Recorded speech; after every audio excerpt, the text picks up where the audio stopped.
At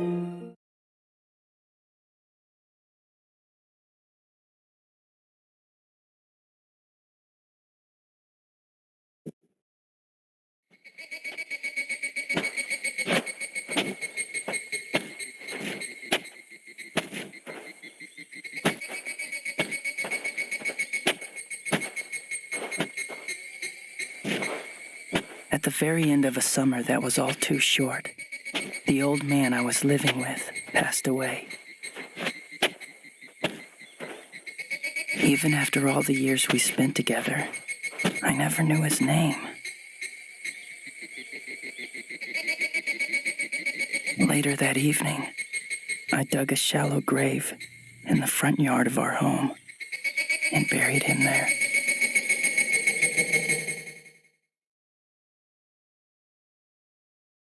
At that moment, I was truly alone in the world.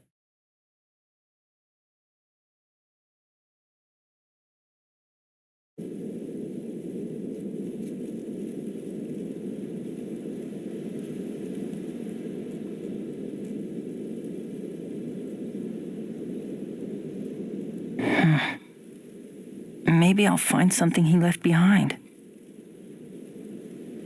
It's so dark I can hardly see. If I crank open the dome, then I can let in some moonlight.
Hey, look.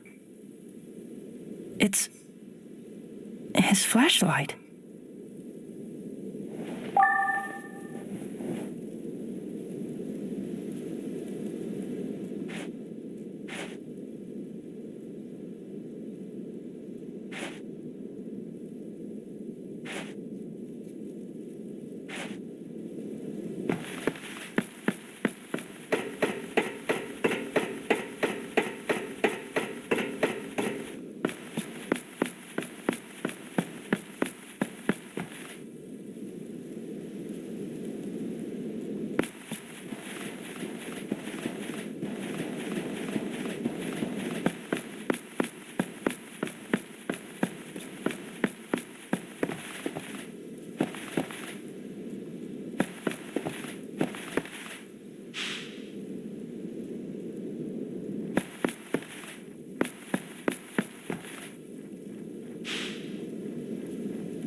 Stubborn little things.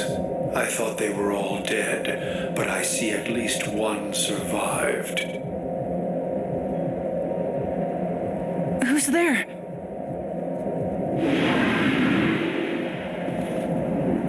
Who are you? How'd you get in here? Why should I answer?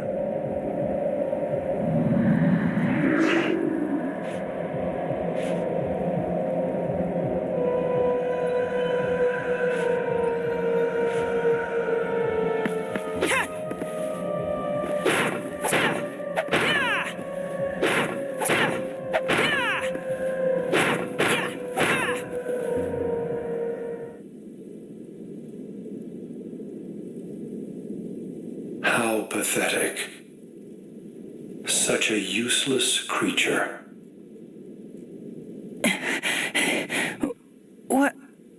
What are you? I do not have to answer to you.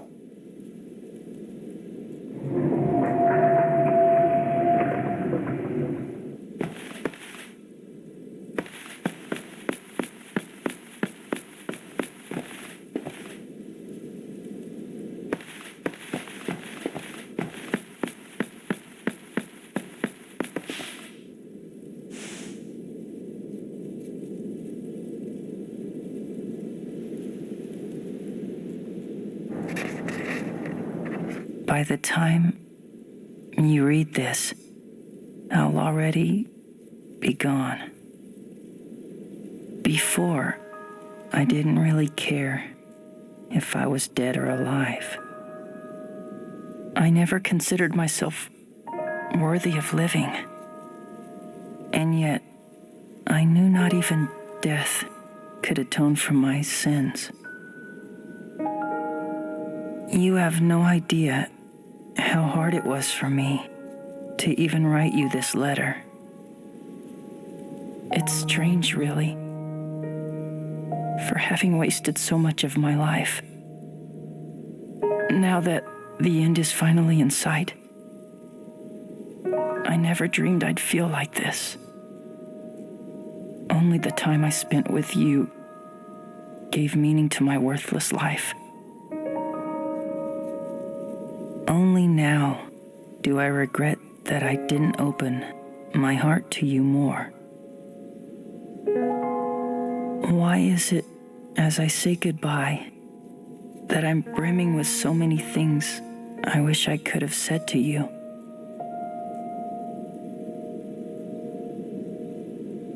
Please forgive this foolish old man.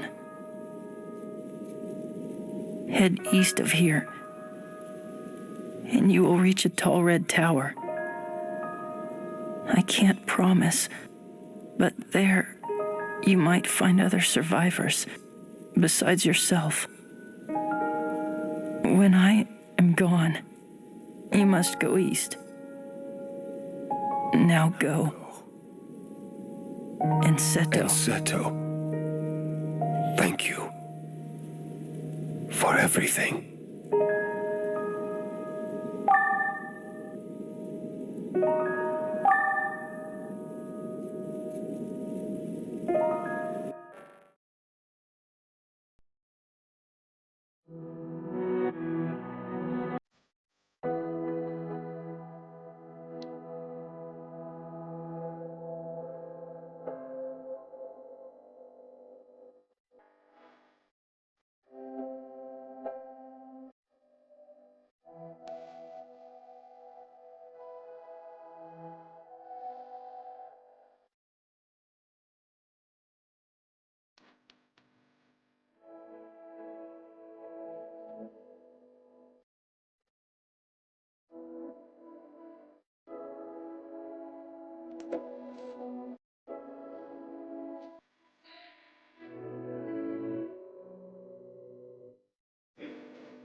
bright moon, oh how beautiful your light is tonight. How truly precious you can be. I look into your eyes and softly touch your hand. Farewell, love, and tomorrow we will meet again. Oh, twinkling star above, how beautiful yet lonesome. As sad and lonesome as I am, I reach out for your hand. We are two and one. Farewell, my love. Who's there? Ah!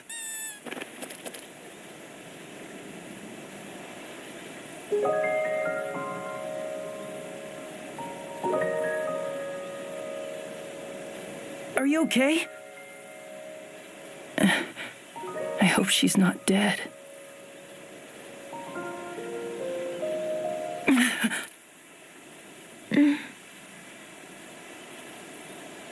You touched me.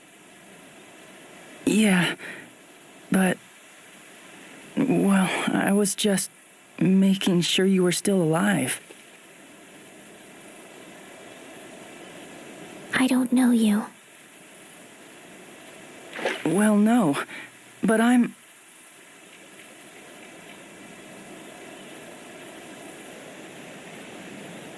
I touched her. No, wait! Don't go!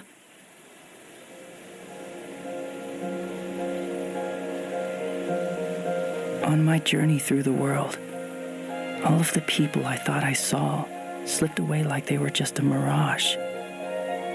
But that girl, her cheek was warm to the touch.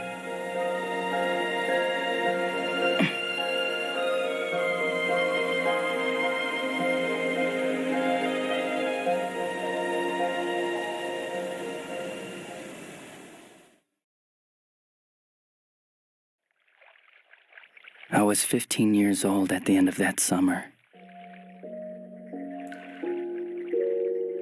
When we met, the tower in the distance was bathed in crimson light. That one encounter changed my lonely world in ways I never could have imagined.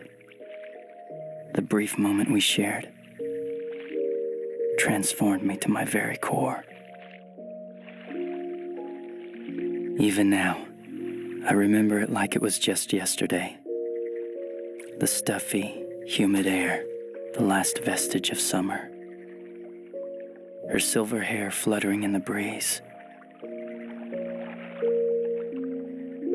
The big, silver moon.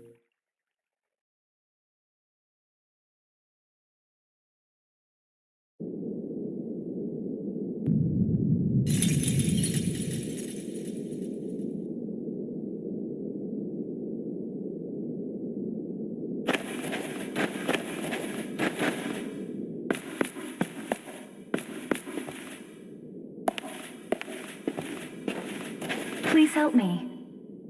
I am in danger of malfunctioning. I am not completely waterproof. Please help me. Is someone there? Yes, over here. I am here. Please, come quickly. I am here. Please help me.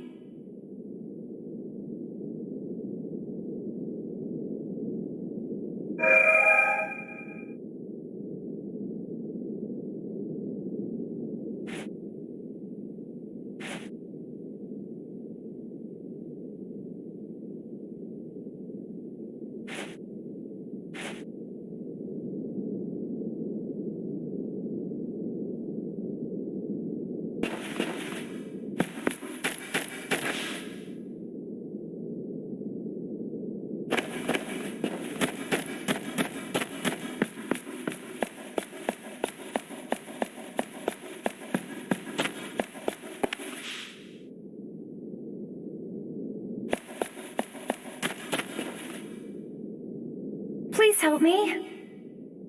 I am in danger of malfunctioning. Anyone? It's coming from the other side. If I crouch down, I should be able to squeeze through.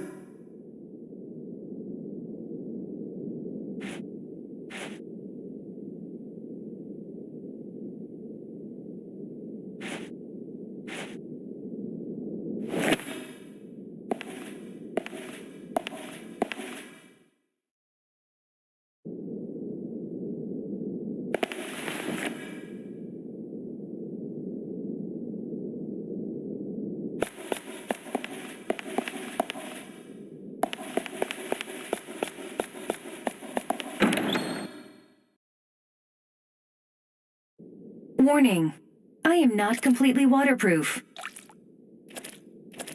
Please help me.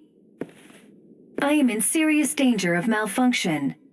Warning, I am not completely waterproof.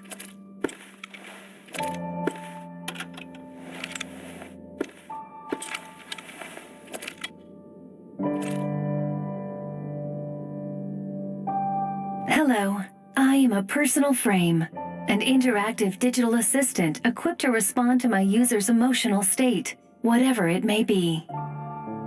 Hey there, my name is... Whoa! Let us save introductions for later. We are in danger in our current location. I will quickly navigate a route to safety for us. A route? Navigate? We must hurry. Okay. First, fasten me to your back. Like this? Did you fasten my sides until they made a clicking sound? You mean these here? Good. That should do. I am a personal frame, or PF for short. My primary function is analyzing whatever situation my user is in, and offering a sound solution. Well, I don't know, but I don't think we should stay here. Of course. However, there is more I must tell you about... Later.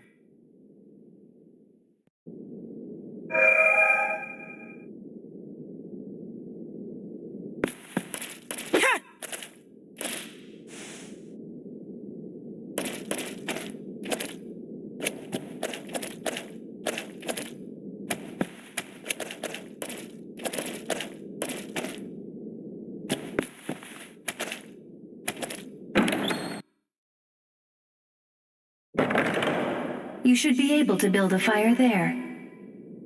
I believe that a fire will keep adversaries at a distance. When tired, it is also useful for resting. Oh, I guess you're right. Good idea.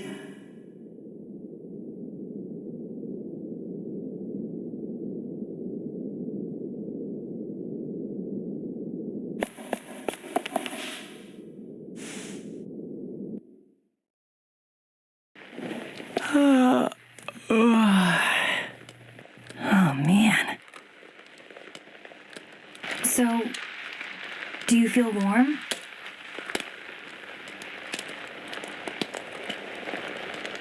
Yeah. It feels good. I know we must evacuate, but I am picking up signs of dangerous enemies nearby.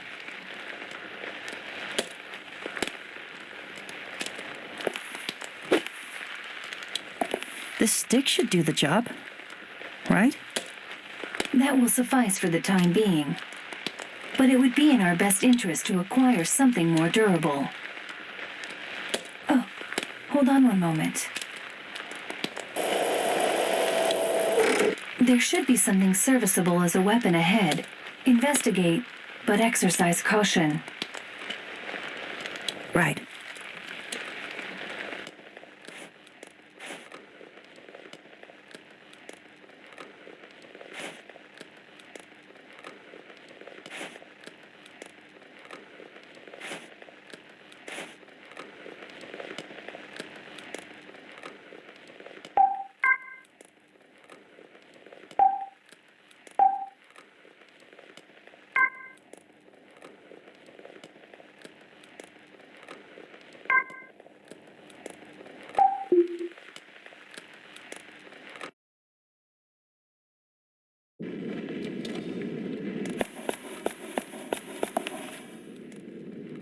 I've got a bad feeling about this. Please stay alert. I am sensing something that means to do us harm just ahead. Do us harm? Is something wrong? It's nothing. Never mind. For now, please head right. No matter how urgent our escape, your safety calls for a stronger weapon. Good point. Right it is, then. Do you understand? The direction of the hand you hold pencils with. Oh, but I use my left hand. Well, in that case, it's, It's okay. I'm going right.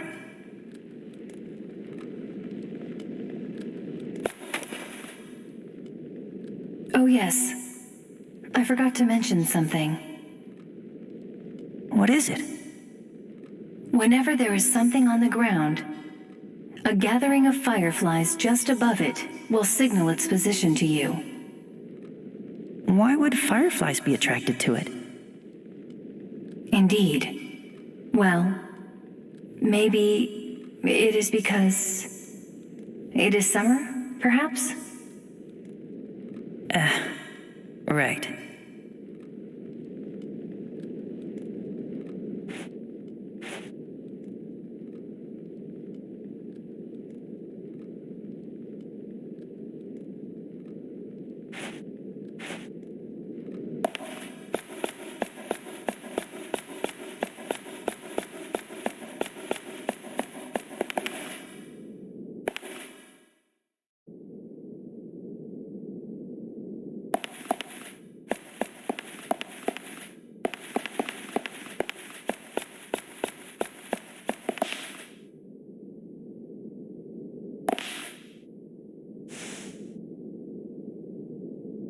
Oh, there looks to be some kind of weapon here. The stick's made of bamboo. Yes, it is a bamboo sword. I believe it will be far more effective than your other stick.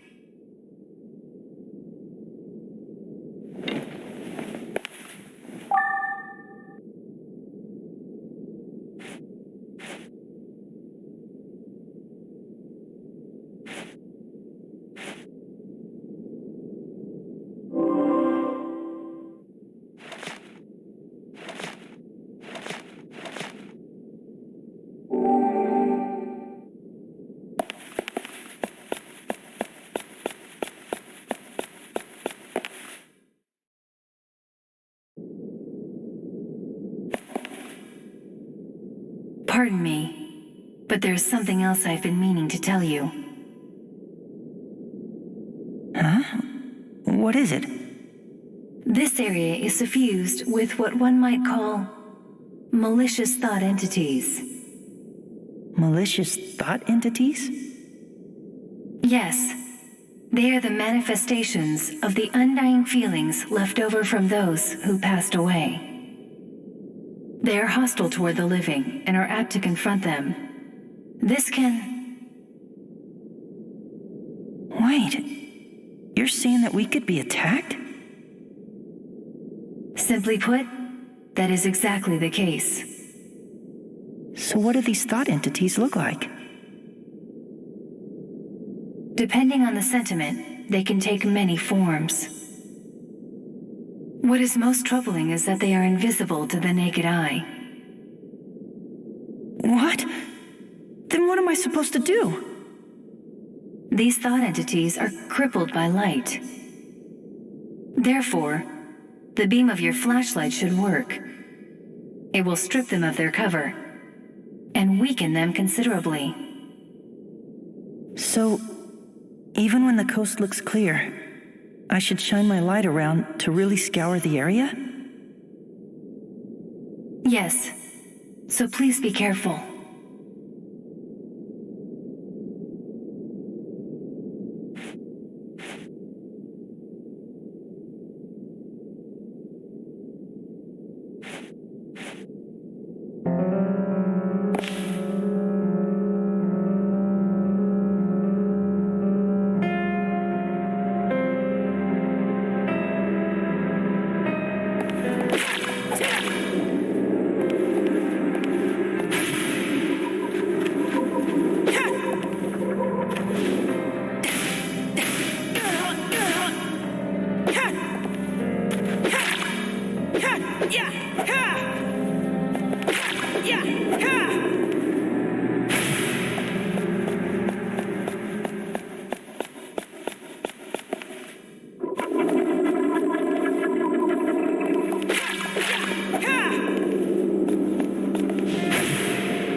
There's something on the ground.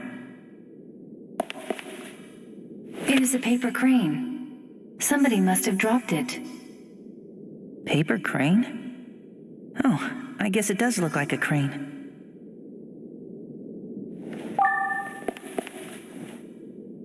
So, you've seen a crane before? No, just in a book once. It's a big white bird, right? Correct. Cranes are a large waterfowl with prominently long beaks. You sure know a lot about them. Have you seen them before? That is not quite correct. I was only referring to the entry I have in my memory banks. You've never seen them? But the way you describe it... Oh, yes. Well, it is only a matter of possessing the right data. Oh, okay. Well, I hope we get to see one together.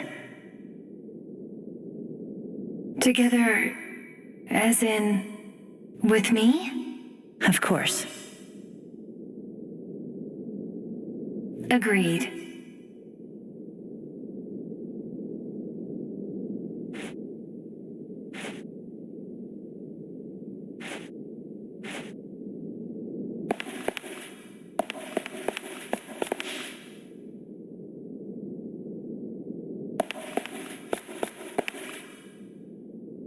Beyond this turnstile, we can follow the train tracks out to the surface. Okay.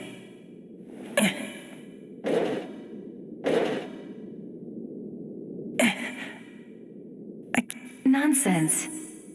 Try a little harder.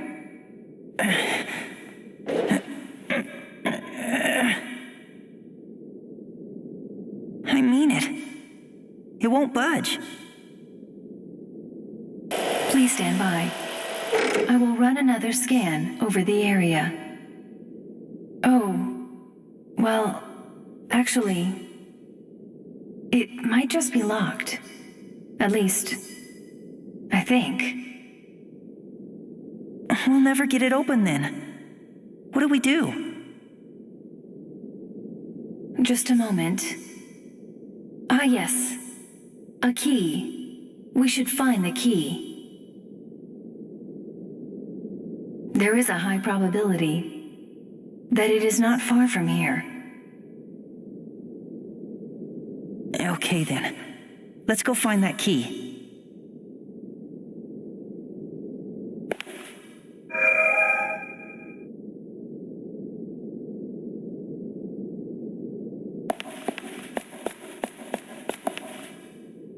There is a fire pit where you can build a fire just ahead. Perhaps a short respite is in order.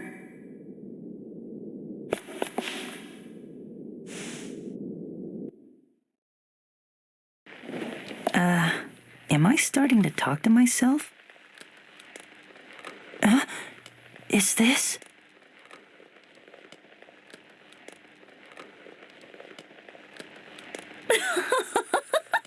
So, dear, what do you want to play next? I know. Hide and go seek. You really do love playing hide and go seek, don't you? Yep, and I like apples and running races, too. Oh, really? But you always come in last place in races. Yeah, but I still like them, and I love Mommy best. And Mommy loves you, too.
Phew, I'm tired.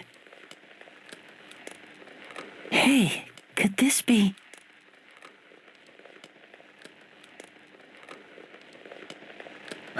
What's going on? Another earthquake. Oh dear. I have to get back to her. Oh no!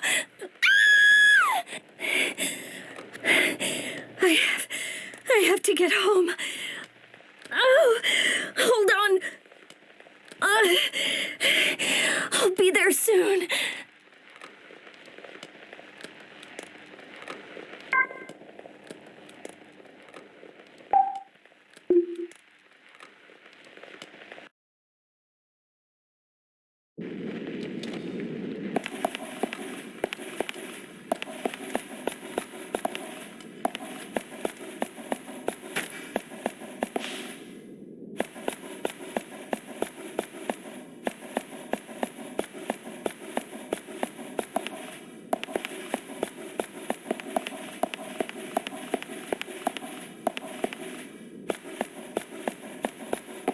This leads to the mall in an underground station.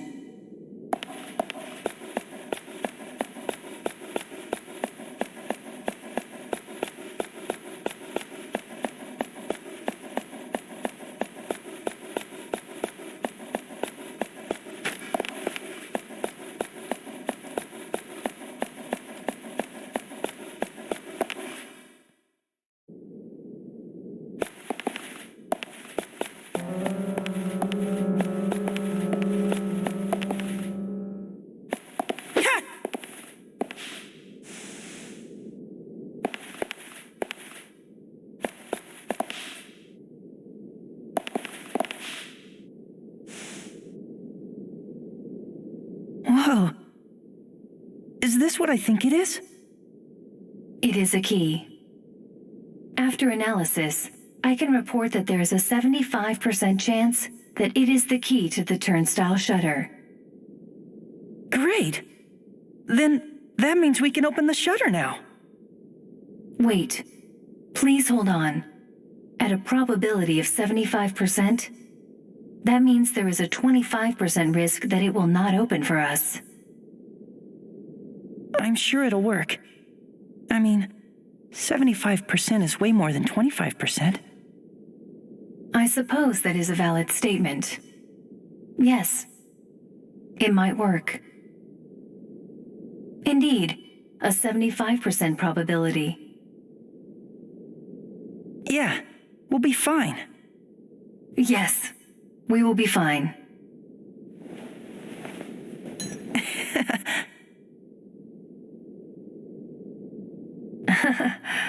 Now, let us go open the shutter.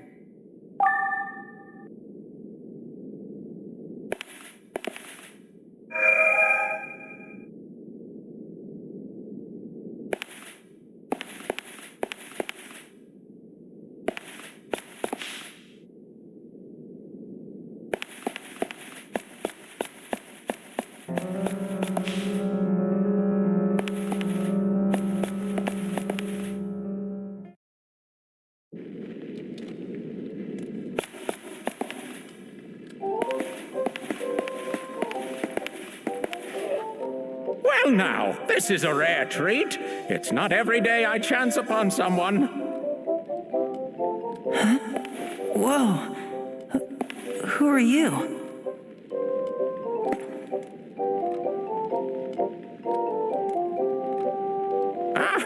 Oh, yes. Pardon me. I roam these parts in search of unique treasures.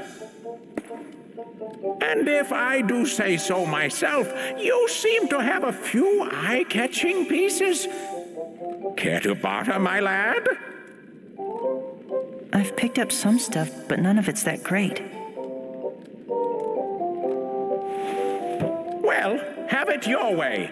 In honor of this most destined encounter, I have a gift. It's on the house. Use this dandy little number to ease your tired, troubled traveling self. Thank you. And And with that, I must be on my way. Until we meet again.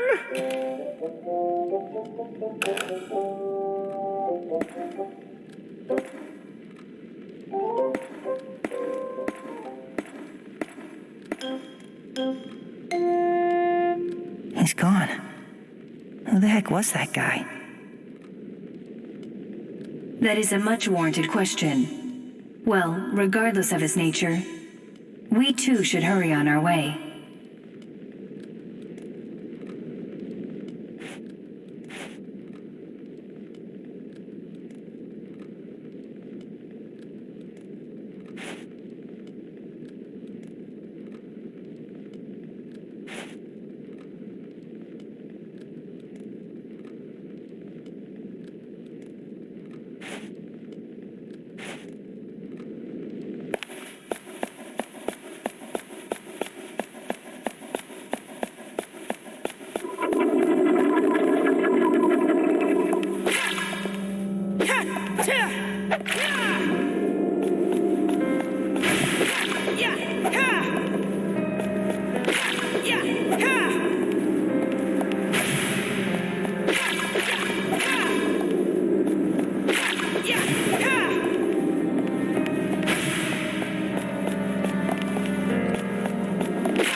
Ahead is the train platform, and beyond that, the tracks.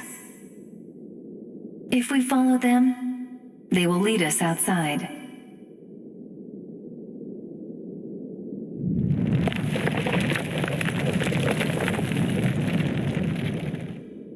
Another earthquake! If there is a stronger quake, the structure could be compromised.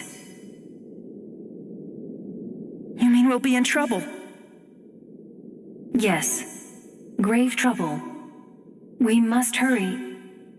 But what? I sense great danger coming from the platform. Do not linger while traversing. And do not strain yourself. Turning back is sometimes the most appropriate action. The likelihood that you will have a safe passage is... you'll be fine, I'm sure. Yeah. Together we'll be fine. Yes.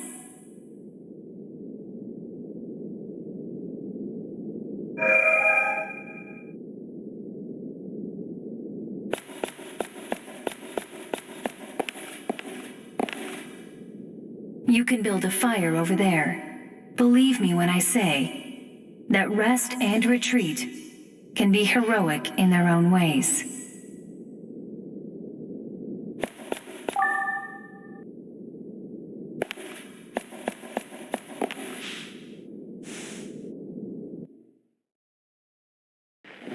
Achoo!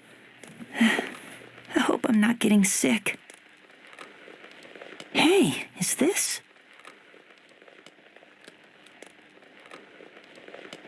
Don't let in any strangers while I'm gone. Okay. Don't worry. Mommy will be back very soon. Has Mommy ever broken a promise to you? Promise. That's right. I promise. Mommy? Yes, sweetie? Come back home quick. Okay?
Man, I'm getting sleepy.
comfy.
The sky's red. It must be dawn. Yes. Dawn is the time of day when the sun is below the horizon. Sunlight bounces off particles in the upper atmosphere and scatters, causing the phenomenon of a colorful sky. With today's strong winds, more particles must have been kicked up to result in the exceptionally deep red we perceive now. Excuse me, are you listening? Yeah. It's so red and pretty. Yes, it is stunning. Just beautiful. By the way, I've been meaning to ask you something. Yes? Being of assistance to my user is my primary protocol. Ask anything you so desire. Well, before, I saw a silver-haired girl. Have you seen her around here? A silver-haired girl, you say? Just a moment. Please stand by while I conduct a search of my databanks.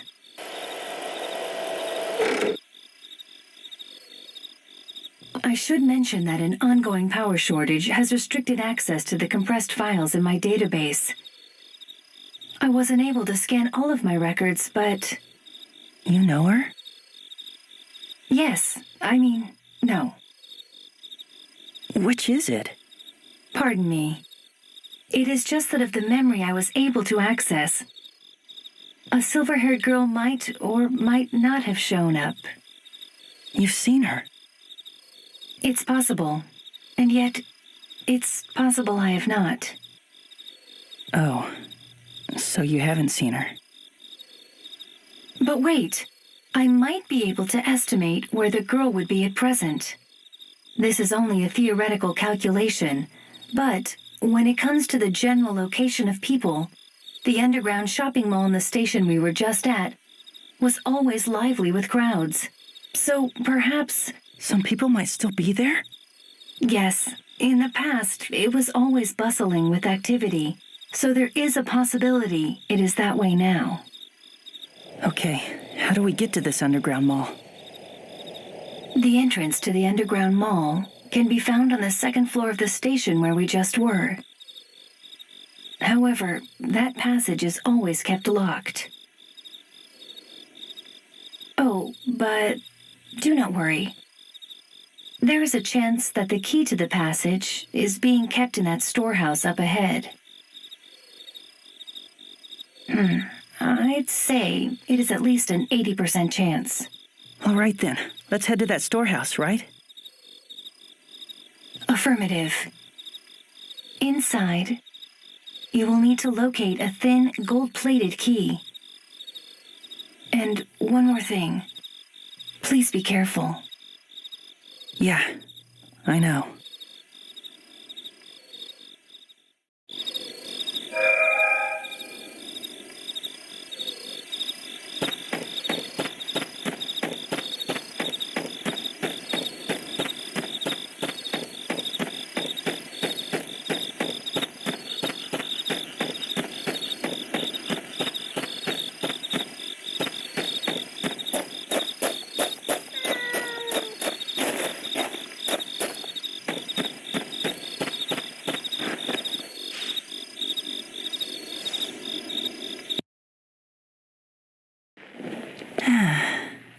So comfy.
Who is it?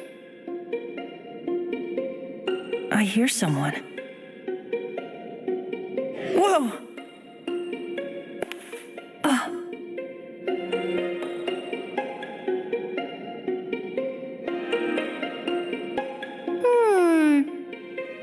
You're not my mommy. Hi. Look, I'm trying to find a key, but I guess you wouldn't know about it. Hey! Play with me! Play a game with me! Now, be a good girl and listen. We're looking for a gold... I am too listening. You're looking for this key. It's golden thin, so There is a 97% chance that it is the key we need. listen. Could you let us borrow that key? No. We are on a very important mission. Please. No. It's sparkly and pretty. It's mine. Stop being so bratty and hand it over immediately.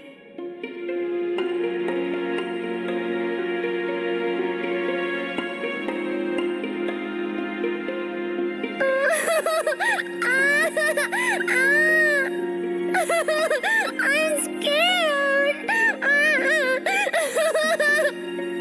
Oh, come on. Don't cry.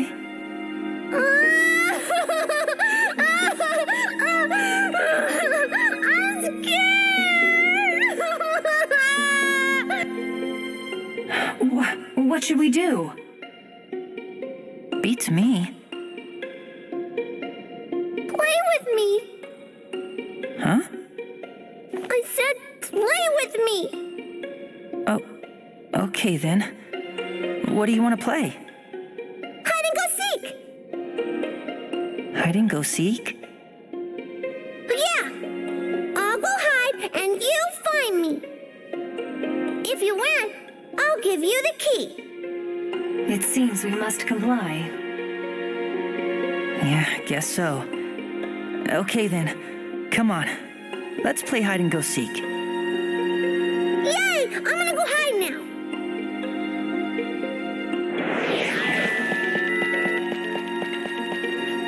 I'm ready!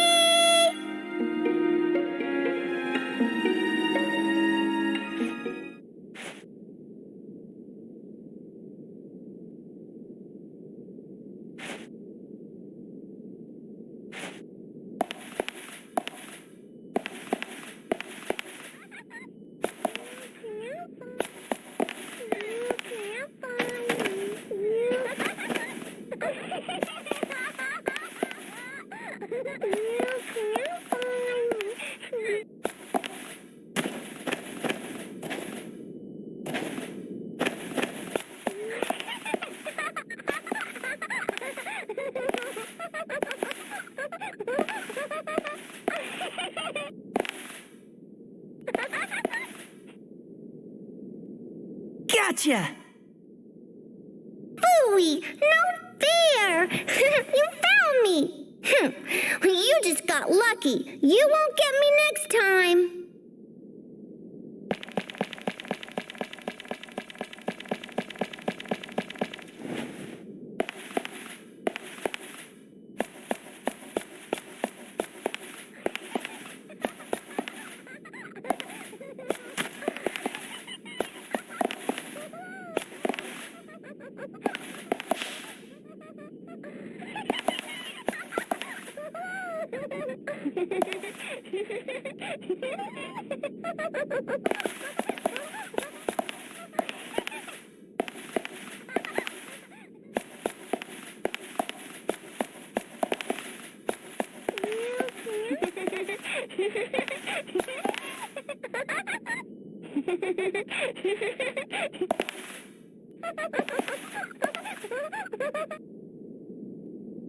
Gotcha! Oh, not again! I won't stay put this time! You'll never ever find me! So there! Ha! This time, if I hear your footsteps, I'll just run away and you'll never catch me!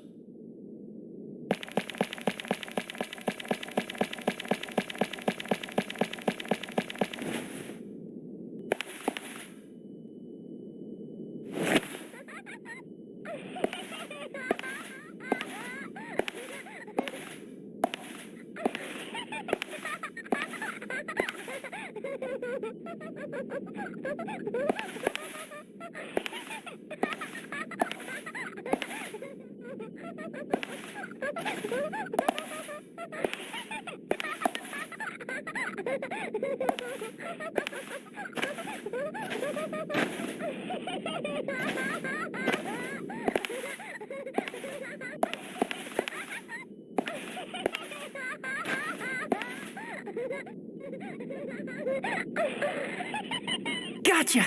Huh?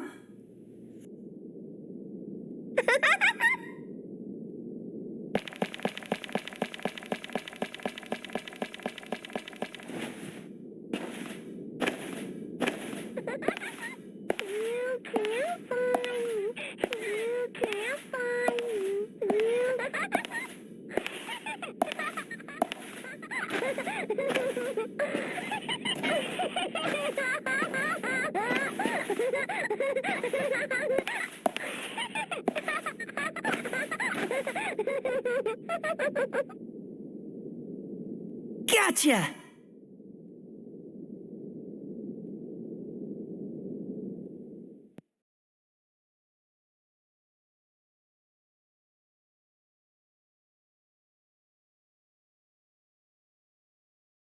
Oh, you found me. That means you win the game. Wow, you were good at that. It wasn't easy finding you. It wasn't? I'm pretty good at hiding, but I'm not so good at running. Oh, and don't forget this. It's for you. Here you go, like I promised. Thank you. Here, you can have this in exchange. I found it in the station. Oh, this is my mommy's. She made it special just for me.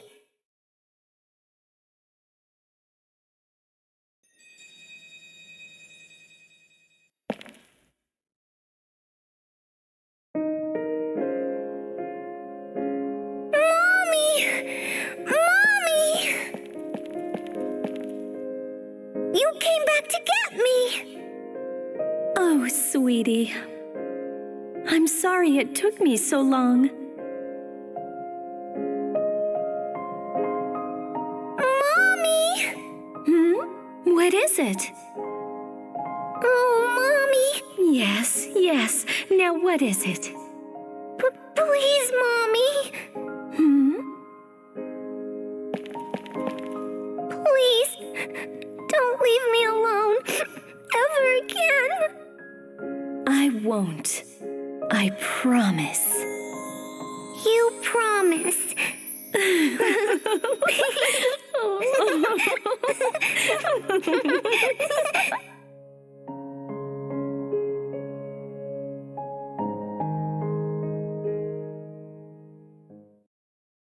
She's gone. I guess I'm all by myself again. Well, technically speaking, you are not by yourself. What? Oh, yeah. I guess you're right. I've still got you. Yes.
Hey, could this be...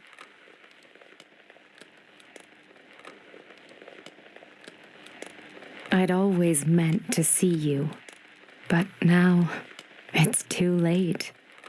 The world is over, but might wake up again. But it doesn't matter. You'll never find this.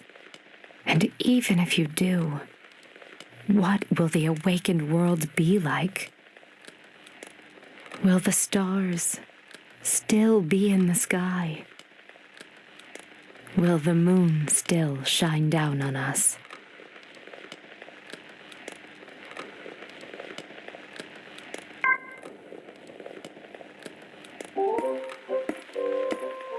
Feel free to ask should you ever have any need for my services.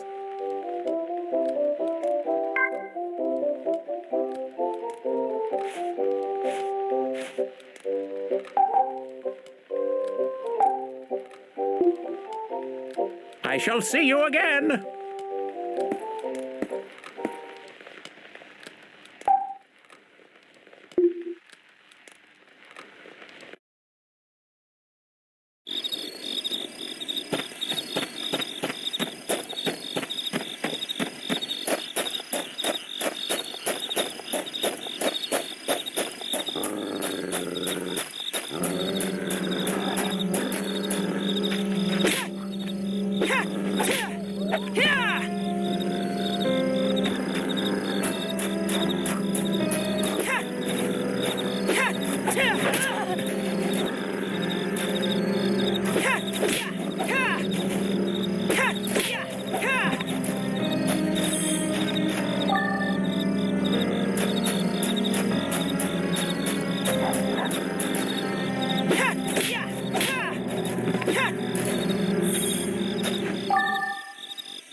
So comfy. Hey, could this be...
Achoo!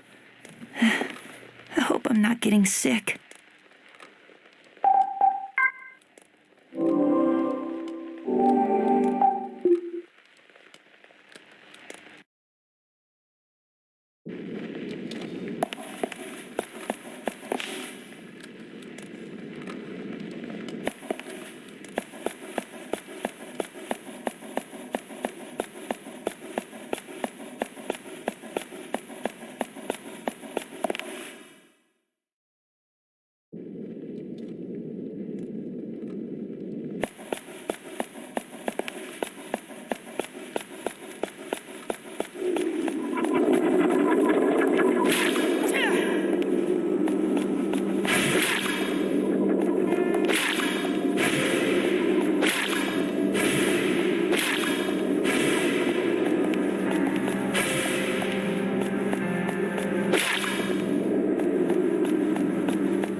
Beyond this doorway is the station mall. Please be ready for whatever lies ahead. Right. I am. But I'm sure it'll be fine. After all, I've got you. Yes, of course. Because you have me.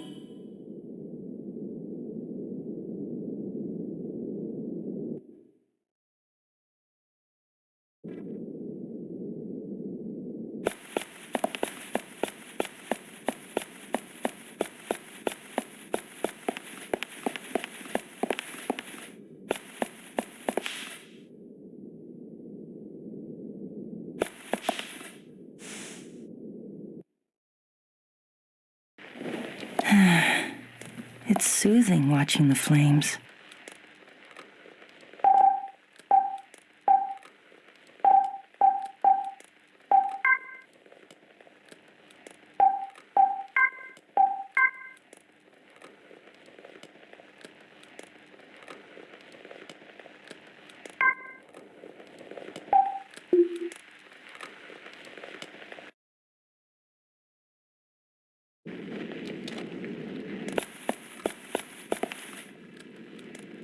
This place used to be alive with bustling shoppers.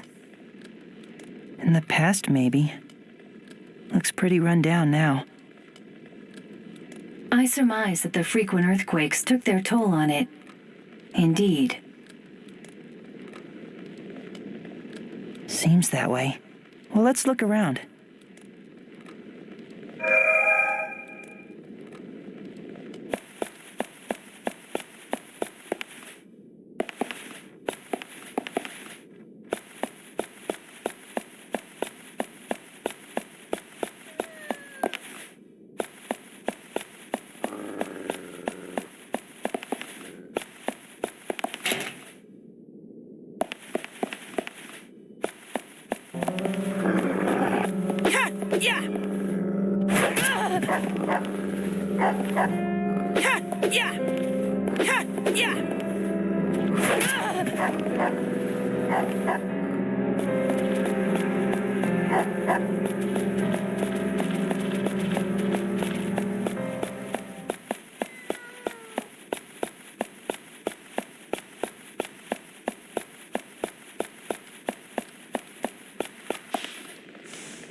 This is so soothing.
Some crates are surprisingly fragile and may come apart when struck. Observe. A few blows should do the trick.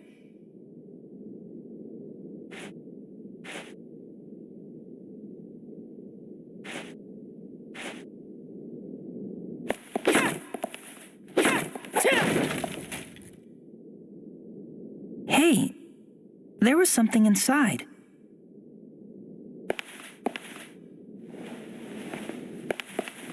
Wow, that's amazing.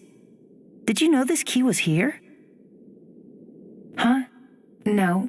Well, yes. Actually, I knew all along. That's awesome. You know, being with you makes me feel like anything is possible. Please. It was nothing.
Look at these huge doodles on the floor.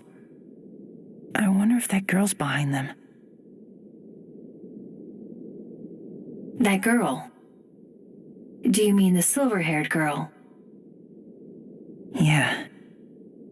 She had the most beautiful voice. I cannot evaluate her singing, but her drawing skills are substandard.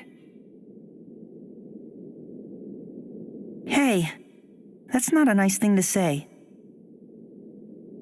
But it could be more enjoyable speaking with me than with that girl. Huh? What'd you say? Nothing at all.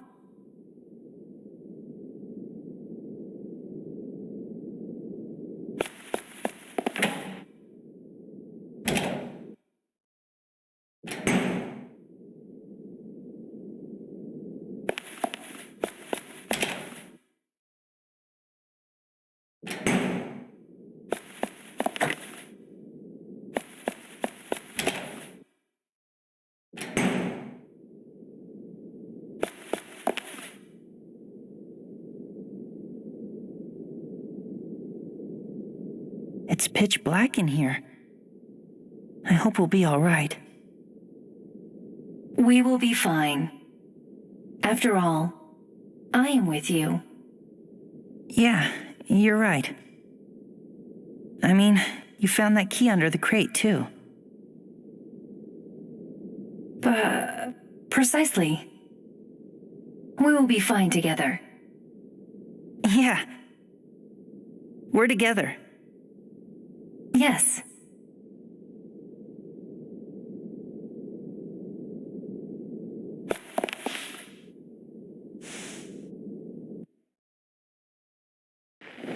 Achoo! I hope I'm not getting sick.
Look, there are more drawings here. Are those supposed to be crows? They're kind of cute. They look unnatural to me. You think so? I think they're cute. No, they're scary.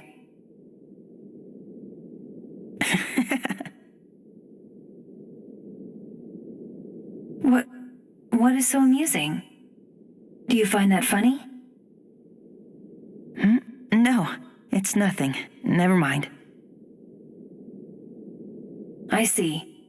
In any case, it is clear that this space was inhabited by someone not too long ago. These markings are strikingly fresh. She might not be that far from here. Yes.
Phew, I'm tired.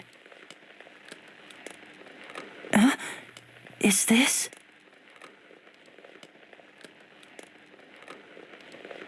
I flip hundreds of pages to no avail. Oh, how do I possibly express this feeling of remorse? Nothing fitting comes to mind. It seems no word in this book could possibly do it justice. No, it's something more than that. These familiar pages only offer empty promises. Words themselves hold no true meaning anymore, much like my unfulfilled dreams. I no longer have any need for impressive words. This simple one will do. Tomorrow doesn't even exist.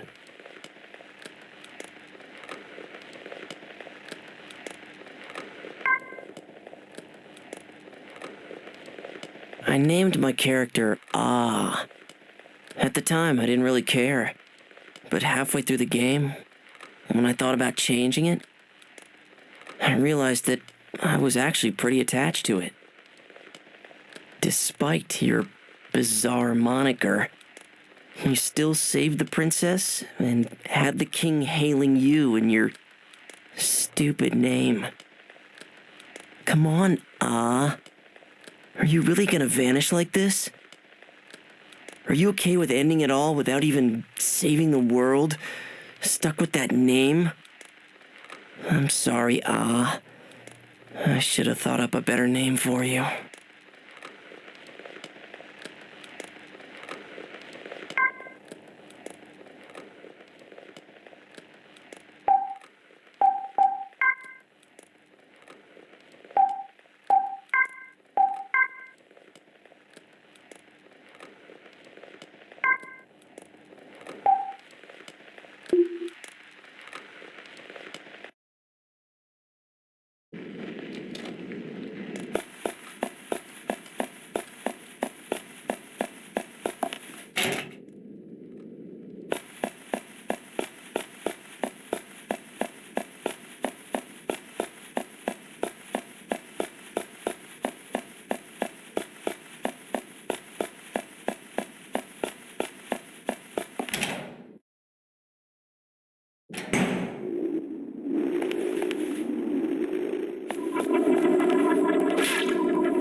comfy.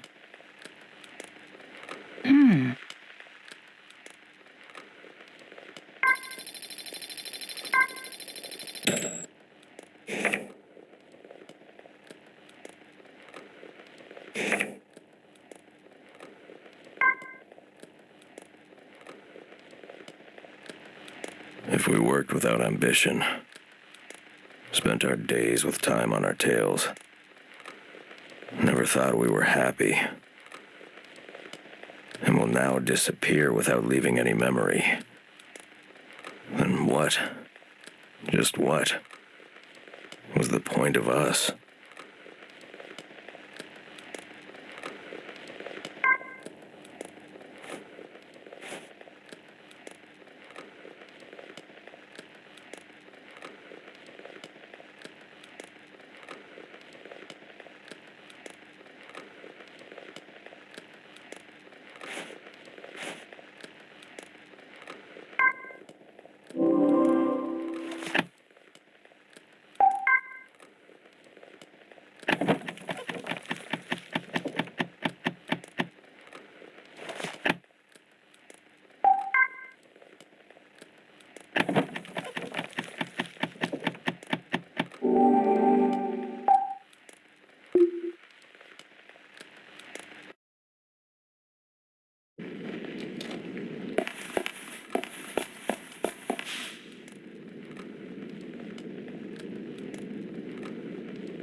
This place appears to be much older than the mall we were just in.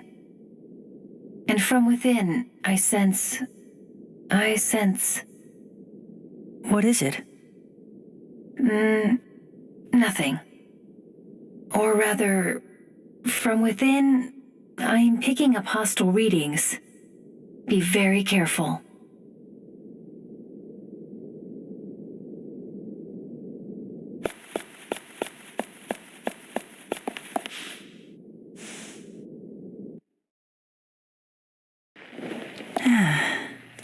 So comfy. You are my valued customer indeed.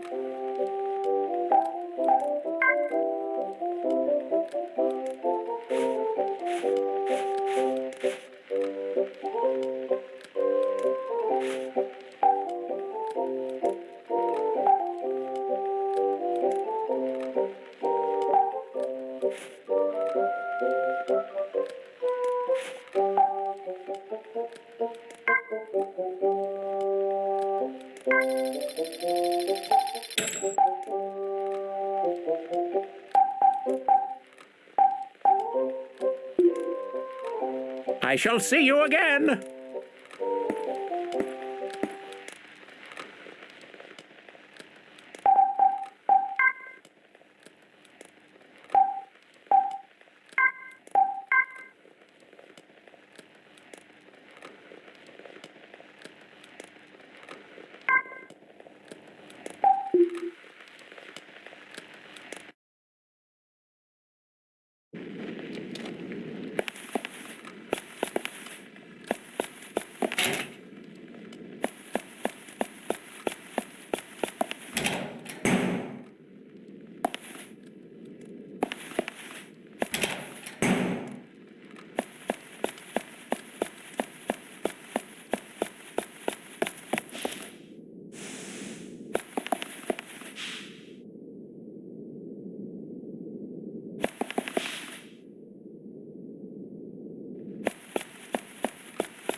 Please hurry.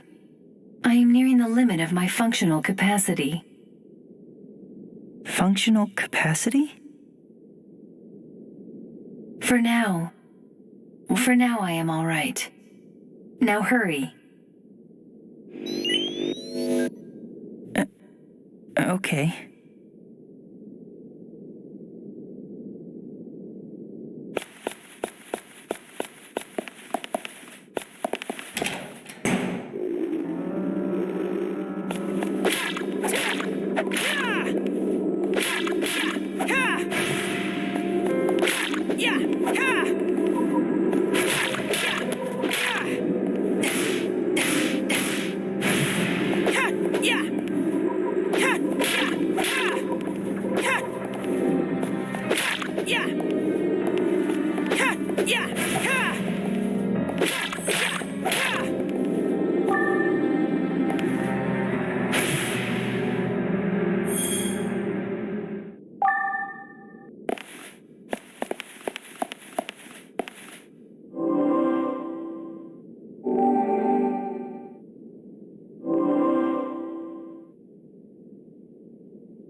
Man, I'm getting sleepy.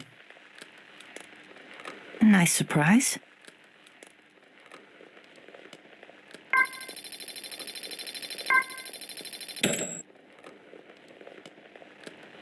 Oops, it's already recording. Okay. I'm on my way out to say goodbye to this world. I might not make it very far, but even if I only make it one step, so long as time permits me, I want to see this world with my own two eyes. I want to leave proof here that I existed in the world. So, if there's anybody listening to this, please remember me. Remember that I was alive. Dang, that was pretty gloomy. I should have left it on a more positive note. I'm almost out of time.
That ladder ahead should return us to the surface.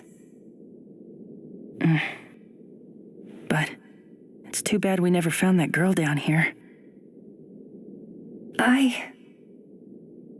I suppose I was not of much assistance to you then.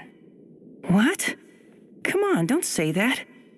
Really, you were a huge help. A lifesaver. Well, if you really mean that, then I am relieved. Hey, what's the matter? Warning, battery low.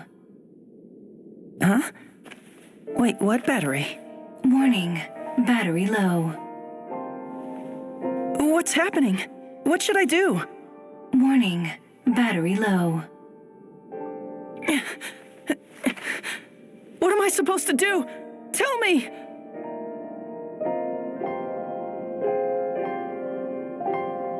Battery has been depleted. It seems that our journey together must come to an end here. I am terribly sorry. Please, forgive me. But why? This time, please don't speak. Let me talk. You know, I always loved talking more than anything. Unfortunately, the battery I run on has become completely depleted. This will be our last conversation.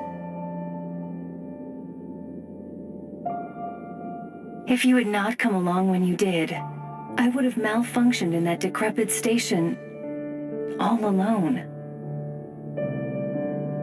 Our time together may have been short, but I'm glad I got to spend it with you. Oh no! I have only 37 seconds left until complete termination of operation. There is still so much I wish to talk to you about. But you must let me tell you one last thing. When all is said and done, I am glad to have met you. Seeing the dawn together, and those unusual drawings.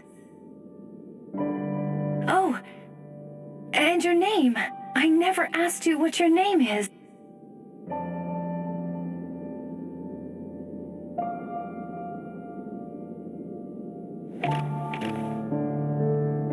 Thank you.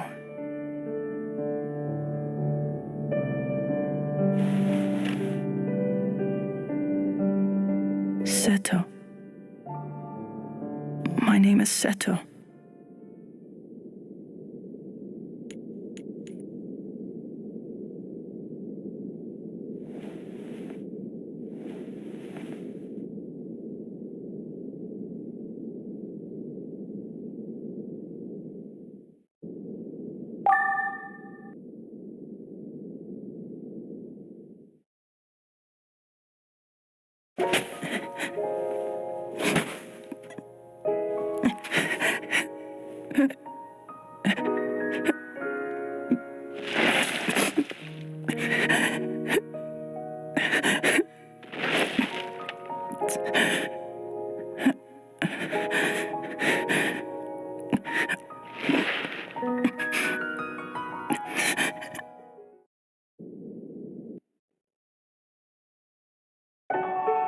I had a dream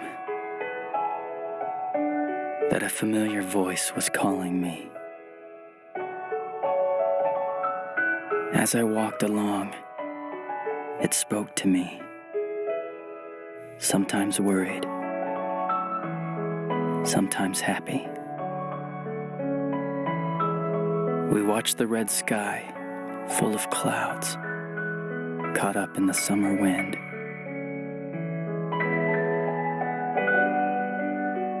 The little time we spent together shone brilliantly, like a light in those darkened days of the past.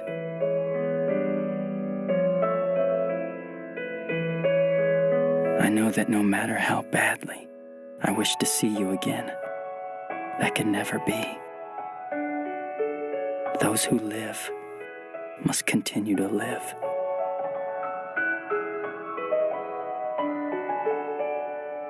Those who are dead will only continue to stay dead in the cold, hard earth.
Well, well, what do we have here?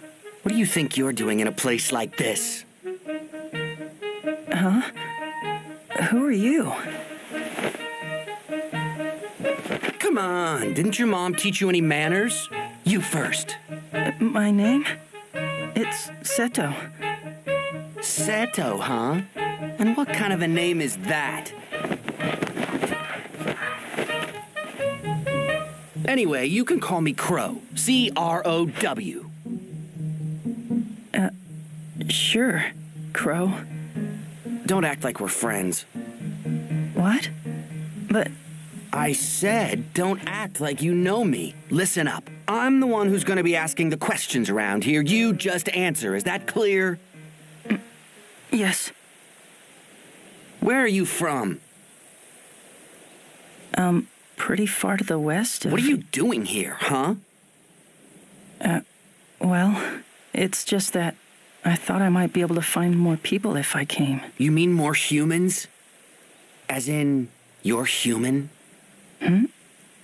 Yeah, You traveling alone? I used to live with this old man. But now... he's dead, so... So now you're on your own. And you came here to find survivors. Is that it? Typical human.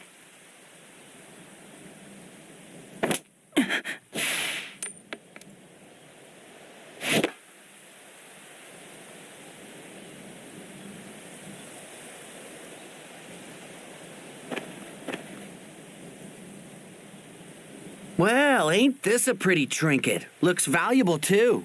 Hey, that belonged to Grandpa! Give it back to me! Oh, give me a break. You mean some old dead guy? It'd be better off with me anyway. It's special to me! Give it back! Oh. If you want this thing so bad, you'll have to catch me to get it.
Hey, could this be...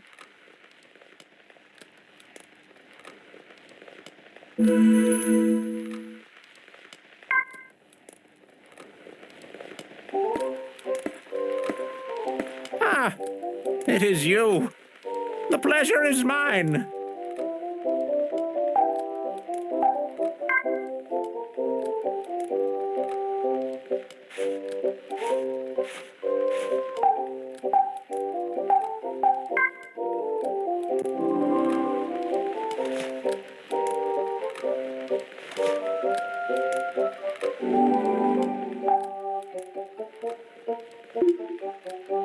Have a nice day.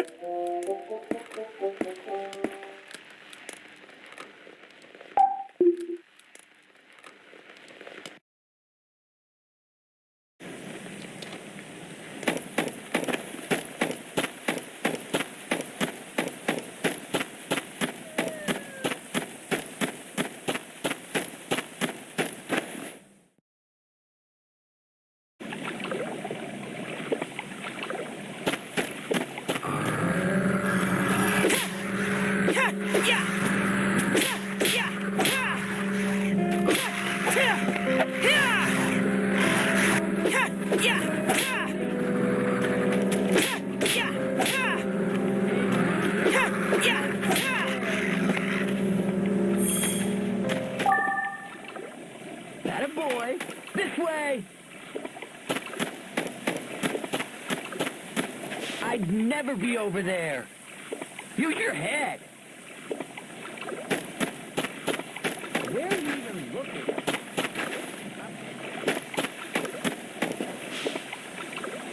A key? It's labeled roller coaster.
Where are you even looking?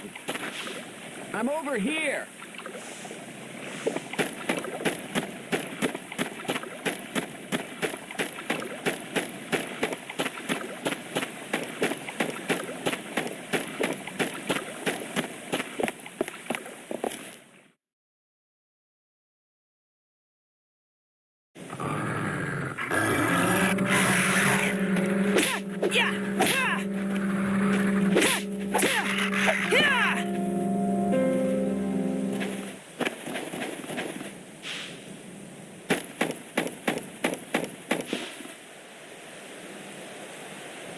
I'd never be over there.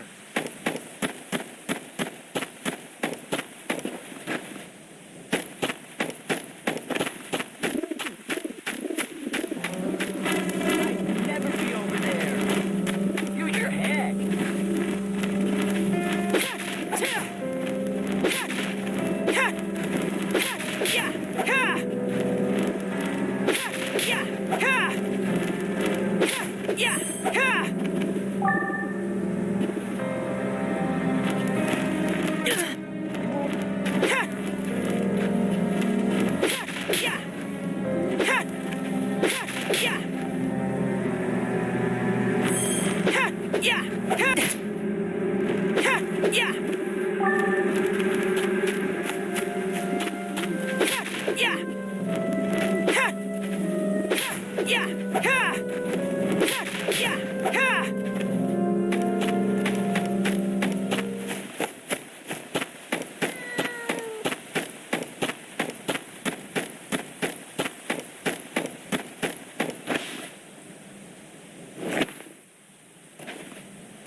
Am I starting to talk to myself? I see.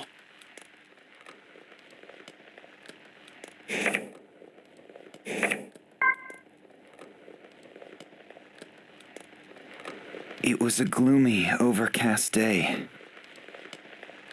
Even though it was threatening to rain, you took me on a longer walk than usual. When I looked up at you, you seemed so sad. When we got home, you dropped to your knees and hugged me tight. I wagged my tail, hoping to cheer you up. But the sorrow never left your face. And then, suddenly, tears started falling from your eyes. I licked them for you. They were salty. You stood up and waved your hand. I barked in reply. And as you slowly turned and walked away, tears began streaming from my eyes as well. I licked them too. They were salty.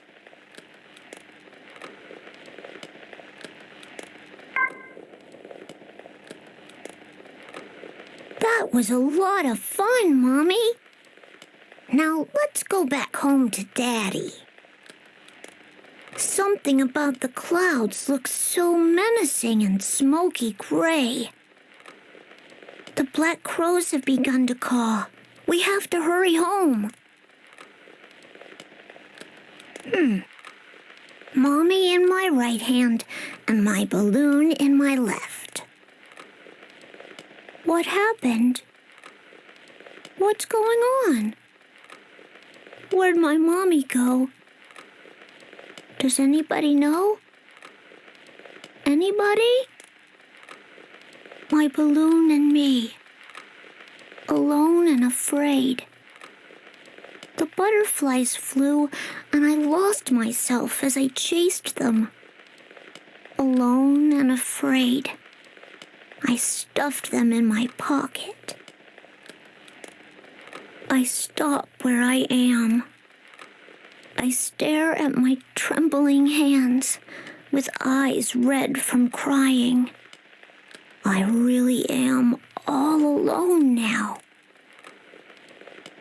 So let's go home. We'll tell Daddy all about today. Even the cawing crows have left.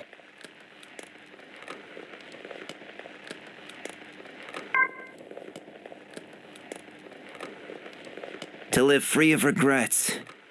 That was my greatest goal in life. And I've followed through with it so far.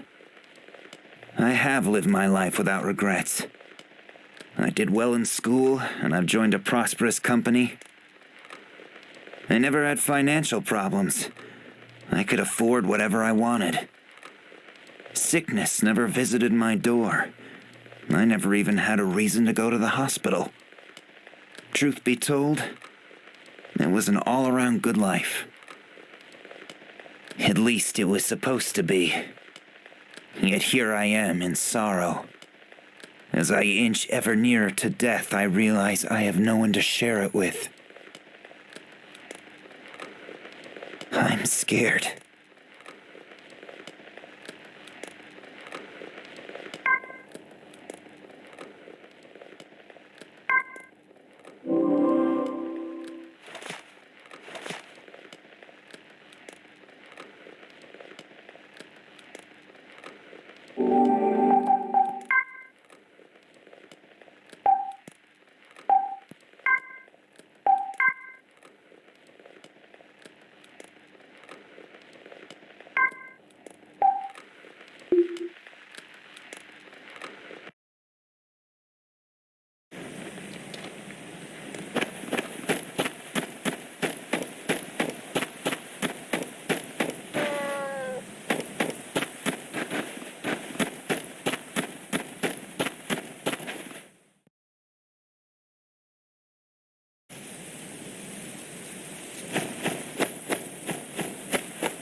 I can't go yet. Not before I get my locket back from Crow.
better warm up.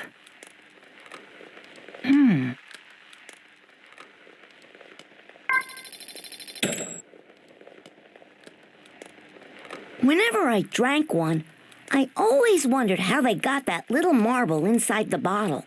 When I put the bottle to my lips and turned it upside down, the marble would block the soda. But without the marble, I guess there'd be no point to the drink. I wanted it out, but it was stuck in there good. I could only touch it with my tongue. This is probably one of those things they call completely out of reach. A wish never granted.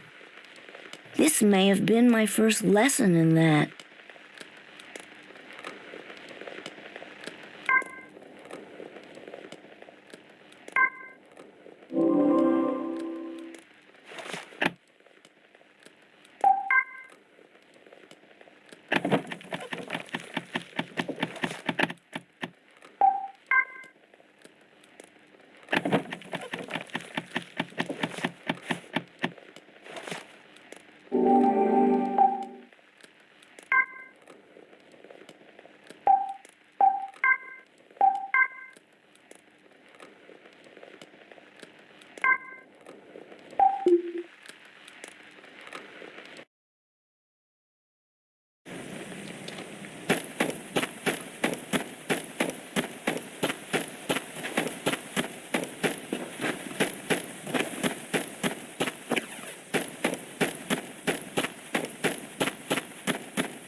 I can't go yet.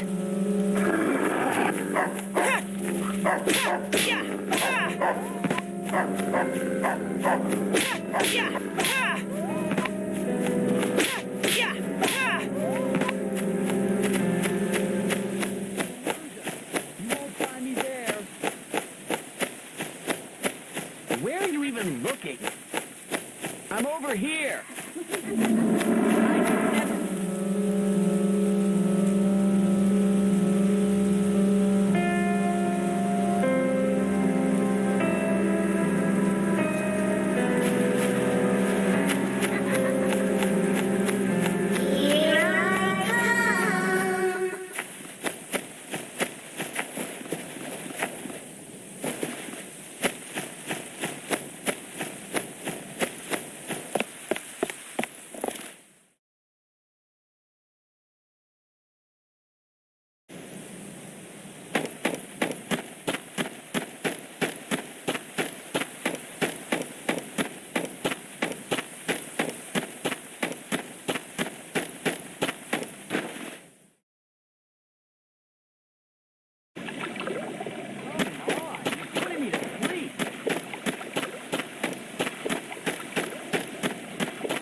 Where are you even looking?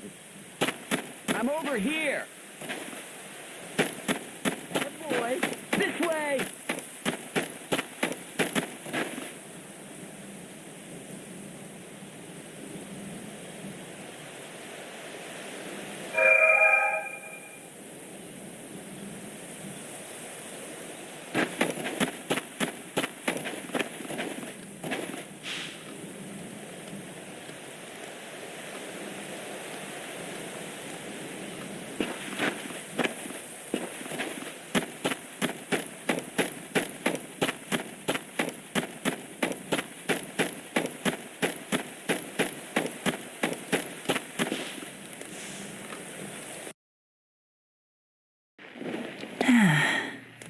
So comfy. You are my valued customer indeed.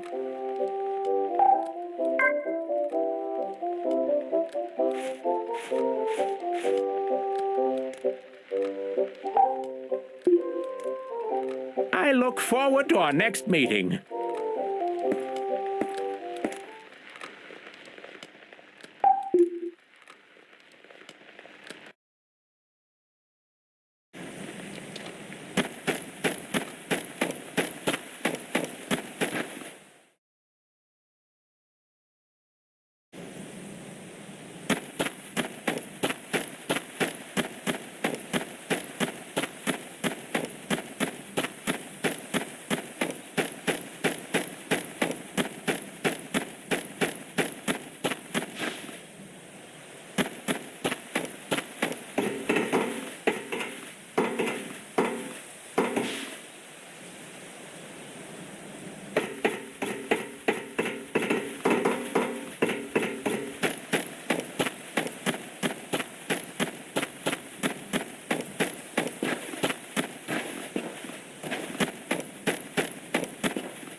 So, you finally caught up to me. Oh, are you mad? Man, if looks could kill. That's mine! Give it back! It's important to me! Whine, whine, whine. You sound so pathetic. If you want it back, come and get it.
Got you. Now give it back.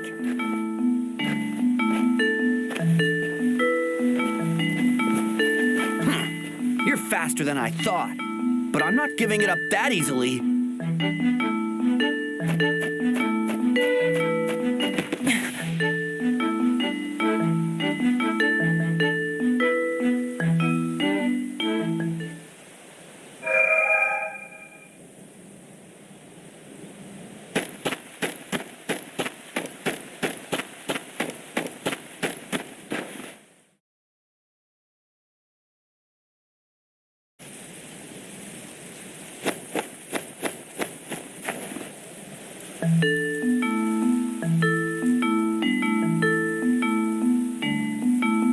You again? You caught up to me already?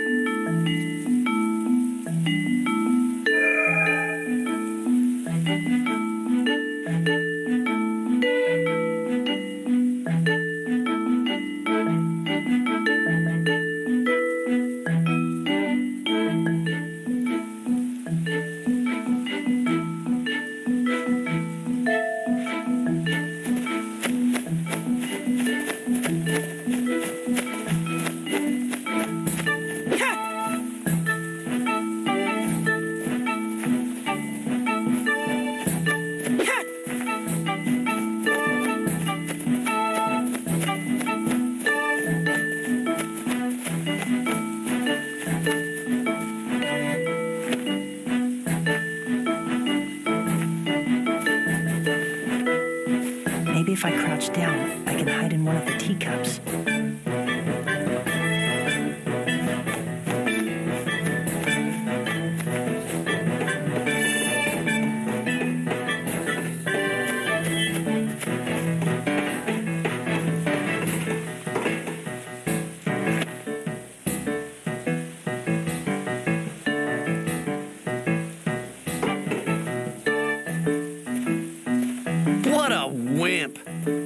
Throwing in the towel so soon?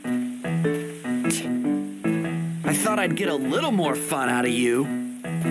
Come on! I'm right here!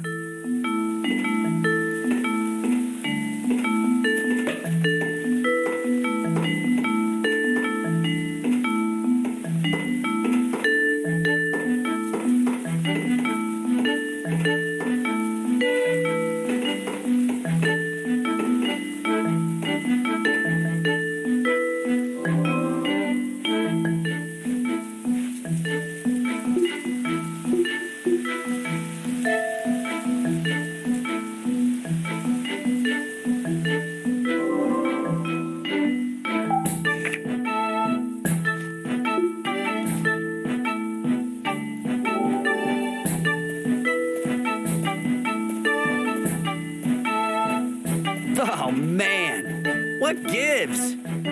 We done already?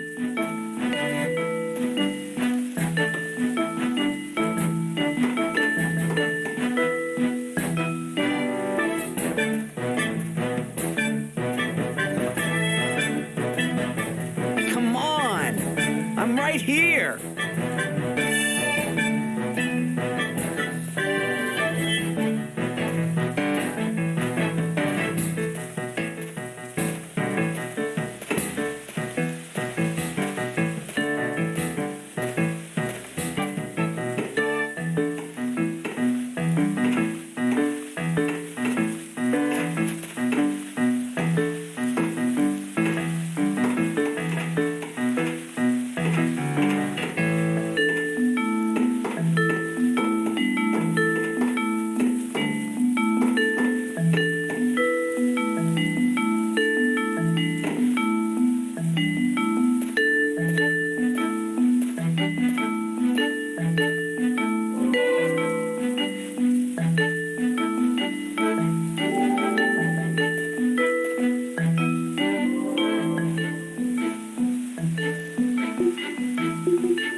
What a wimp! Throwing in the towel so soon? Where'd you go? You sure give up easily. Come on! I'm right here!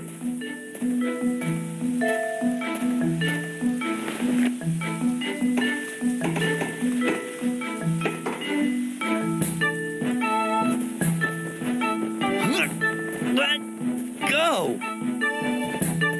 Give it back right this instant! Not on your life! It's mine! Loser! Wait!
I found you. Now give me back my locket. Kid, don't you know how to take a hint? Never. I said I'm not giving it back, you hear? But it's important to me. It holds the memories of everyone I've known. Memories, huh? How pathetic. Now I really don't want to give it back.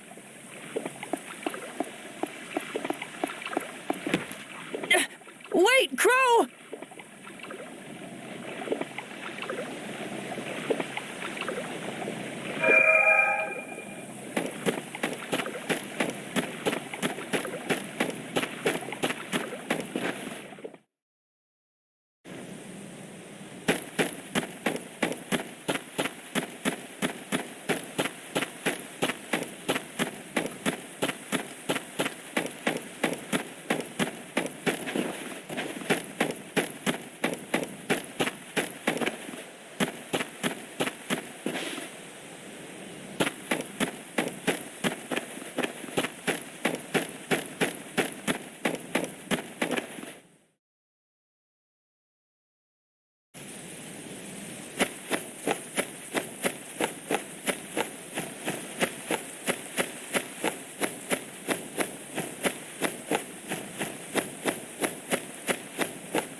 Well, well.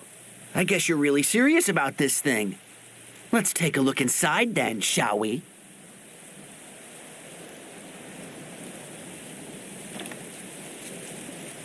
What is all this? It's all a bunch of junk.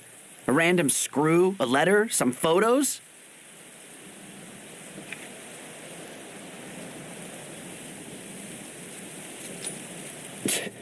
You're as human as they come. Of course I am. Now give me back my locket. Give it back? In your dreams. If you don't like it, come and get me. Tally-ho!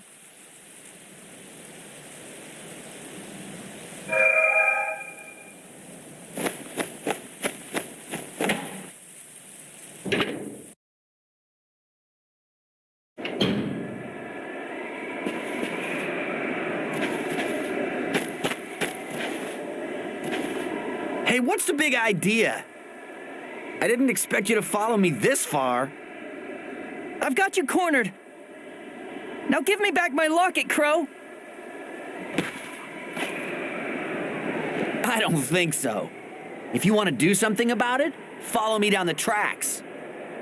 But it's wicked high up, so make sure you don't fall. I can do this.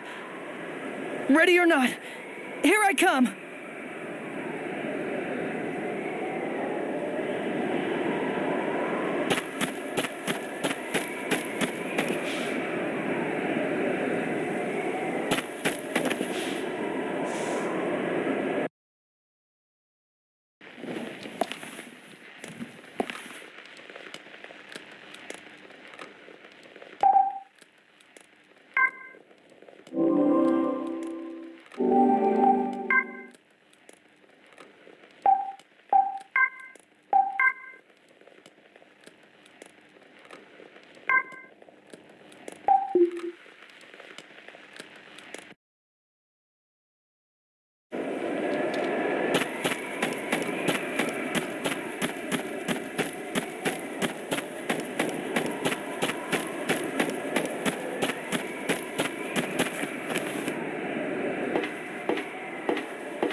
comfy. Hey, could this be...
This is so soothing.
You fell right into it. How lame is that?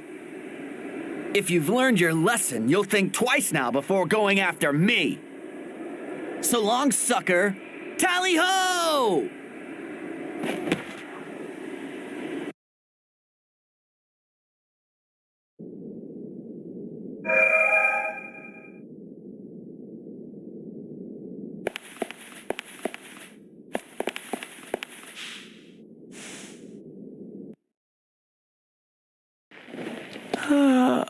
Oh, man.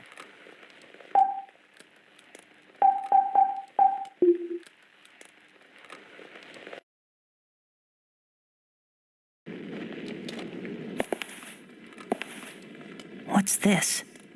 There's a hole in the wall. Maybe I can go through it.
What's this book?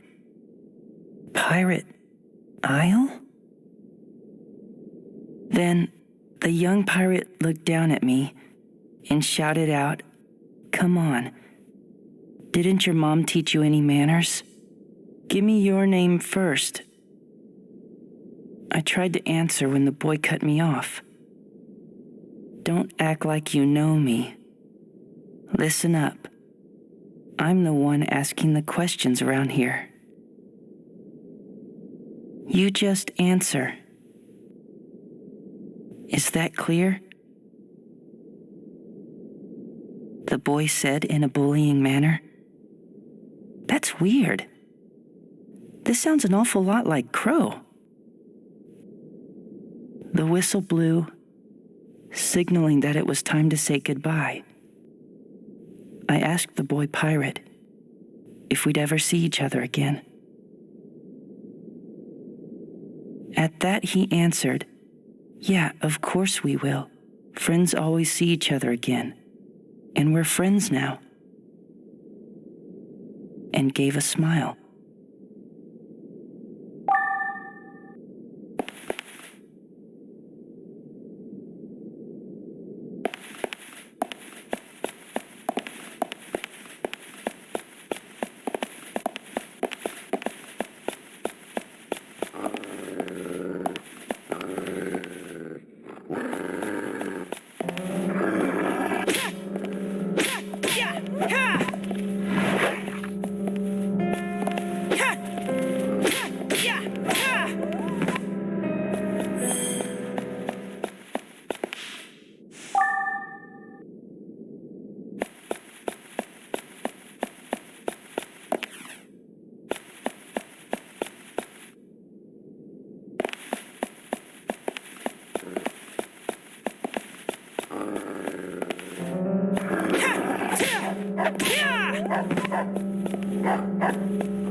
It's soothing watching the flames.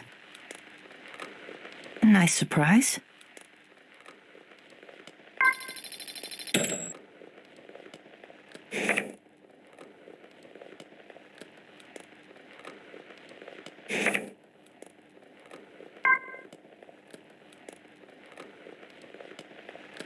I scaled that hill in these dirty shoes. But if this is what reality holds, I'd rather have never known. I'd be happy climbing this hill, never knowing anything, no real summit, an endless mound of earth. Nothing at all. No hill, nothing ever there. Not even my birth. No value. No reason to live.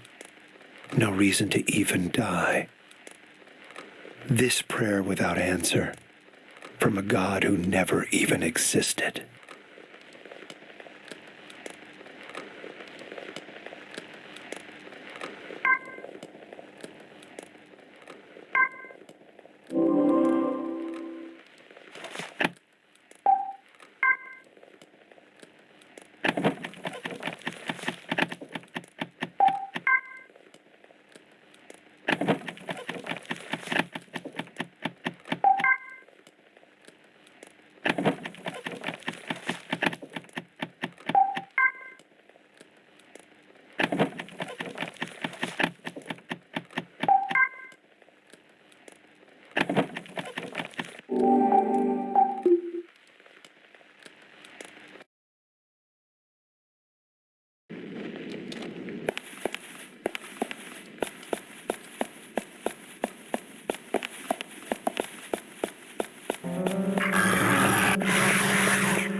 Man, I'm getting sleepy.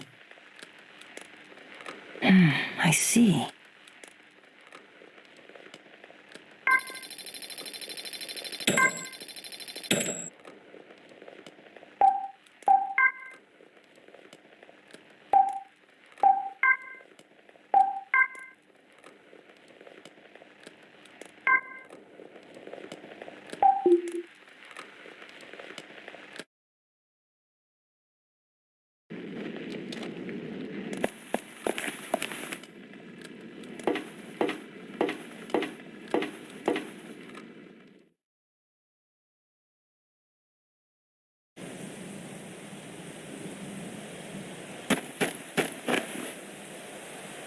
I'm impressed you made it here.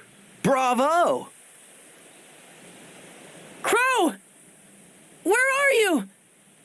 Give me back my locket! Huh? You're still going on about that? Save your griping for after you beat him.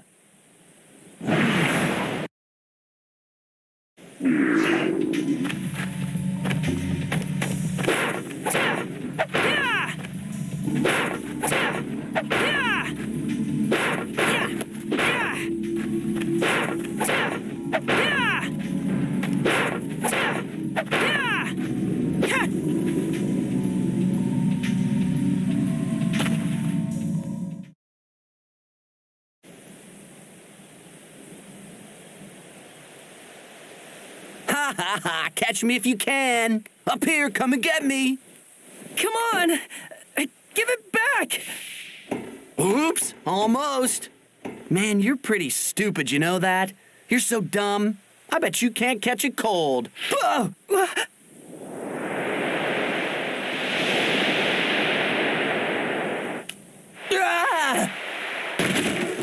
Crow!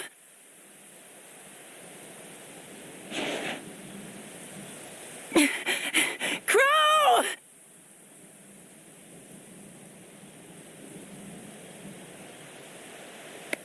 Crow!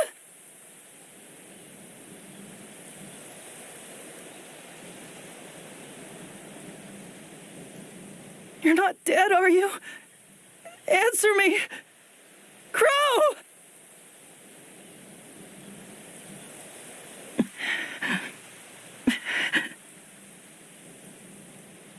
Jeez, what a racket you're making. Quit blubbering already, will ya? And for your information, I've never cried a day in my entire life. You're alive. You're alive. Thank goodness. Yep. You win. I give up, okay? Sorry.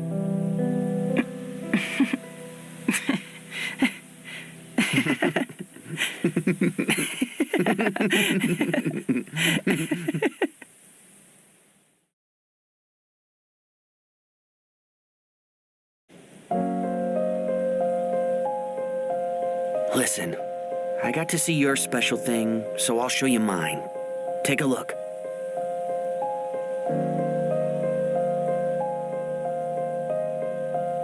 Crow, is that you? It's funny. To be honest, I really don't have any memories of my entire childhood. That's why I think that if I can somehow get to the place in this photo, I might learn about my past. But it's hard. I've been trying to find it for the longest time. It's near where we are now. I can feel it. Actually, I'm on a search too, for a silver-haired girl. Silver-haired? Yeah. You don't happen to know who she is, do you?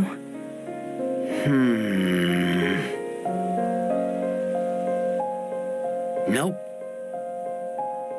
I see. Wait, hold on a second.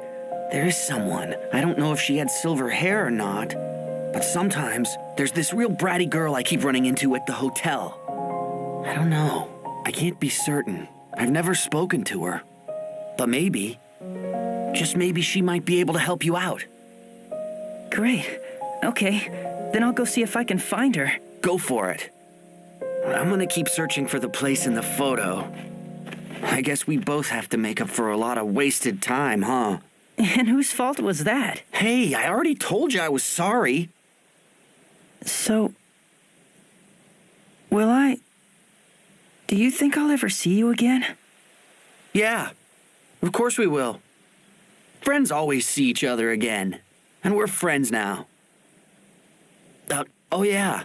Another thing friends always do is give each other presents. And besides, I should probably make up for being mean to you and stealing something of yours. Here, take this. A ring with a silver skull? You better keep it safe in your locket, okay? Well, thank you.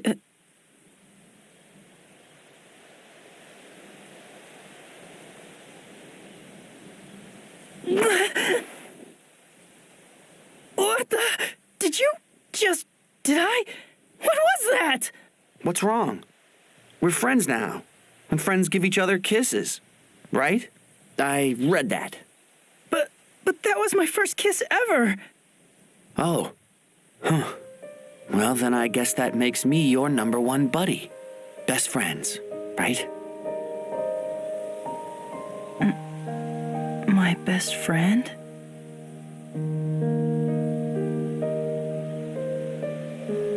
Yeah. We're friends now. You bet.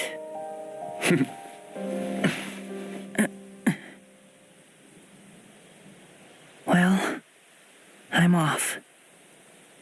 Right. See you around. Yeah. Bye then, for now.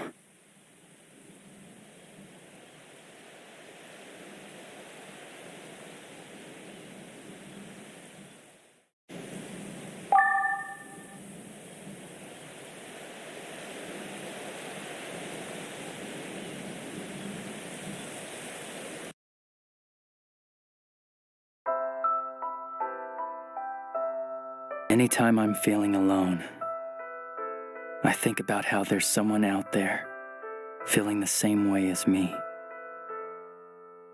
At this very moment, there are innumerable people just like me all over the world. Yet the tiniest act of sharing a secret could easily make two of us friends. So simple. So effortless. I've never revealed your secret to anybody. And I never will. I promise. I swear. Tonight. Under the blue moon. From beneath this dilapidated Ferris wheel.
This is so soothing.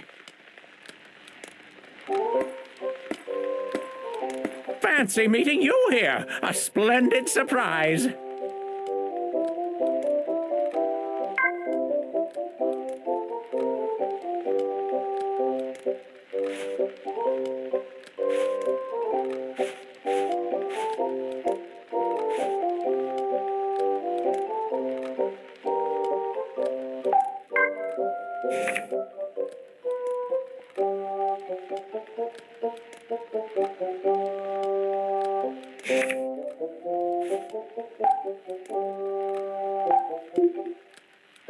Well then, this is goodbye.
Oh, man.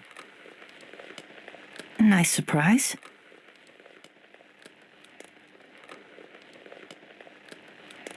Father? Everything worked out at the hotel. They said we can hold the wedding there. Really? That's wonderful. I'm so happy. What's that? A ring pillow. Your son brought it over and told me to use it in the ceremony. I'm sorry, but it just looks so familiar to me. Oh, you. Don't tell me you've forgotten. Wait a second. Is that the same one we used? None other. It's the same one you used on your wedding day. See, here's your initials embroidered on it. Well, I'll be. It's funny. Who'd have ever guessed I'd have your wife's initials? I'm so sorry it had to end up like this. Please, don't say things like that. There's nothing to apologize for. I really am happy. When it comes down to it, I'm getting a whole new family. A new family. Huh. Father, I just want to thank you so much. What for? For raising such a fine son. And for accepting me. I just know we'll be happy.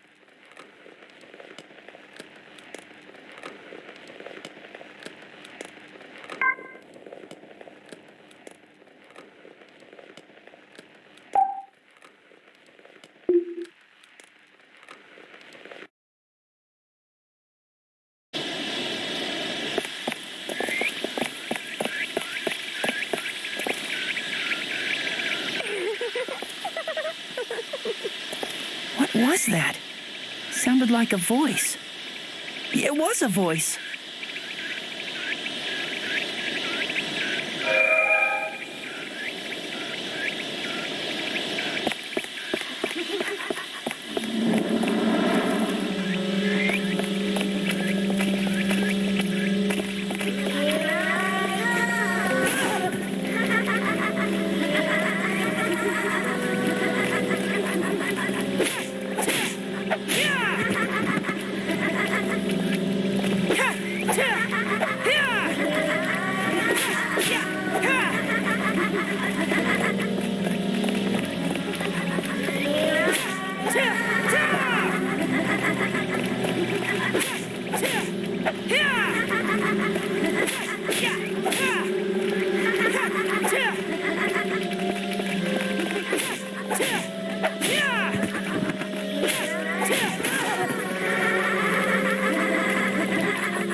You dummy!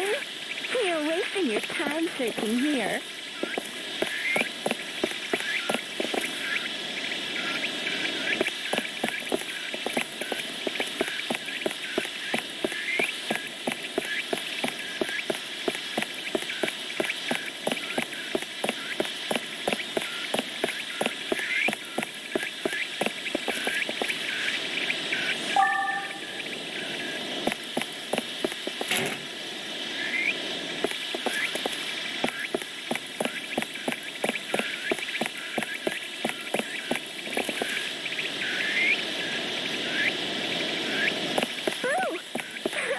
Did I scare you?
Don't come this way.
If anything happens, there's nobody to save you.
Yeah!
very cool.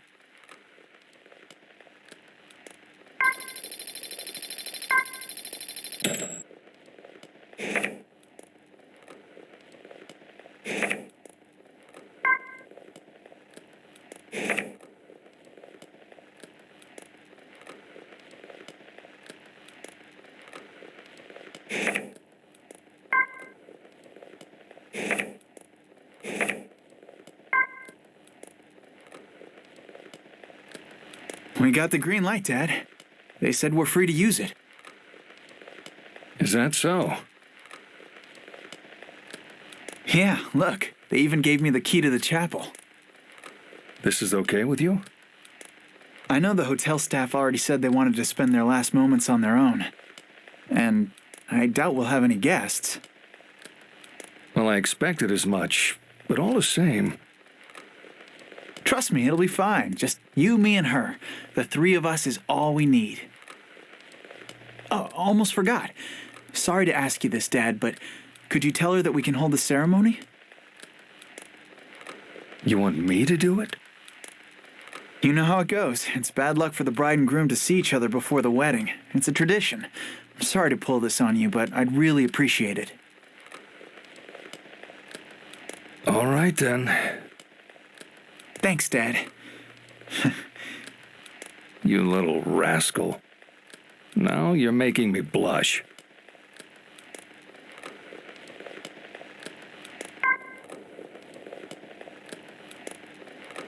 Where did you come from? Where are you going? I'm sure you come from someplace I don't know. Going someplace I can't follow. When I was 12, I came down with a terrible fever that attacked my nervous system. I survived somehow, but lost the use of my legs. Before I was paralyzed, I'd always dreamed of becoming a prima ballerina. I loved dancing before an audience and basking in their praise. My parents would tell me my smile lit up the room, kindling the fire of pride that burned so bright in my young heart. I can't look back on this time in my life without bringing up Mal. Mal was a neighborhood boy and my best playmate. We shared our dreams, so full of hope for what the future held. Mal aspired to become a botanist. Do you know what genes are? They're what determine the color of flowers in the nucleus of their cells. I'm going to study genetics and engineer a flower with a color like the world's never seen before. I drew a picture that combined both of our dreams. It showed me as a beautiful woman dancing in the middle of a field of mouse flowers. His creations looked like bellflowers that were snow white by day and that glowed blue at night. I called them lantern blossoms. When the stars came out, they would light up, making the field a stage all my own. A flower that changes color depending on the time of day? When I tried to show Mel the picture I had drawn, he pursed his lips and gave a slight frown as he thought it over. I admit, it sounds interesting. White by day, blue at night, was it? Maybe for the tiny window of time when the sun's going down, it could burn a dark red. Mao had given a most wonderful addition to my idea. I considered it a present from him to me. I was so happy. My name is Akane, which means dark red in Japanese. Mel was a pushover of a boy. He was the butt of the other kids' jokes and victim to their pranks. They'd toss his glasses in the garbage or hide them in the blackboard erasers. However, I was the only one who'd get furious at them, while Mal would rejoice in the fact that they didn't break the lenses. He just wiped them clean and put them back on. The boys would think he was being cheeky and tease him all over again, but Mal refused to ever let them get to him. Mal's head was filled with facts about flowers, so the boys' taunts registered as no more than the meaningless buzz of insects. Meanwhile, I spent all my time worrying about the bullying and helping him find his glasses. We'd eat lunch together and partner up during gym class. Still, over time, it became apparent that my attentions meant less and less to Mal. In fact, it was only when he talked about genetics or what determined colors in flowers that he would truly come alive, and his eyes would sparkle with excitement. As far as Mal was concerned,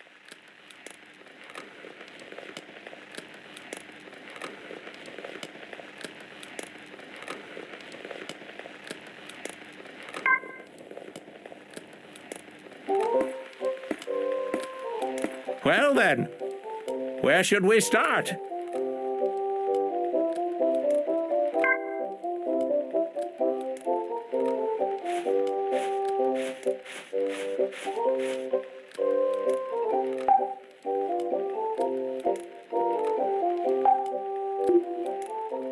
Have a nice day!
Home already.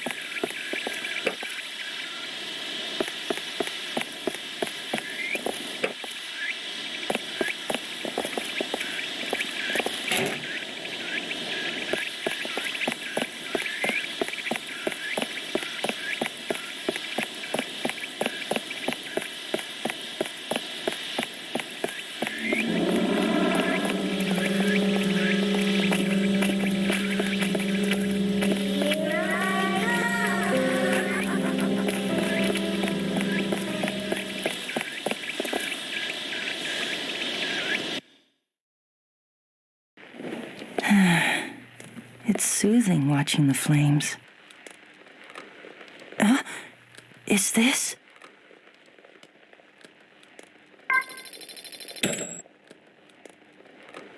Iced tea on a hot day. Warm cocoa for a chilly night. You always knew just what to get me. If you could pour a cup of my feelings, would you bring them to where I desire? If you could, then a drop would be enough. Bring me all my feelings for you. Fill it right up, right to the brim. Just Be careful not to spill any on the way.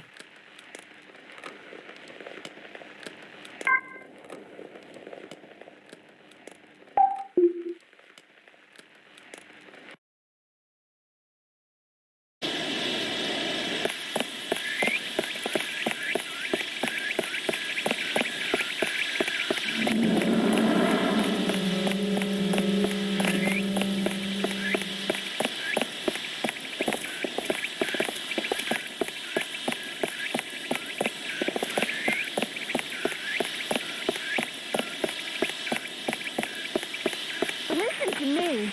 It gets dangerous.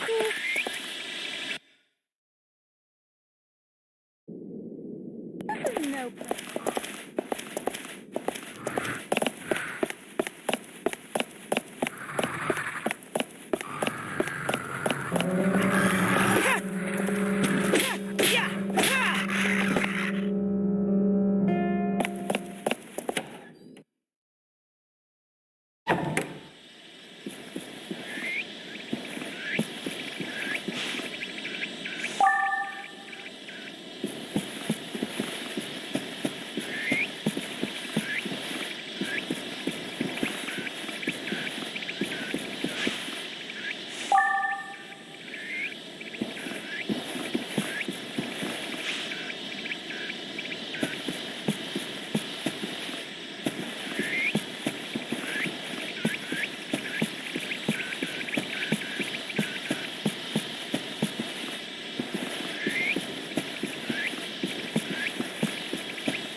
Better leave now.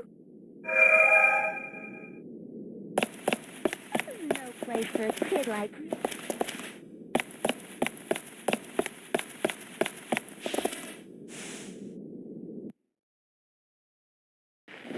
Achoo!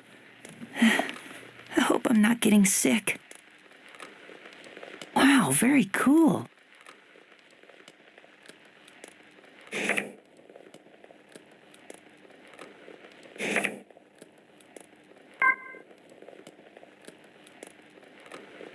The day of the recital at the ballet school I attended, despite my insistence that he come, Mao didn't show up. While on stage, my eyes were fixated on the audience, and being so distracted, my feet tripped up my classmates and made a mess of the performance. I went home completely dejected, only to find Mao waiting in front of my house. "Mao, why didn't you come today?" I demanded as I ran up the steps to him. Mal replied with, "Well, you know, what was that supposed to mean?" More importantly, look at this. Mal showed me the inside of the white plastic bag he was holding. What was supposed to be more important? They're called moonlight mushrooms. They light up at night. And if I can figure out what causes that and blend it with the genes of the bellflower... Mal's dirt-smeared cheeks were flushed with excitement. It angered me like nothing ever before. Mal had ditched my recital to go hunting for mushrooms in the ravine instead. I swung my hand up and knocked the bag from Mal's grasp. Dirt flew from the bag, and a rain of mushrooms fell to the ground. Mal looked at them with the saddest expression on his face. Imagine that. Mal was more worried about some mushrooms than about me. He could marry them for all I cared. You look like an idiot obsessing over some pathetic mushrooms. I'm just a waste of your precious time, aren't I? Unlike me, your plants don't tell you to come to recitals. They won't make fun of you or tell you to do your homework. You only need to look after them when you want to. You only turn to your plants because you're no good with people. You may have a dream for your future, but don't step all over mine. I know. I was taking out my frustrations from my poor performance on Mal. My own dreams weren't going as well, so I was looking down on Mal's. It was a lowly thing to do. But I didn't want to apologize. I left Mal standing there as I ran inside and locked myself in my room. I had hung up my drawing where everybody could see it on my wall. The one of me as an adult, dancing in the field of lantern blossoms. That drawing of Mal's and my dreams coming to reality was a treasure to me. When I tried to peel it off the wall, the picture tore. For a moment, I felt extreme remorse, but I refused to give in. Took the torn drawing and ripped it to shreds before dumping it in the garbage.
No place for a kid like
Man, I'm getting sleepy. I see.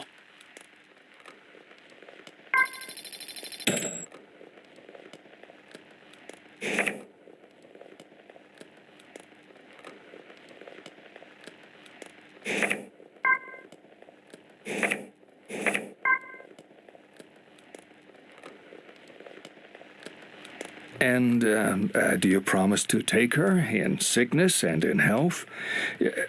How's the next part go? Oh, come on already. Do it right, Dad.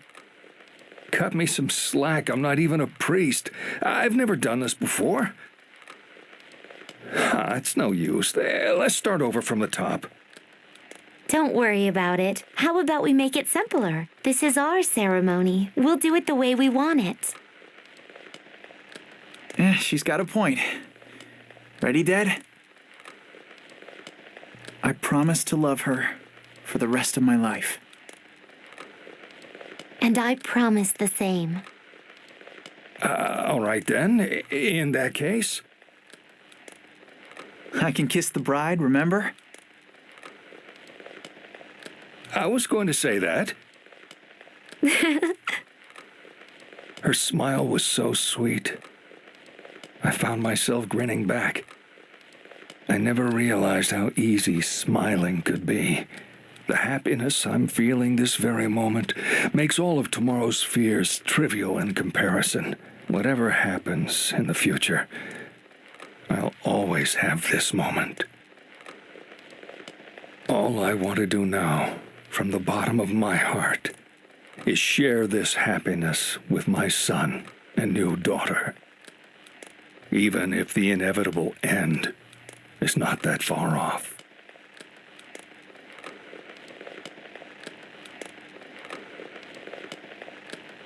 Thanks, Dad.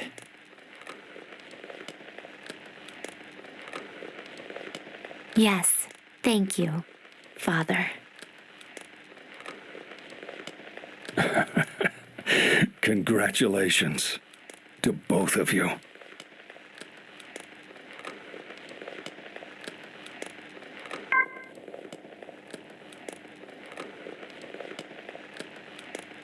I was hit with the fever the night that Mao and I had our fight. I remember bits and pieces of the dream that flooded my mind, but in the corner of every dream was the same image. It was the drawing that I had ripped to shreds. My legs in the drawing were cut off right at the ankle. In a sense, I was dancing legless. Soon the dream became reality. Though the fever subsided, my legs remained paralyzed. I couldn't walk, let alone dance, ever again. I spent weeks mourning in my room. Mao came again and again to check on me, but I refused to see him. Eventually, he stopped coming at all. After a short time, I went back to school bound to a wheelchair. My line of sight was so low to the ground, it felt like I'd reverted back to a little kid. Everything I saw looked different from before. The school buildings were like gray giants that threatened to crush me. My friends were kind to me, but it felt like they were all looking down on me and sneering. I rarely lifted my head anymore. Even when I ran into Mao at school, I didn't make eye contact with him. My sickness robbed me of everything.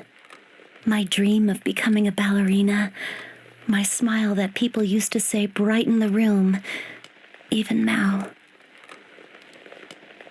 Even though I was stuck in that wheelchair, I attended school like everyone else. With my unyielding nature, I strived hard in my studies ate my meals with gusto, and led in my student council duties.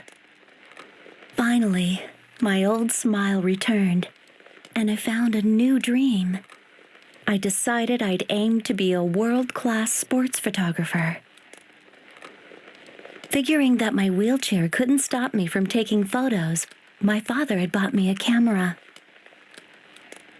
Of all the things I lost with my sickness, there was only one thing I couldn't get back.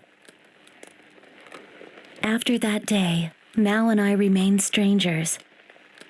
The anger and hurt I felt from him were long gone, and yet there was less and less chance for conversation like before. I would often watch Mao tending to the flowers in the school garden from my perch at the window. After all this time, it was only now that I truly understood him. It's odd how rather than when we were close, it was by watching him from afar like this that I came to know him better. Plants are far more delicate than I used to think. If you're the least bit irresponsible and neglect their care even a little, they take a quick turn for the worse. And because they can't speak for themselves, you have to sit for hours to watch and read what they need. Do they have enough water? Good fertilizer? Any signs of sickness? Are they thriving? Mao was ever patient as he looked after his plants. If there was a sickly-looking sprout, he'd change its soil, set a splint for it, and even stay late into the night to watch over it. He'd crouch in front of the flowers that had been trampled on by thoughtless students and mull over them for hours. While the other students were laughing it up and having a good time, only Mao would have his ear tilted to the silent voices of the flowers that nobody cared to listen to.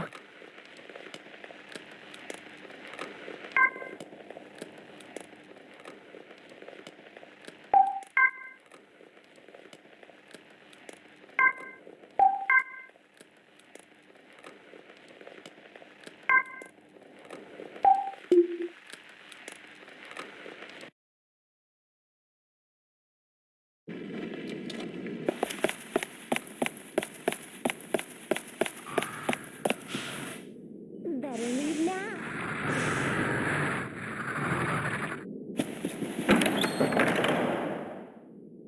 This is no place for...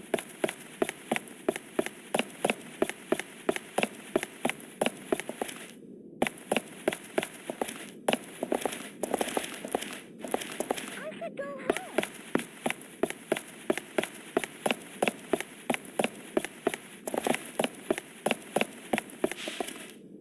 No place for a kid like this.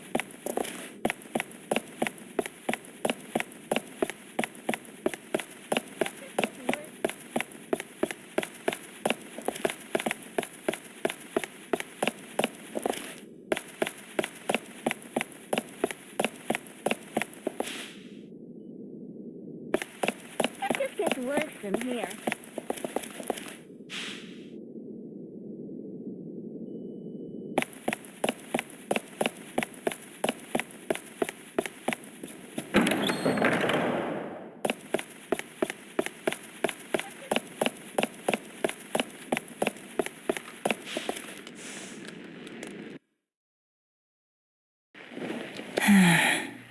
It's soothing watching the flames.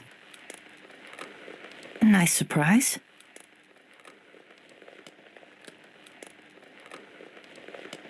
Listen, sweetheart. Tonight, I feel there's so much I need to talk to you about. It's strange, isn't it? For all we know, I could be joining you as soon as tomorrow. Today, our son's getting married. His fiancée is too good for the fool. She's got a big heart and a good head on her shoulders. Like father, like son, they say. Actually, she reminds me a little of you. They both seem happy, just like we were at their age. But even so, I really am an awful parent. I just can't accept it. I bet you want to say I'm being silly. They're starting a whole new life, so much to look forward to, and yet, to have it be stolen away like this, there's no way I can accept it. But I know, no matter what I think about it, I have to give them my blessing. After all, I'll be the only one at the ceremony to congratulate them. I know it's wrong to think this way, but I just can't help. Are you listening up there? If you were alive, do you think you'd be able to smile and wish them well with a clear conscience?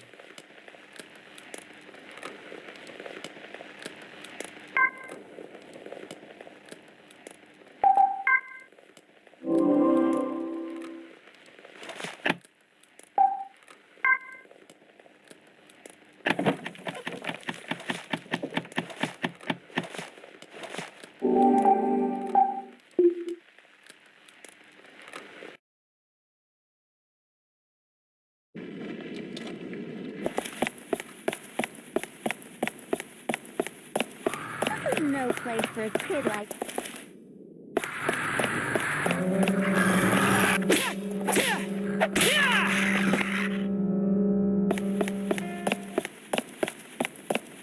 I could go home. Get it through your head. Please, don't go any further. It's really dangerous. Who is that? Where are you?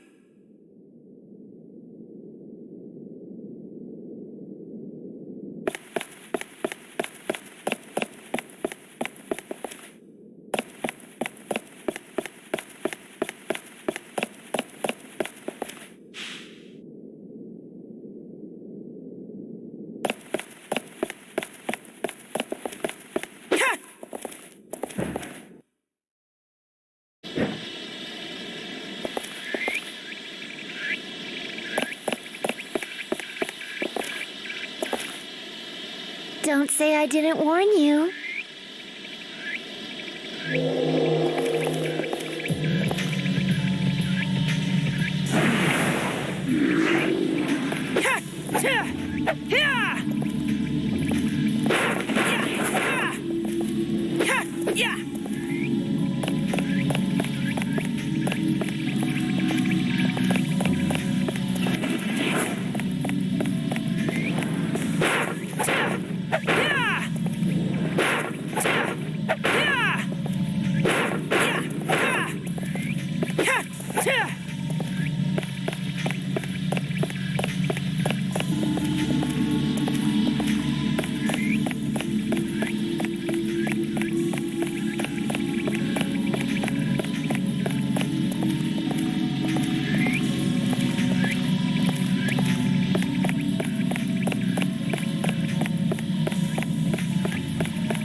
Oh, there's a key here.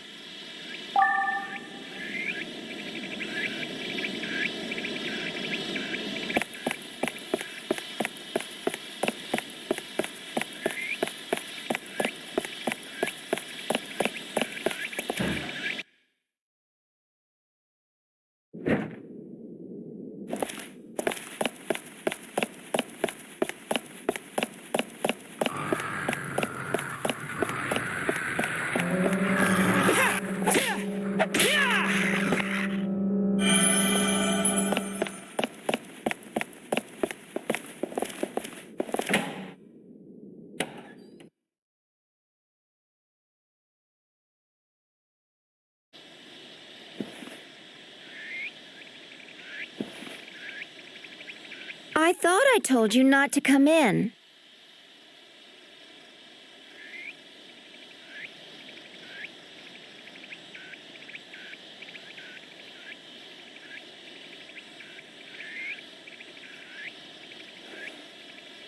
I don't get it. Does this mean you're dead? Give me a break. Why is it that you're able to see me? Well. I had no idea there was anyone left out there in the world. Persistent little guy, aren't you? Anyway, listen. My name is Sai, and you are? My name's Seto. Seto, huh?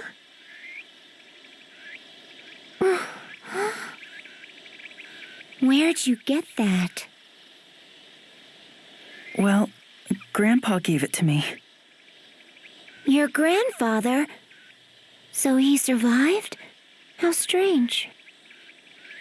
But I guess if he's already an old man now, a lot of time must have passed. Tell me, how's the old man doing?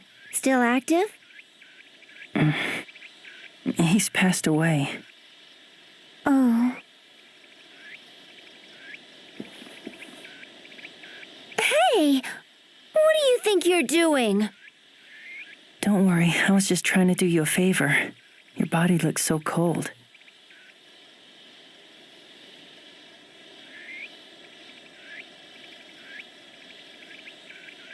Can I ask you something? Sure, shoot. You see, I'm looking for this girl I saw with silver hair. Have you seen her? Don't ask me. You want a girl? Find it for yourself. You're a guy, aren't you?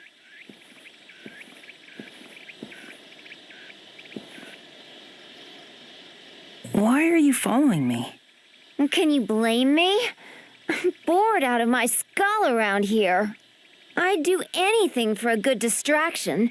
And besides, I know a lot of stuff. Maybe I could help you. Not to mention, I'm a sucker for cuties. Huh?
Stop. I won't let you past here. I'm looking for somebody. So can't you let me through? No, I don't know you. You're a stranger. I don't trust you. Ugh, what a brat. She won't listen to anything we say. You don't trust me? What can I do to win you over?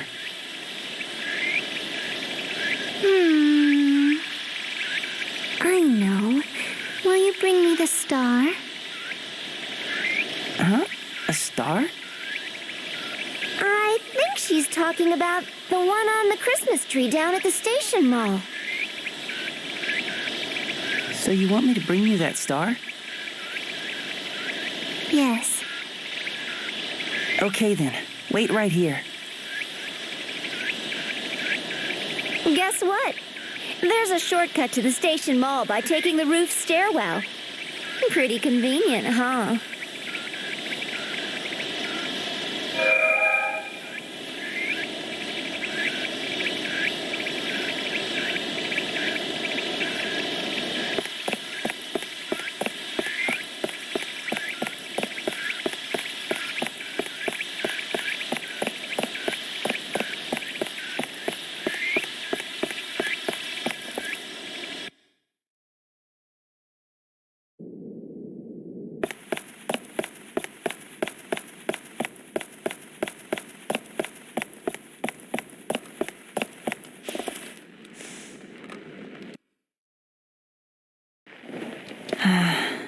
This is so soothing.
Yeah!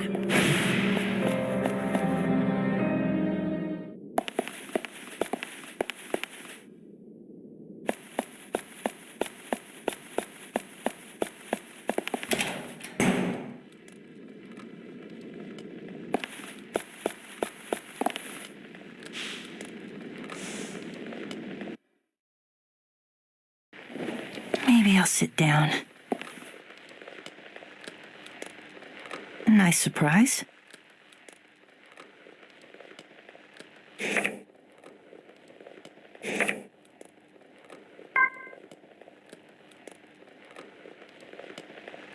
When I finally spoke to Mao again, it was the day of our high school graduation. I heard from our homeroom teacher that Mao was going to college in some far-off city. It was a college where he could really pursue his study of botany. I didn't want to leave things as they were. After the ceremony, I searched the school and found Mao by the school garden. It had been so long since I saw him up close, and he was a lot taller than I remembered. His long, slender fingers were black with earth, and his hands looked weathered. The strap of his canvas shoulder bag had been loosened to its maximum to let his bag fall to his hips. Somehow, that was enough to make my heart race. All I had to do was talk like we used to, but my mind suddenly went blank. What did I sound like when we used to talk? Was my voice high? Low? How did I choose my words? Was I curt with him? Cute? What was my timing when I smiled or got angry? I had no idea what to say. The graduates and students were laughing and crying together. We'll always be friends. Take care. Good luck. Goodbye. Come back to visit. I listened closely to borrow some of their words, but none of them were what I wanted to say. Mal, come down here. That was all I could finally manage to say. After a quick look of confusion, Mal kneeled before me, eyes on mine. There was that familiar scent, the smell of damp earth. Mal always smelled of earth. Long ago, I used to love napping beside him as he read. It felt like I was lying in the middle of a grassy field. I finally felt like I was with my old Mal and was able to speak naturally. How's your research for the lantern blossoms going? Actually, my college has fully equipped labs, so I think I'll finally be able to make some sort of progress. Genetic engineering is still a tricky field, so I probably won't be successful right away. I have 1,000,001 things I want to test out, so I highly doubt that 4 years will be enough time. Once given the chance, Mao's eyes glistened and he rattled on like the old days. His voice was lower than I remembered. He was intense and full of confidence, but there was still a bit of that old, delicate Mao in him, too. My heart was filled with so many feelings. I thought I'd burst into tears. I hadn't even cried during the ceremony. How had I survived being apart from Mao all these years? How could I stand not hearing him? How could I breathe without taking in his scent? Why hadn't I tried to patch things up sooner? And now, Mao was going far away. I would never be able to follow him with my legs. Mao was like a towering tree beside me. He offered me cozy shade quenched my thirst with dew, gave me fresh oxygen to breathe. He was a gentle, peaceful tree. Mal, we'll always be friends, right? Yeah. Take care where you're going. Yeah. Good luck. Yeah. Goodbye. And come and visit me sometime. Yeah. I'm still studying photography, and I've even landed some gigs. I clicked the shutter, blown away by the force and breath and energy of the athletes. As a hobby, I've begun shooting trees and flowers too. Whenever I capture the workings of life that flowers give off so powerfully, and yet can be so easy to miss if you're not careful, I swear I can smell Mal beside me. Though the year of his graduation came, Mal did not. Rumor had it he was staying late at the lab. He was so preoccupied, he'd probably forgotten all about me. I knew deep down in my heart, he never had any intention of keeping his promise to see me again. By that point, he and I had already started to make our way down our own separate paths. I had left my tree called Mal and was already breathing on my own. I'd come to the realization that our dreams no longer fit on a one-page drawing the way they used to. Where did you come from? Where are you going? I'm sure you come from some place I don't know. Going someplace I can't follow.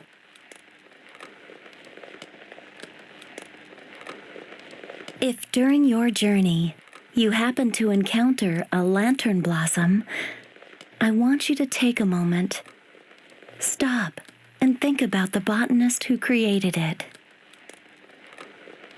I'm sure it will have been a young man named Mal. I believe that someday he'll become the most amazing botanist ever.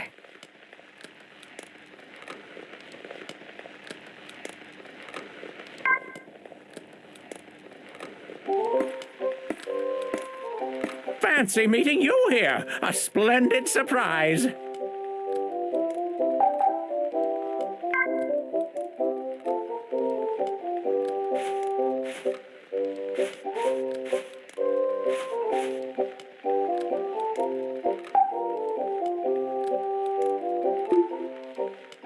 I look forward to our next meeting.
Star.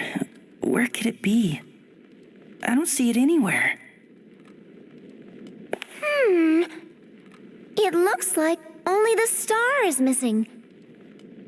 Hey! What's that?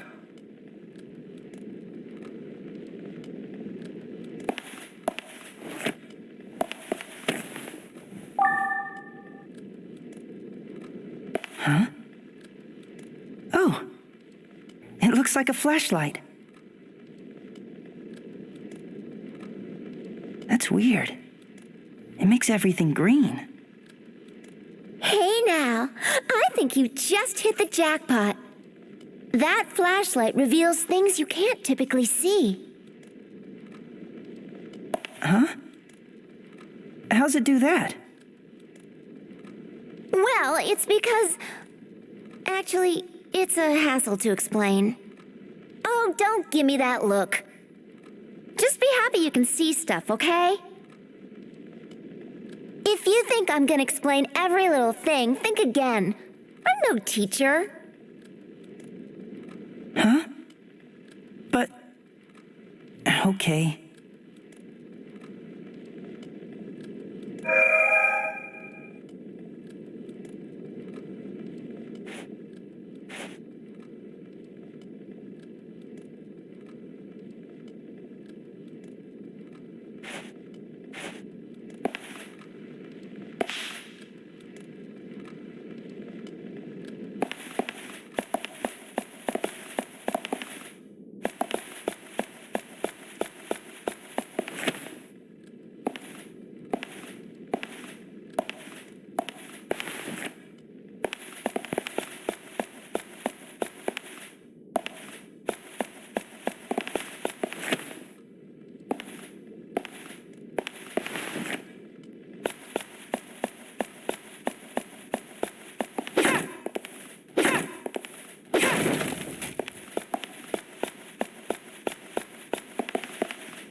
Oh, I better warm up. A nice surprise.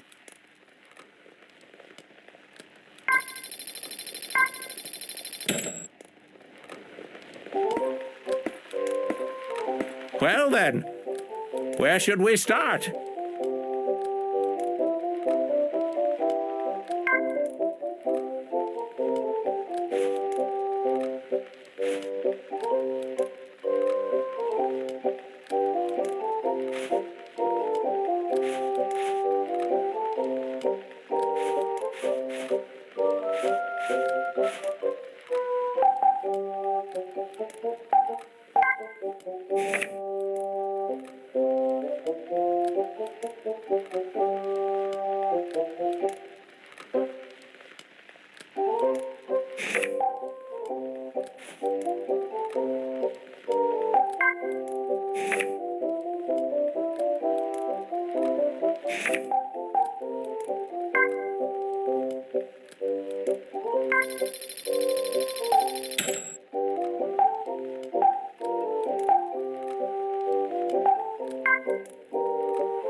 I shall see you again.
Maybe I'll sit down.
I found it. This must be the star she wanted.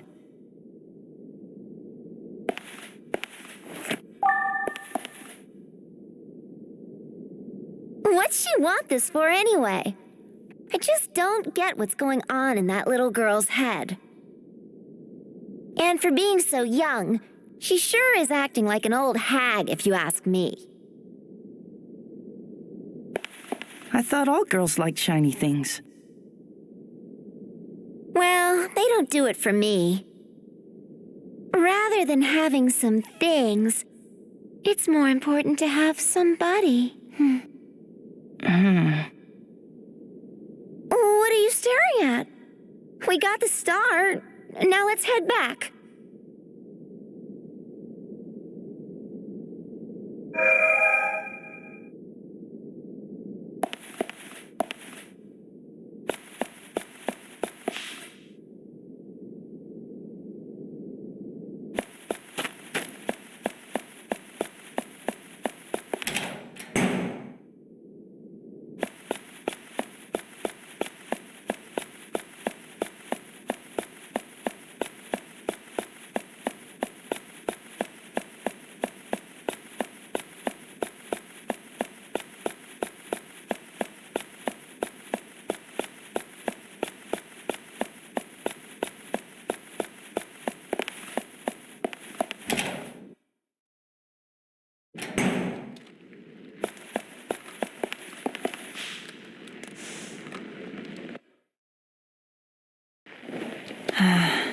This is so soothing. Wow, very cool.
Oh, I better warm up.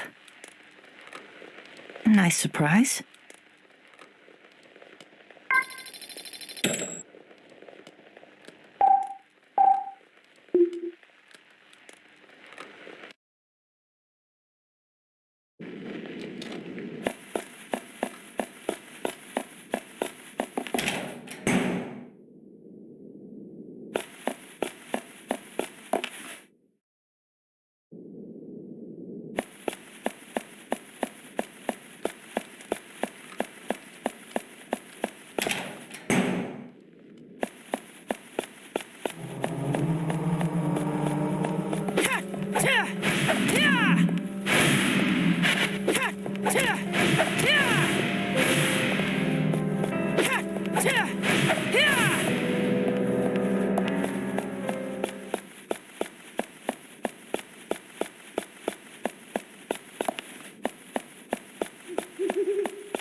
Phew, I'm tired.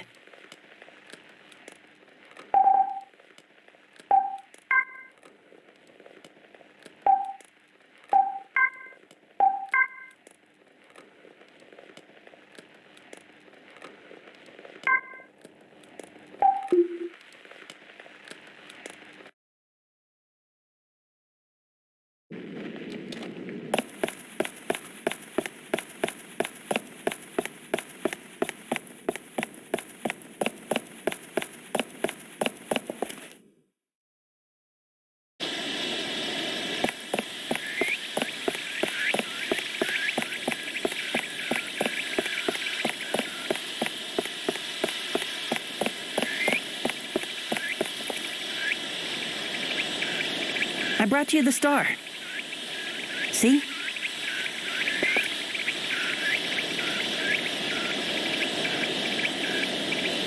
Liar. You couldn't get it. It's too high up to reach. There's no way you could have gotten it. You're wrong. I was with him when he got it. Yeah. It wasn't at the top of the tree. You stubborn little brat. Believe what people say for once. You're so rude. What else can I do to win your trust? The moon. Can you bring me the moon? What? Now you want the moon? Fine. One moon coming right up. Good. I've seen it in the park lots of times.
It's soothing watching the flames.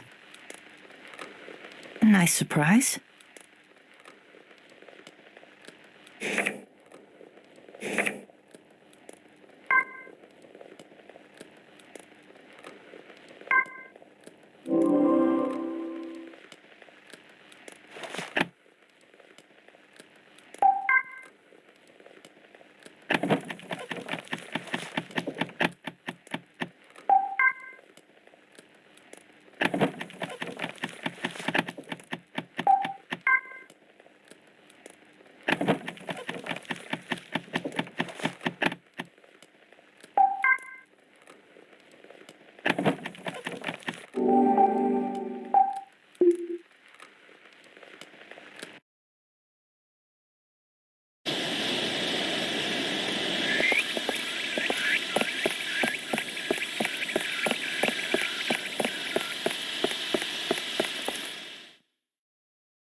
I think this is the moon she wanted.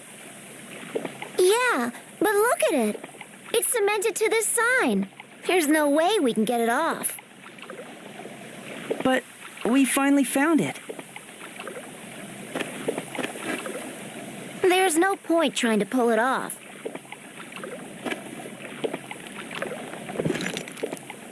I did it. It came right off.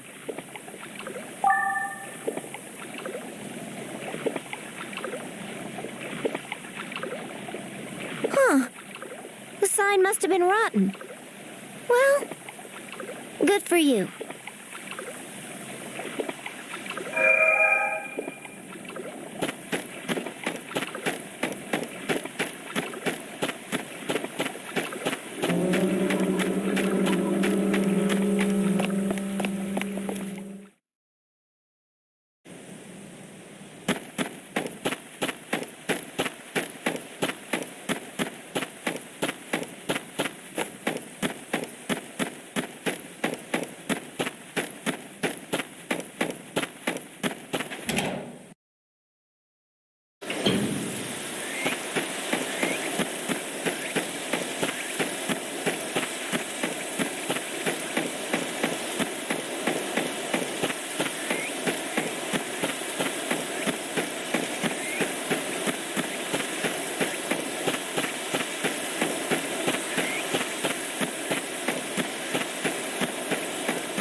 Phew, I'm tired.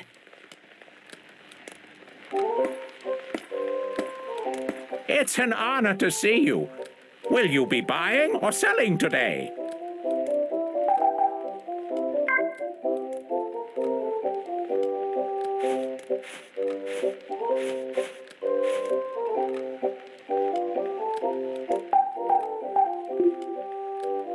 I shall see you again.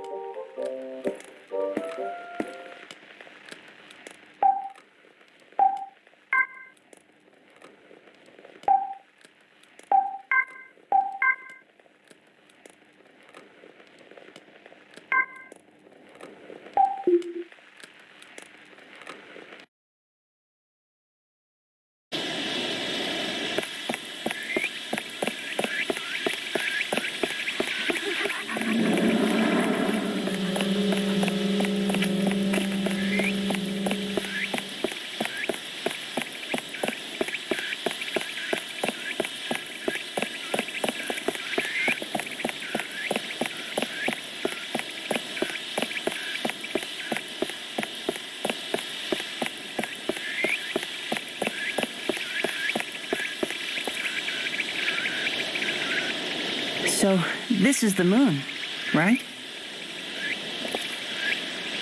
No, you're a liar. There's no way you could have gotten it off. It was cemented to a wall. Yeah, well, the wall gave away easily. I didn't think it would work at first either. I barely had to touch it for it to come right off. I don't believe you. Oh, come on. What do I have to do for you to believe me? Oh, please. Don't even waste your breath. She won't believe you no matter what you do. Well, my ring. Could you get back the ring I lost? She'll just pull this all over again. Let's forget about it. What? You want me to find it? Uh-huh. What's it look like? Well, It's silver and heart-shaped. Do you remember where you last saw it? I'm not sure. I think it was in the hotel restaurant. Okay, I'll be back. Oh, okay. A silver ring, huh? I've got a feeling this is going to be the toughest hunt yet.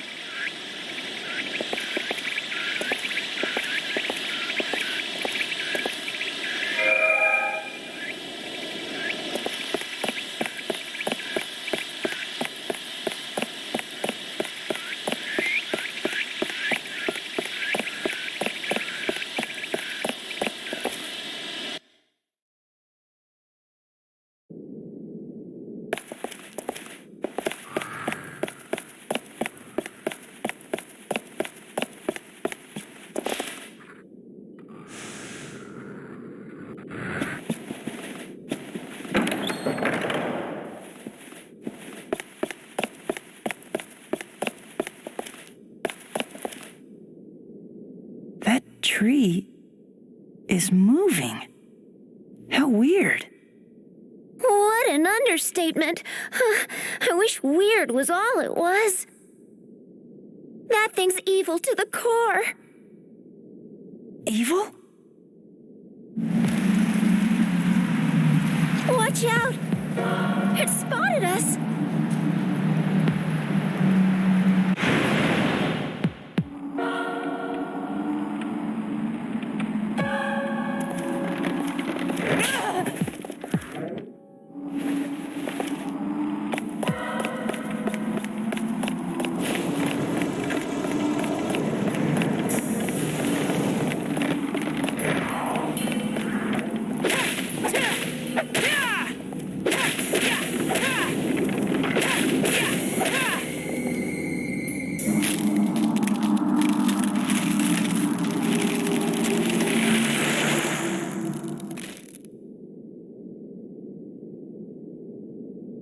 Phew. I guess that took care of it. I gotta say, for being such a pretty boy, you're kinda tough. I guess being on my own has made me that way. Hey, what's that? It's glowing. What is it?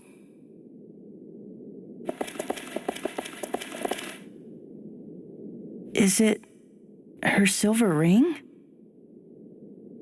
Let's go back and see what she says. Then again, she'll probably just call you a liar.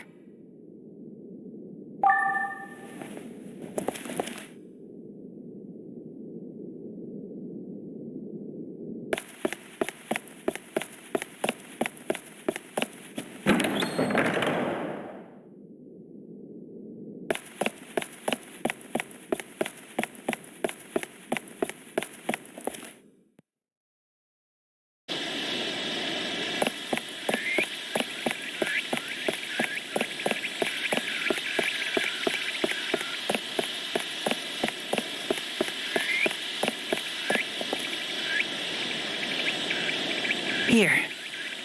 We found your ring.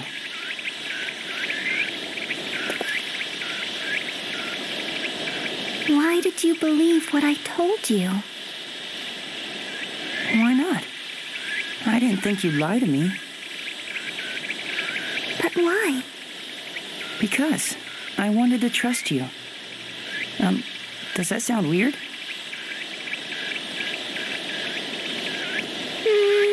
It is a little strange, but it's not a bad thing. You wanted to believe me? That sounds like something he'd say. My name is Chio. Please, come in. Thanks.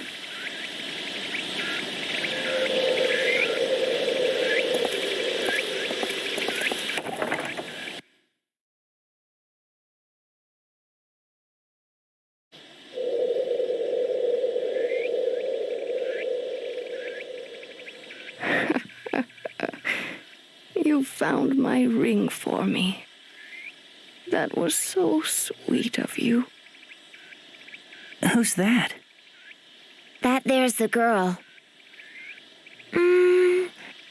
Actually, that's not quite right. We're seeing her true physical form. Thank you. Oh. Thank you so much. The day will come when your journey will end as well. Your greatest adventure will be over, and you will make your way home. However, your journey will not be complete. The days will still go on for you. One after another they will pass, until you've had enough of the monotony. No new discoveries will await you. You'll watch the sun rise and set. That's all your days will have to offer. That's the moment when you'll realize the truth. The sunbeams, the wind rolling over tall grass, the idle chit-chat with friends. These were the gems of your life. Then your heart will be carried off by the gentle, caressing breeze, and it will sparkle like a jewel, fade, and grow cold. Seeing this ring again, it brings back such a flood of memories for me. I see his smiling face that I loved so much. I see his fingers, long and rough, yet beautiful at the same time. Oh, how I missed this ring. I missed it so much. And yes, I know, I don't have much time left. But for you, I'm sure there are many tomorrows still waiting. So, you must go on your way. You must live. Live your life. Until you breathe your last breath. Live life to the fullest. That. Over there. What is it? Something on the nightstand? This brooch was fashioned after my hair clips. I don't have anything of practical use to give. But I do hope you'll take this along with you. It's beautiful. Of course I'll take it. Thank you. Thank you so much, dear, for returning my ring to me. And also thank you for believing what I told you. Thank you. From the bottom of my heart.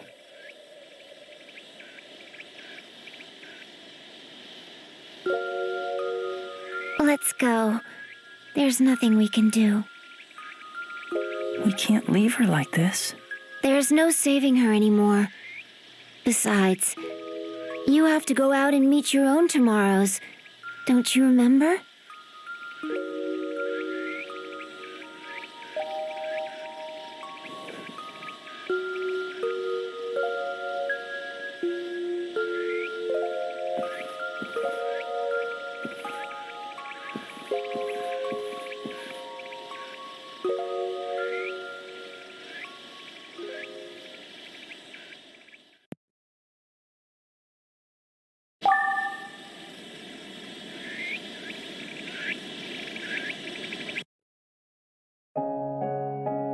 In the eyes of an old man lives a rascal of a boy.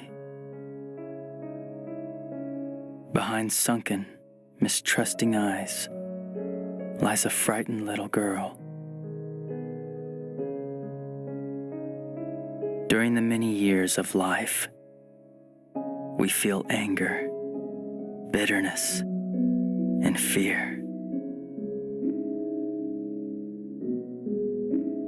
And yet, Even when betrayed, part of us wants to trust again. Just as we believe in ourselves, we want to believe in others, no matter who takes the first step. I will believe in them. And I believe that they will make the choice to believe in me too.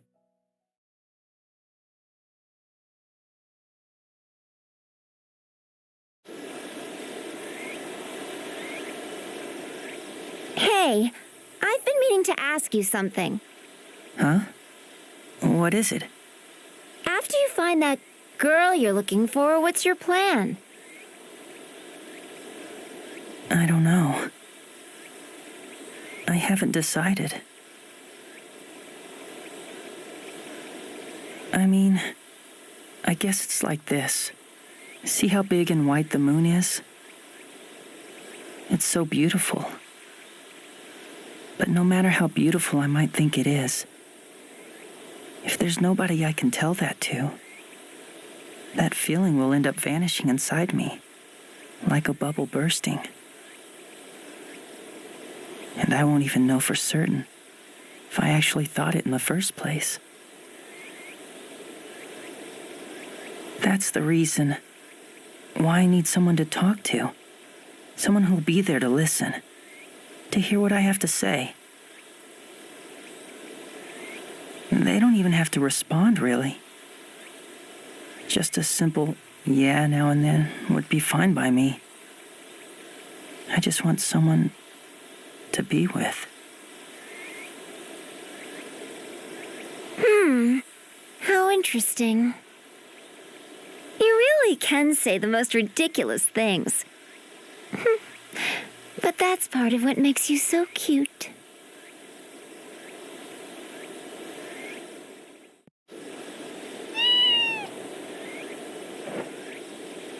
Huh, it's unusual to see a cat here.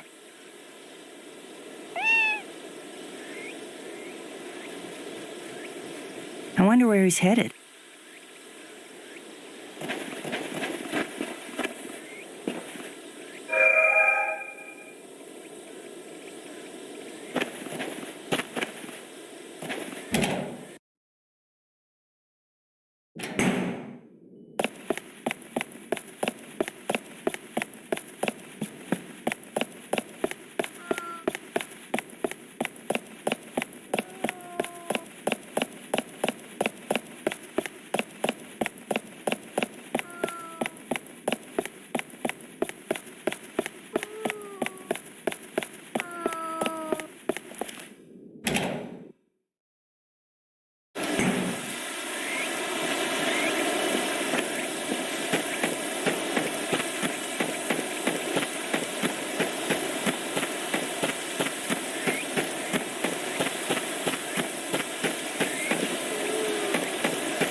What's it saying?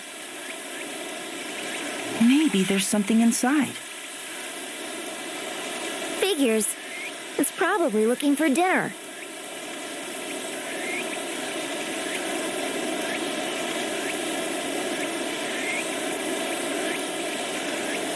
That girl. She was here. Look. You can make out these scribbles? Talk about obsessed. She might be down there. We have to go in. Whoa! Not so fast! You don't even know what's down there.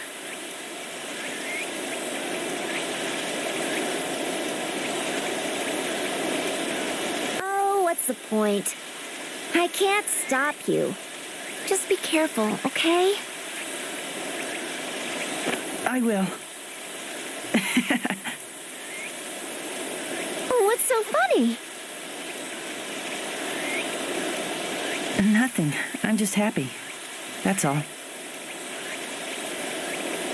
Don't go getting ideas in your head. I'm only coming along out of curiosity.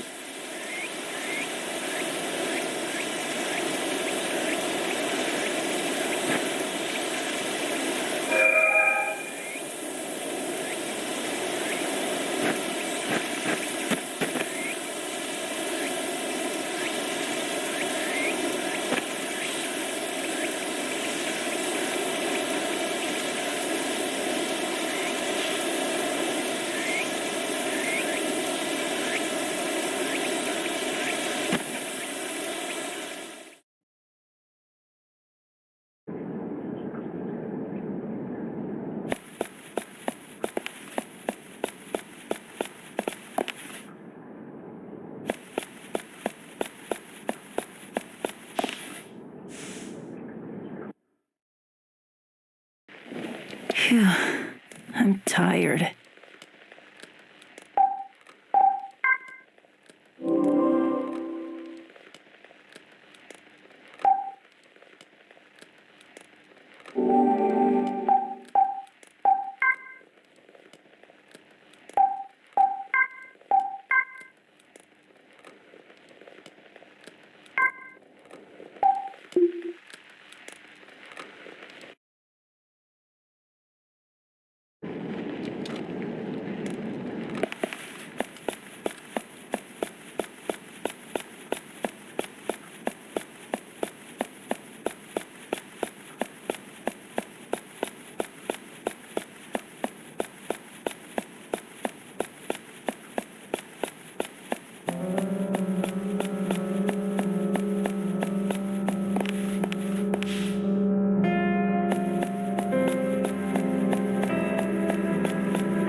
It's an honor to see you. Will you be buying or selling today?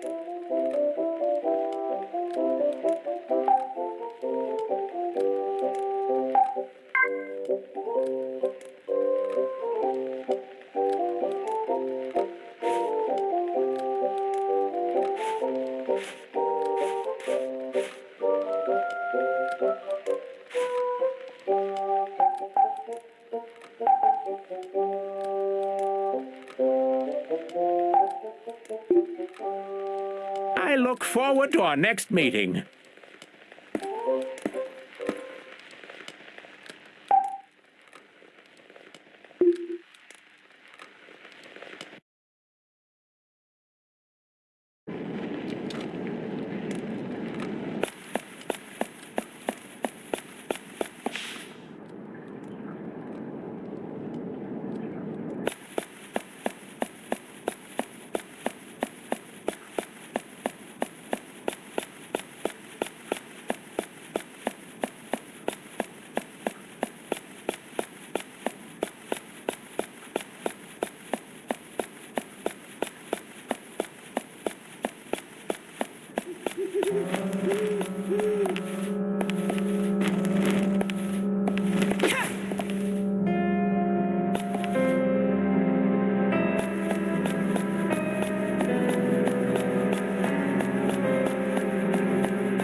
It's soothing watching the flames. Hey, is this?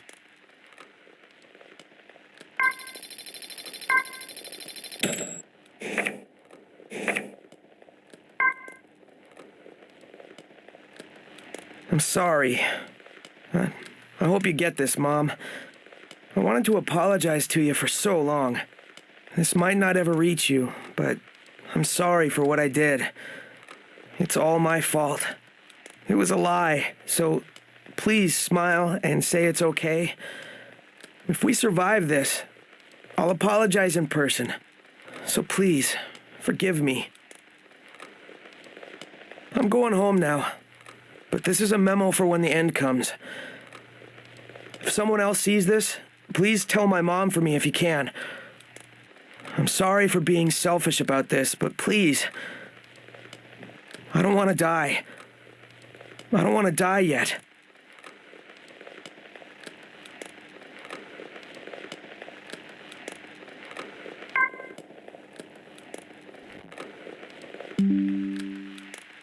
I looked upon those 7 girls, no longer breathing. I recalled the word deathbed. In that bright white alley, they lay there lifeless. I didn't think to explore the cause behind it. Death cannot be overturned or reversed. It stays right where it is. It doesn't go anywhere. The only reason I spilled tears was because of the wretched shape I was in. I had no memory of being loved, especially not at first glance.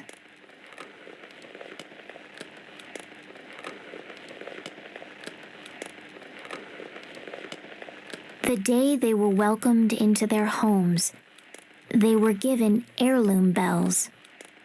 It proved that they were loved, like family.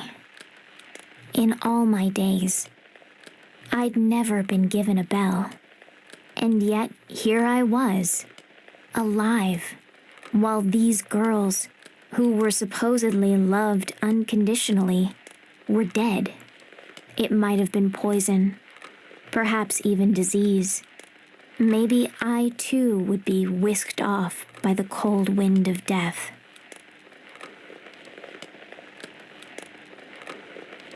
Either way, I was alive. A part of my heart scoffed. Serves you right. Just look at the evidence. You ridiculed me, and I survived. You paid the price of cruelty with your lives. Behold, I'm alive. But no matter how much I yelled, none of them opened their eyes, and my tears didn't stop. As I picked up one bell after another off the floor, I swore to myself that I wouldn't grieve over them. Not after I'd endured such suffering my whole life. I had the right to mock their life and death. The sound of the bells that were not mine echoed in vain through the air, like the tolling bells of a funeral.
starting to talk to myself? Hey, could this be...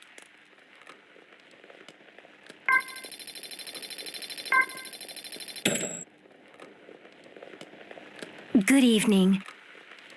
Thank you for the many entertaining episodes. I'm truly sad I'll never get to hear your voice again. I loved your show and looked forward to it every week. It always cheered me up. I know you'll never get the chance to read this, but I wanted to send you one last thanks. From your biggest fan, thank you very much.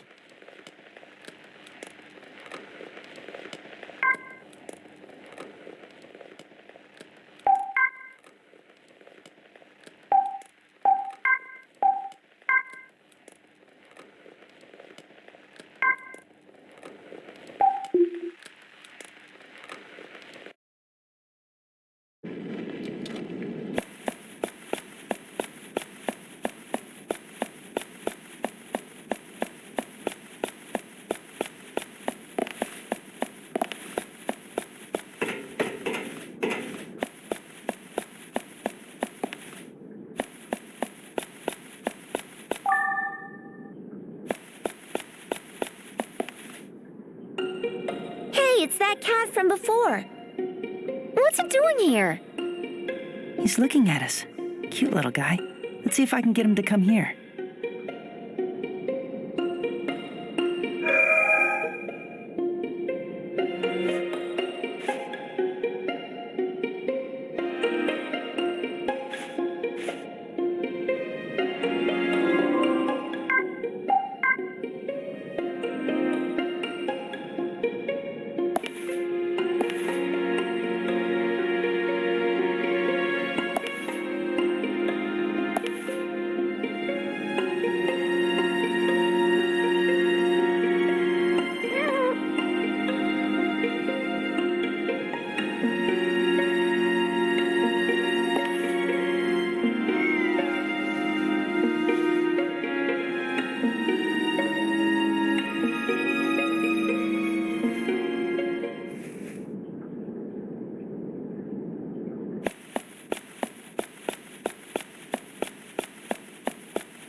Where did you run off to?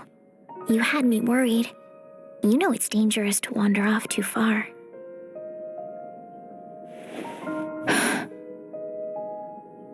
You.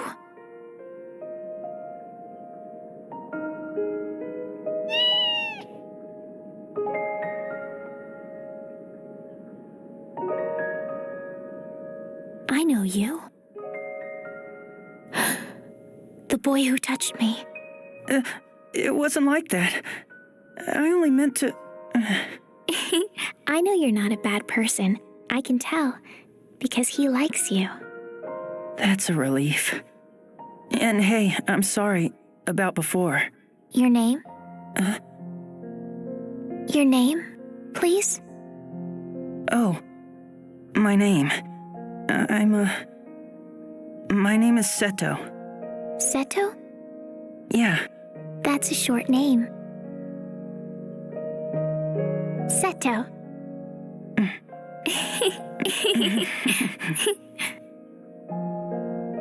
And, what about you? What's your... Glass cage will commence shortly.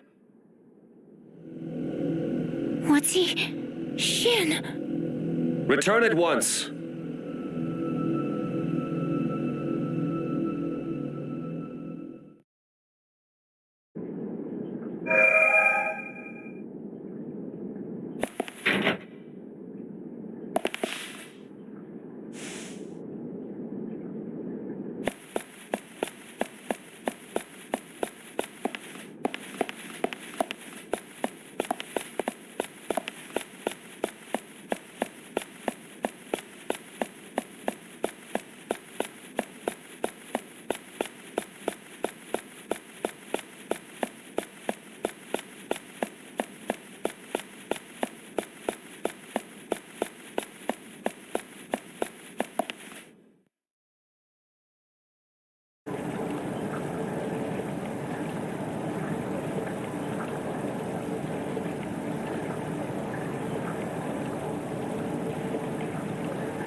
I'm not getting sick.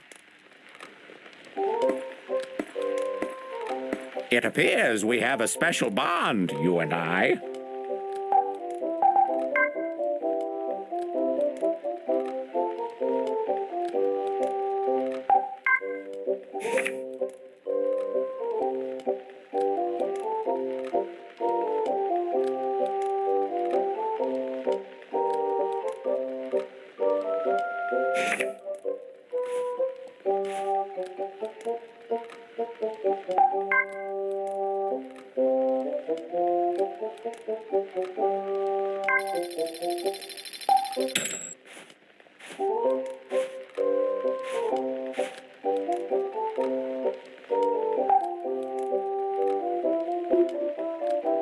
Have a nice day!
It's soothing watching the flames. Hey, could this be...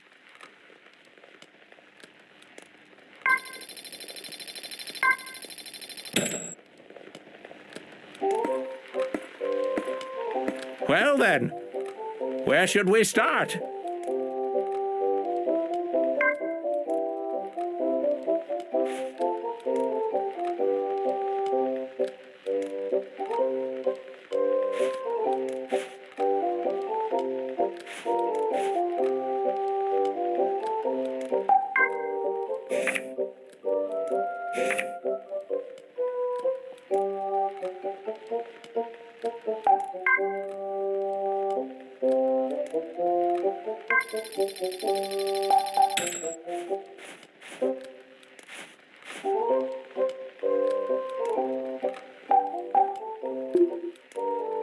Well then, this is goodbye.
What's with this place? It smells funny.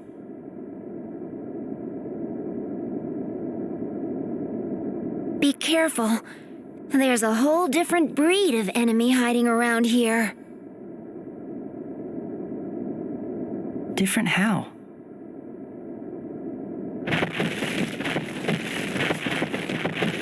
We've dealt with hazy, shadowy ghosts so far, but this guy's here in the flesh with a taste for meat.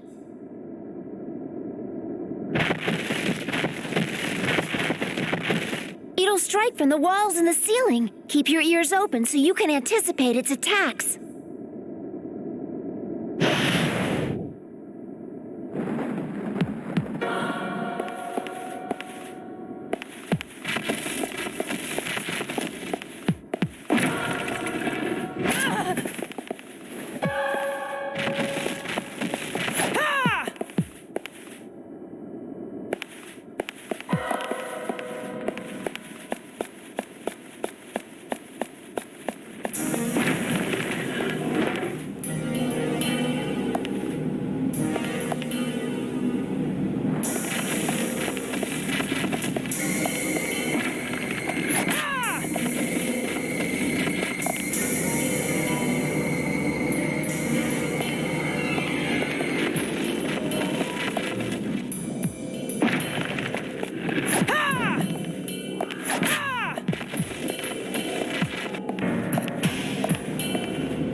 think we're okay now.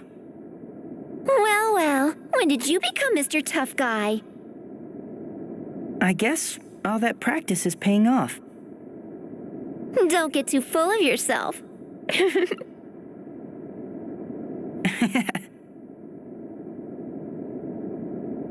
Now let's go find that girl.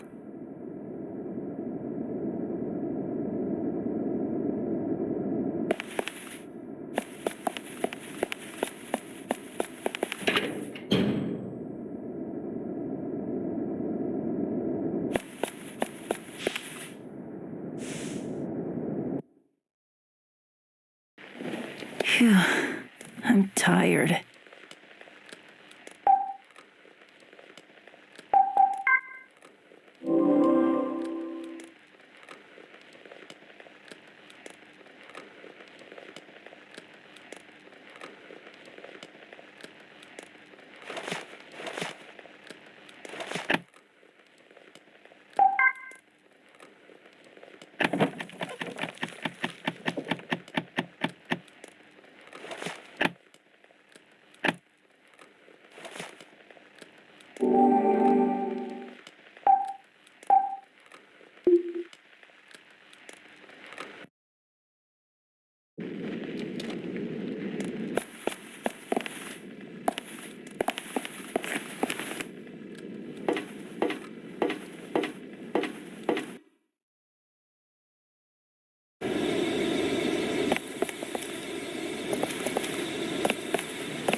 place is this? Are you kidding me or what? You don't know? That thing's called a dam. A dam?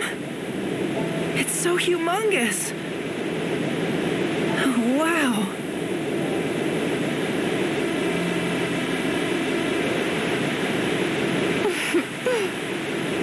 Yep, it's one of the larger structures built by man. It harnesses the force of water to turn giant turbines, and that generates electricity. Turbines? Electricity? I don't really get it, but it's still pretty amazing. Well, I guess so. What strikes me is that it's still operational. That's amazing. What are you grinning about? Nothing. I was just thinking how happy I am to share the site with somebody. Before, I'd always been alone in my discoveries.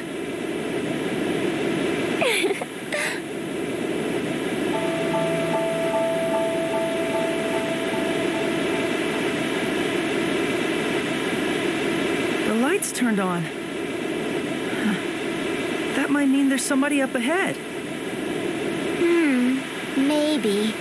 Although, in my opinion, I think we should go back where we came from.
you again.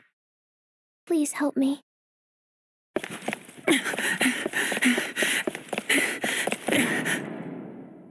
Please help me.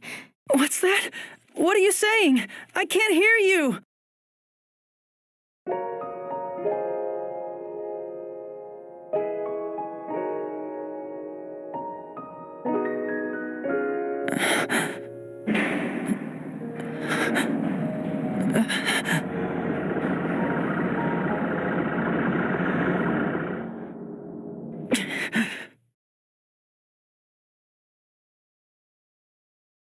It won't open. We have to climb down. You can't be serious. Don't tell me you're thinking of taking the ladders down. But she's in trouble, and she's waiting for me down there. Quiet already. Who am I kidding? Once you've made up your mind about something, there's no swaying you. What? Swaying me? You don't have to know the lingo. In any case, the walkways might be really flimsy, so be extra careful, will you? Yeah, I will. You'll be the second death of me, I swear. Uh-huh.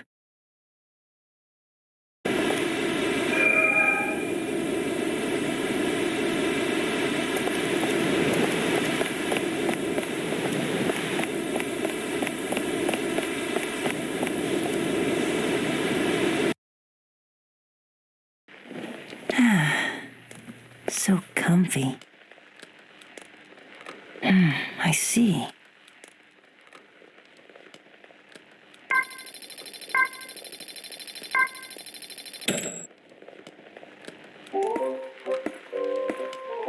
Ah, it is you. The pleasure is mine.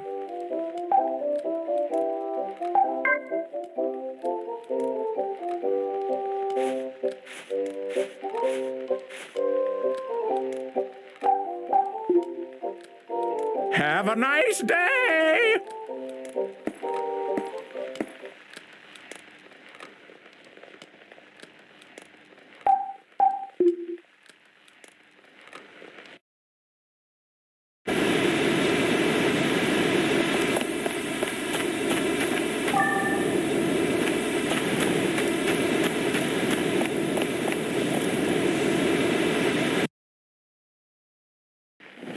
Maybe I'll sit down. Is this?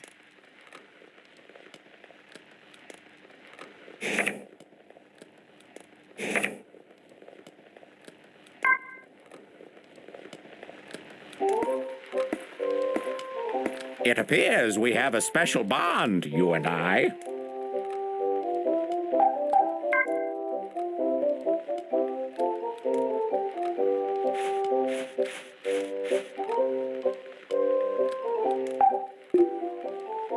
I shall see you again.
come on. Hurry up or I'm leaving you behind. Sorry. What are you scribbling there? It's a map. I wouldn't want us getting lost. You numbskull. I know this place like the back of my hand. I'd never lose my way here. But I need it. What?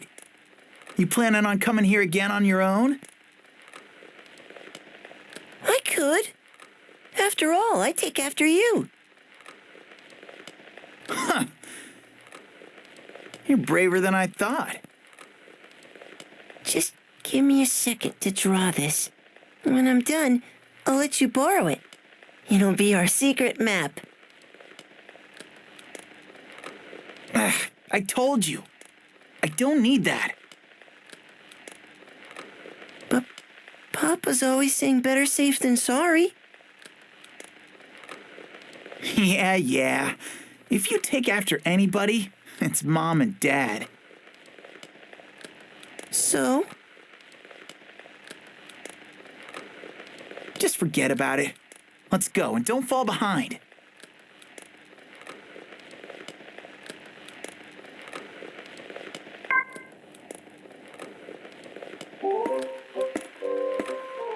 You are my valued customer indeed.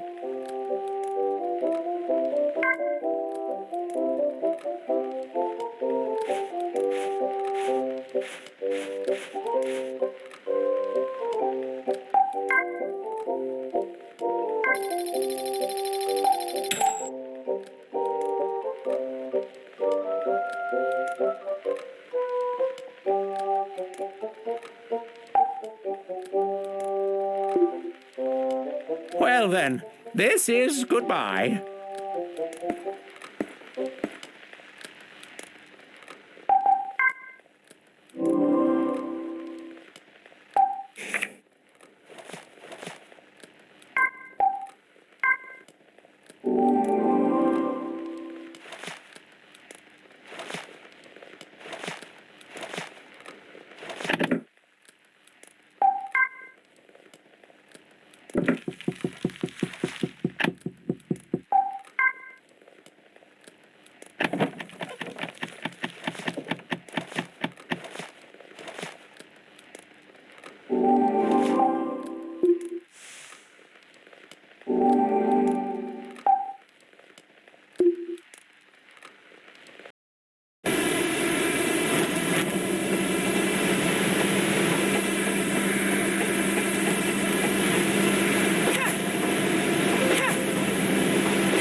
Phew, I'm tired.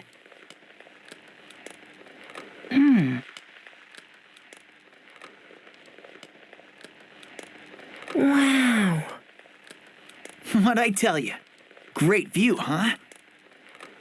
Yeah, it's amazing.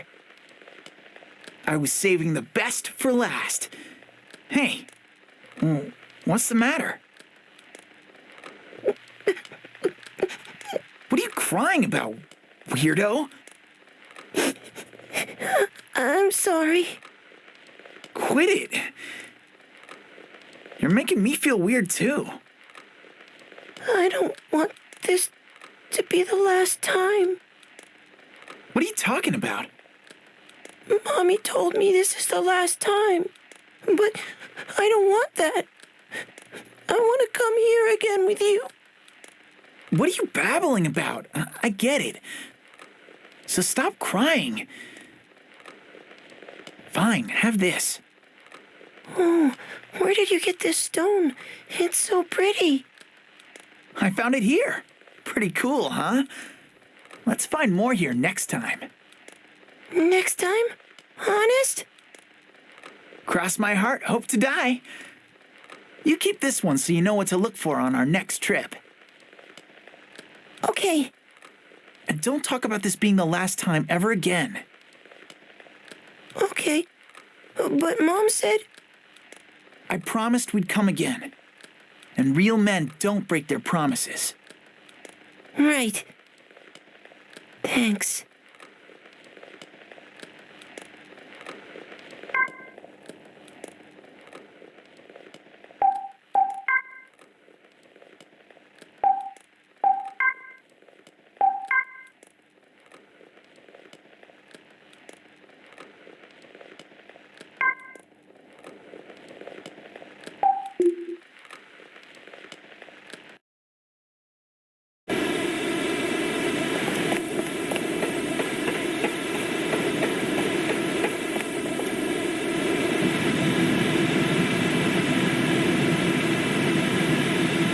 Noisy in there. I wonder what's inside. What's up ahead is like nothing we've encountered. If you want to turn back, now's the time. I can't. She's waiting for me in there. But this part is really dangerous.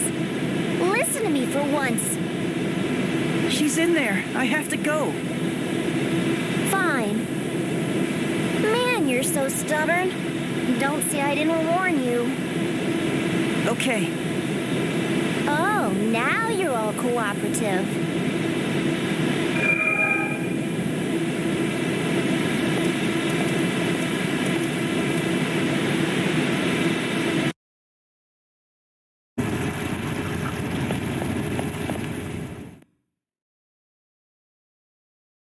Oh, look how shiny and sparkly this one is.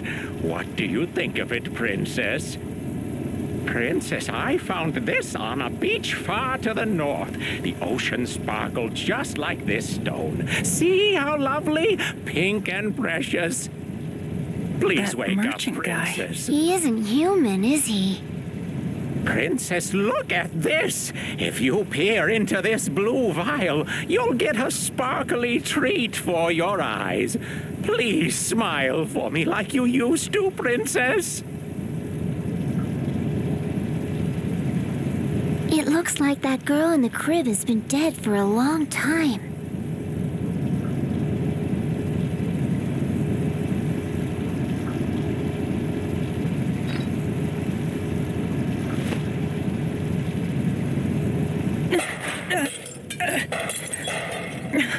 Who's there? Did you receive permission to enter the princess's room? I didn't. I'm so sorry. I was just... Get out this instant! You are in the princess's room! This place is not open to the likes of you! Get out! The guy's not listening to you. Let's get out of here while we can. Be gone, you vermin! Get out and never come back!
This is so soothing.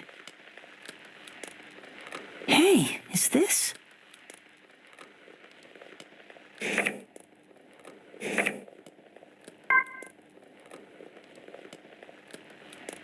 Oh, why won't he come home? I'm tired of watching the door. He'd usually make me some food and we'd eat together by now. I didn't even make a mess today.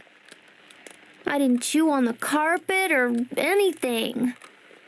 Come home soon. Pet me and call my name. And then please, hold me. I've been waiting like such a good boy.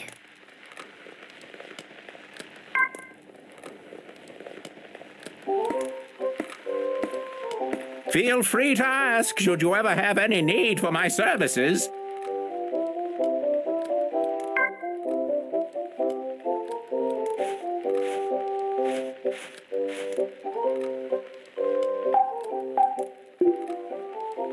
Well then, this is goodbye.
I must apologize for my previous behavior.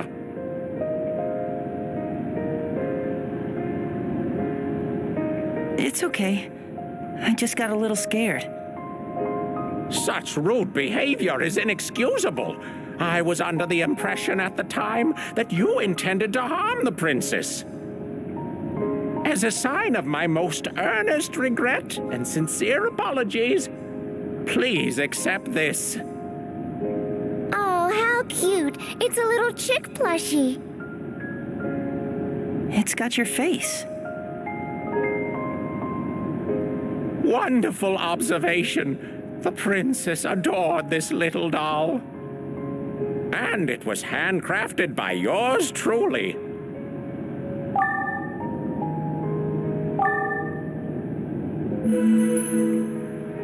Thank you very much. As you have undoubtedly witnessed, I have been in the service of the princess for many years now. One day, she suddenly failed to wake up. Since then, I've collected rarities from across the land in hopes of rousing her. When she wakes from her slumber, she can smile at me again, like she always used to. Your princess.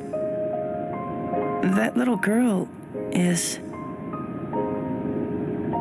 Ah, yes, the princess's smile, like a rose blossoming in spring. Such a lovely sight. Yeah, but she's... You don't have to say it. So, if you stumble across any rare or beautiful items, please consider a trade with me. Best regards until we meet again. And with that, take care.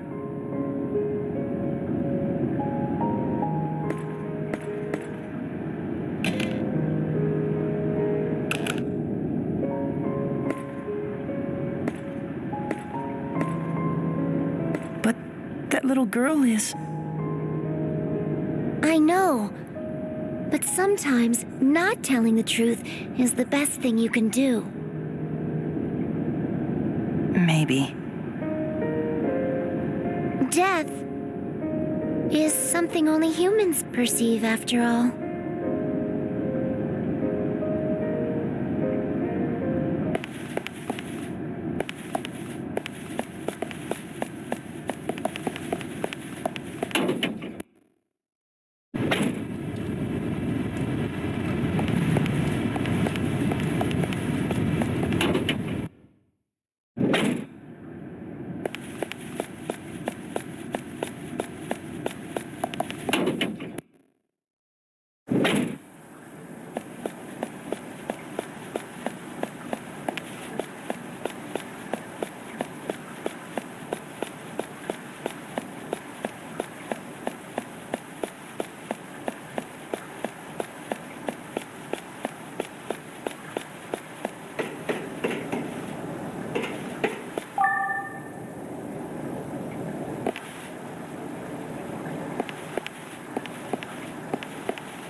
Crow? Crow!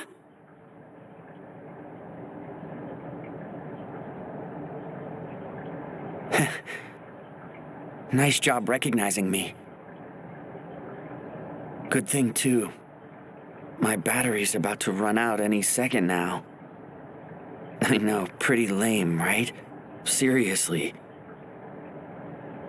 I can't even really see anything anymore. You're a... You hit the nail on the head. That's right, you ain't looking at a human. I'm more like these discarded dolls around me. Nothing about me is human. Maybe, but you're still my best friend in the world. You listening? I'm not even alive. You're my friend. But I'm not human. You're my friend, damn it! Okay.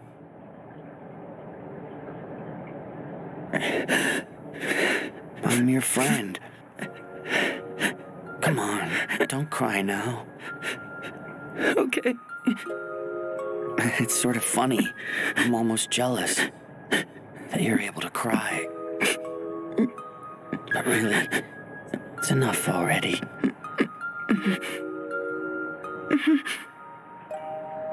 Oh yeah. That skull ring I gave you. You still carrying it around? Yeah. I keep it in my locket. That's good. That ring is proof of our friendship.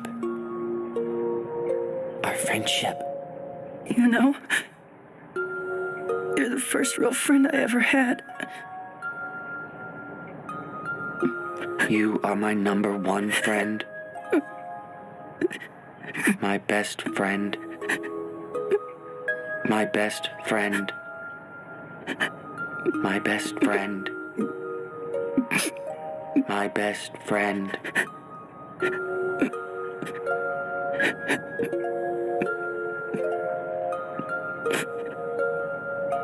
Thank you for everything, Seto.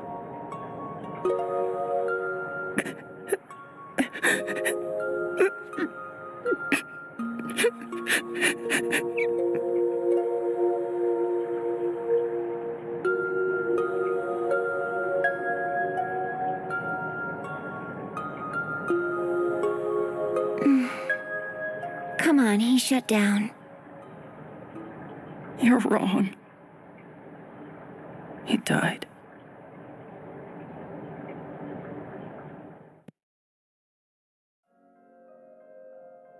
I hurt.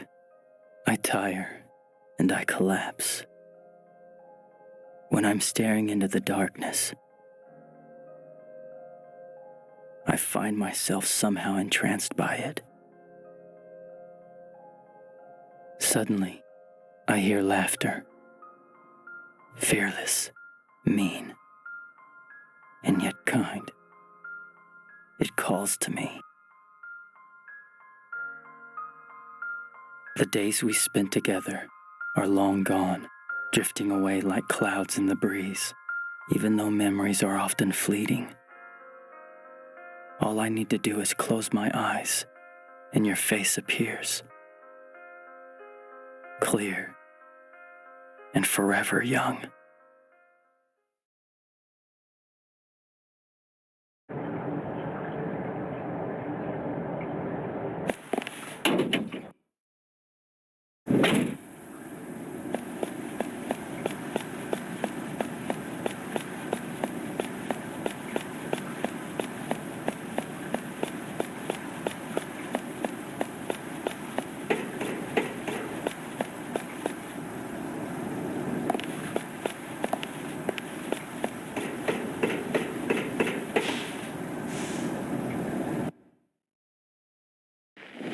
Man, I'm getting sleepy.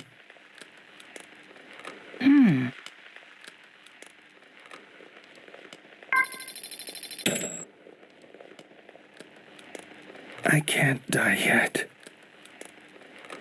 There's so much I want to say to you. I have to get home. I promised. I promised I'd come home safe to see your smiling face. So at least, could I get one more shot? One more chance to make amends? One more chance to see you, so I can say, I'm sorry. Sorry for committing so many sins that I'll never reach the place you will. For not being able to keep my promise.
Phew, I'm tired. Huh? Is this?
I'll sit down.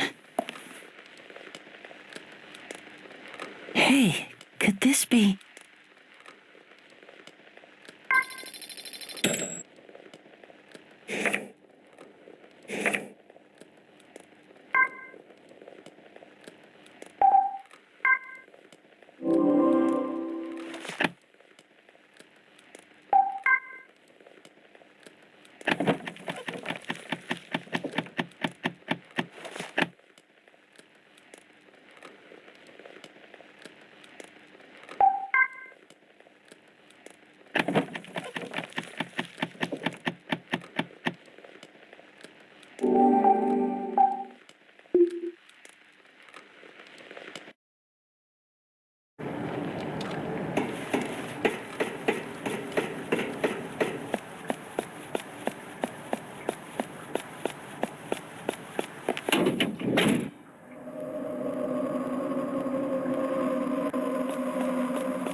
Huh? What is this thing? I'm not sure. It looks like a two-way radio. I wonder if it works. This must be the switch. Hey, I hear something. You have to turn the dial. That'll tune the radio into different frequencies. But I seriously doubt there's anyone out there to respond to the call. Let's see. Here's the dial.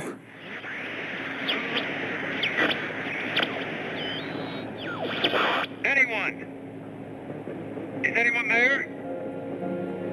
Come in! If anyone can hear this, please answer!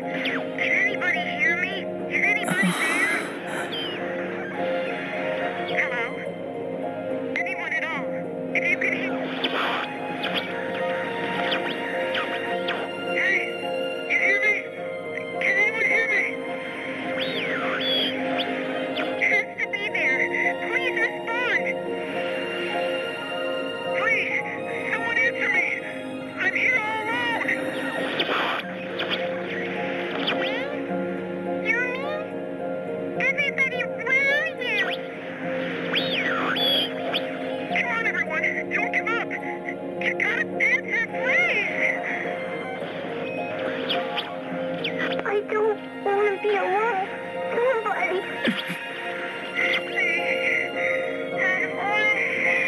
Can you hear me? Hey, can you hear me?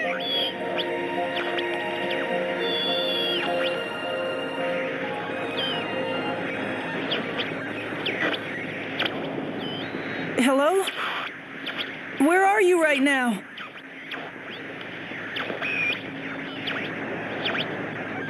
Hey, I'm right here. I promise you, I'll come see you very soon. Good. I'll be waiting. I'm always waiting.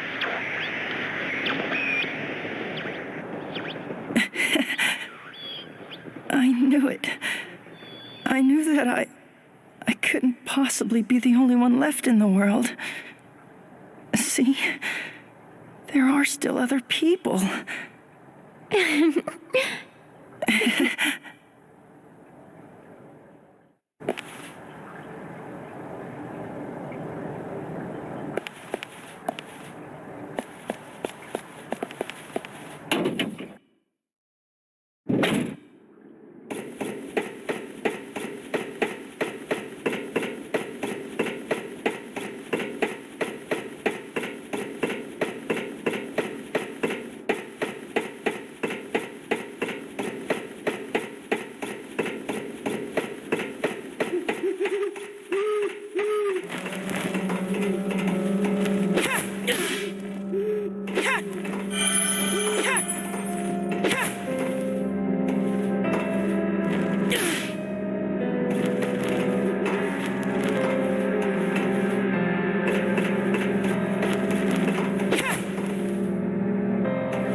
What does all this mean?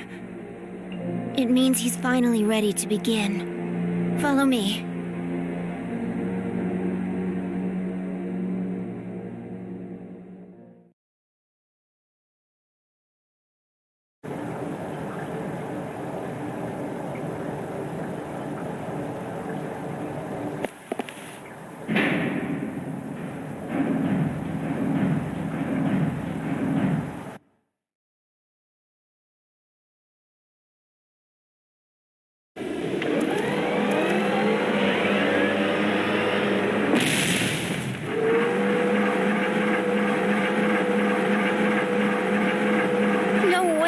Destroy a power plant? He must really be serious this time.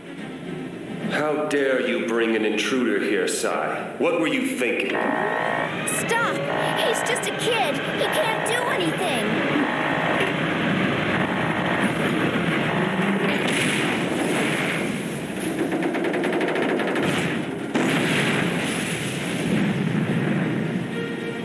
Any threat to the project must be eliminated. Any threat to the project must be eliminated. Stubborn man! He never listens! Listen up. This thing may be huge and powerful, but its attacks are pretty slow. Take your time avoiding them. And see that red eye glowing at the center?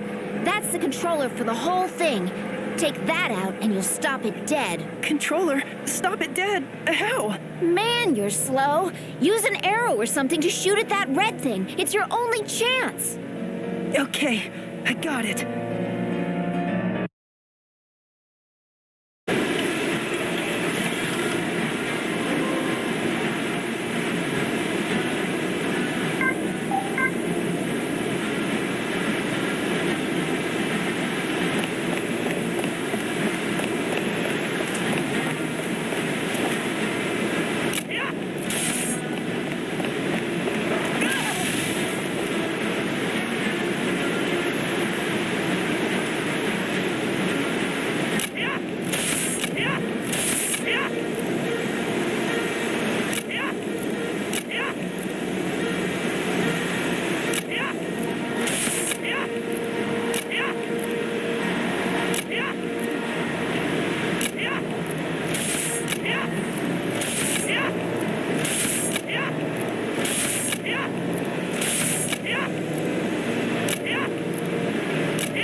You know, there's a chance you might not meet anyone else, that you won't see another living human ever again. That this planet will become a world of ruins and wandering spirits. Why would you say something like that? You heard the radio. There's lots of people left. Maybe, but not if Glass Cage's power is unleashed throughout the world. These aurora lights are a sign it's going to happen. To be honest, I don't really know what he's trying to accomplish. It looks like he wants to do it again. But if the world suffers the same outcome as last time, it really will wipe out every last living human. It can't. I mean, I have to at least save her. And if you do manage to save her, then what do you do next? You really think you two will just somehow click with each other? What if you don't even get along? Maybe you won't understand each other. Maybe you'll hate each other. Relying on your faulty language to communicate? You humans will never fully understand each other. And you still want to see her knowing that? Do you still want to save her?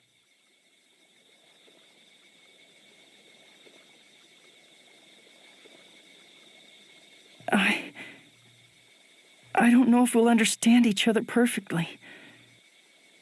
But that's not what matters to me. I just want to feel her warmth beside me. I just want to hold her hand, to see what I see, and respond to what I say. That's all I really want. Wandering around alone, looking up at the moon by myself, I'm sick of it!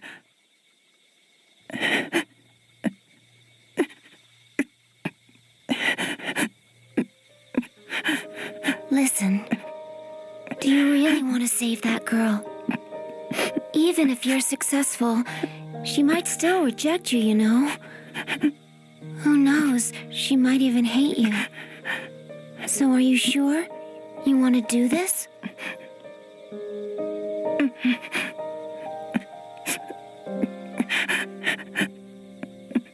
That's enough of that now. Don't cry anymore. I'm going to tell you where you can find her. Hey, dry up those tears. Remember, you're on a mission to save her.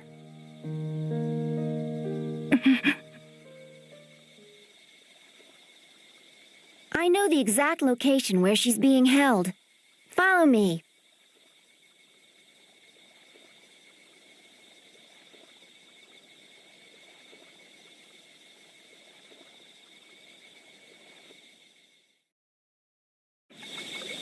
That room with a cage in it. You know, where all the cats were. That leads to where she is now. But from here on in, things get really, really dangerous.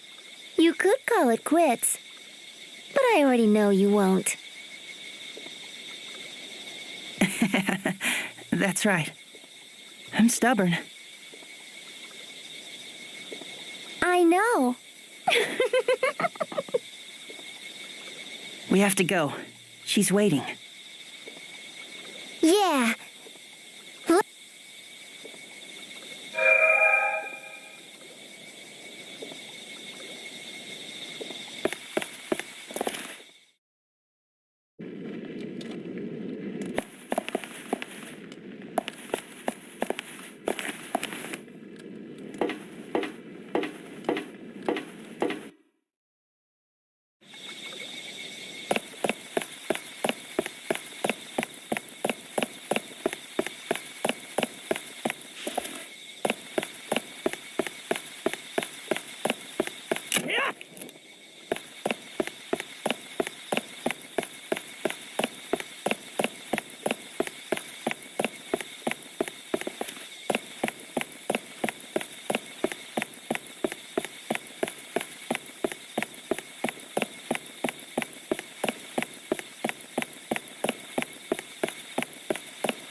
It's soothing watching the flames.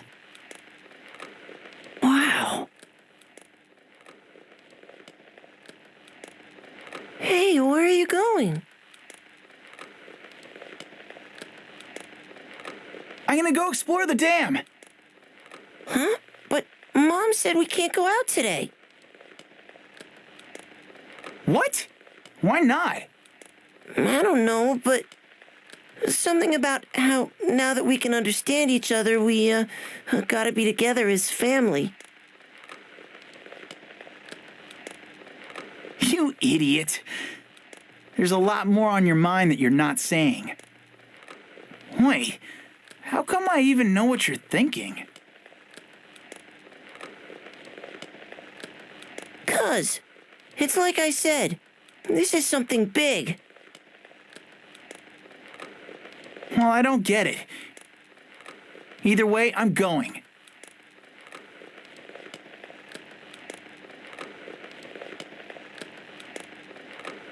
But wait!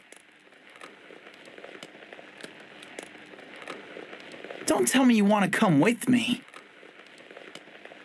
I do. I'll be honest with you. You're stupid and a bother. But today I can tell you're really serious. I am, and I will keep up.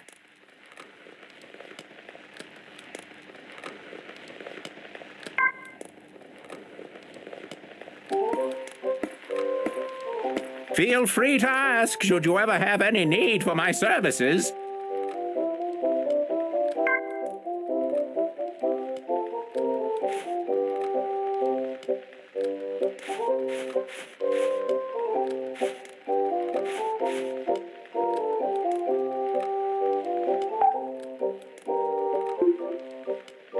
I shall see you again.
feeling sleepy. Is this?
Am I starting to talk to myself?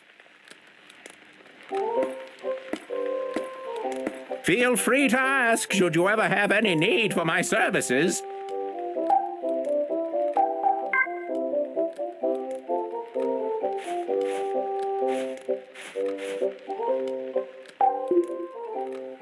Have a nice day!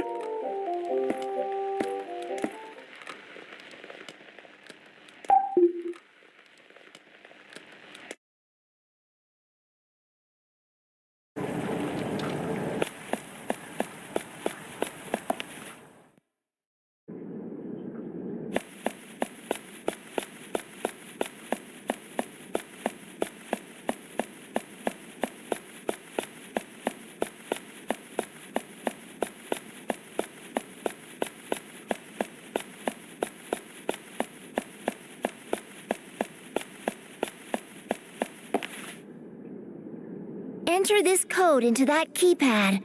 1004. It's his birthday. He was always distant and cold on the surface, but he had a tender side, too. Who?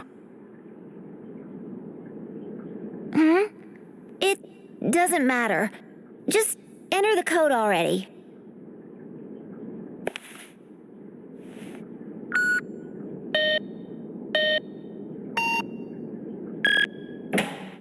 All right, let's go.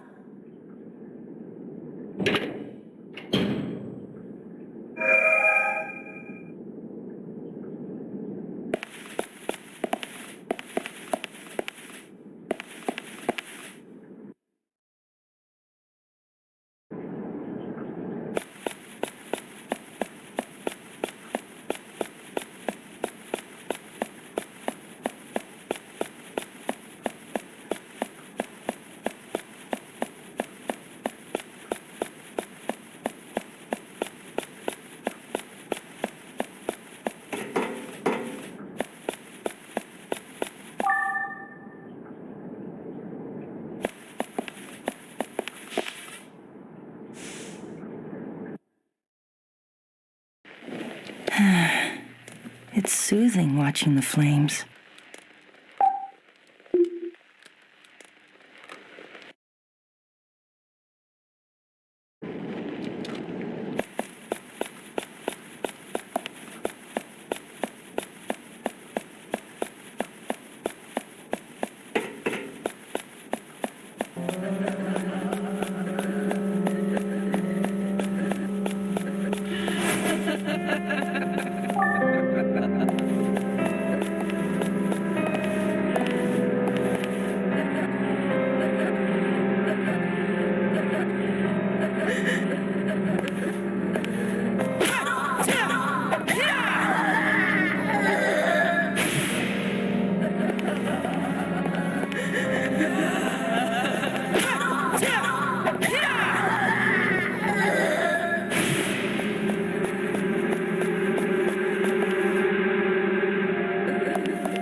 So comfy. Hey, could this be...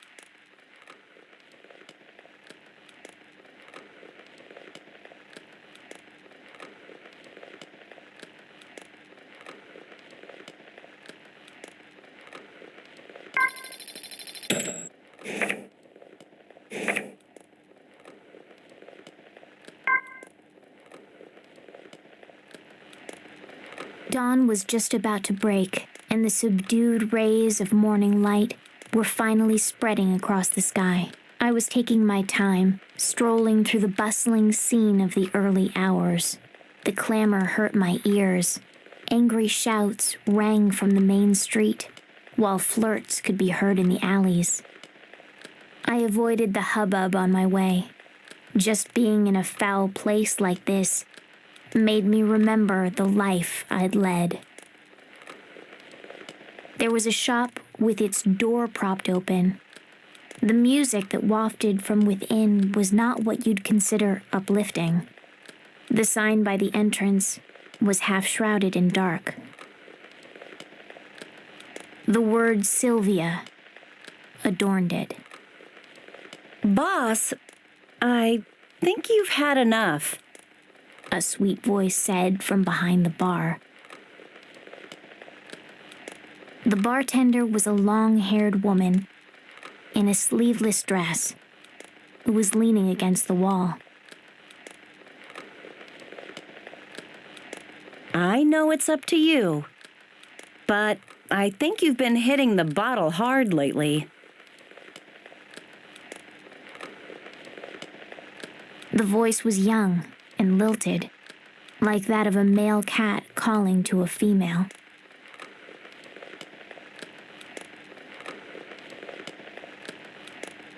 I think it might not...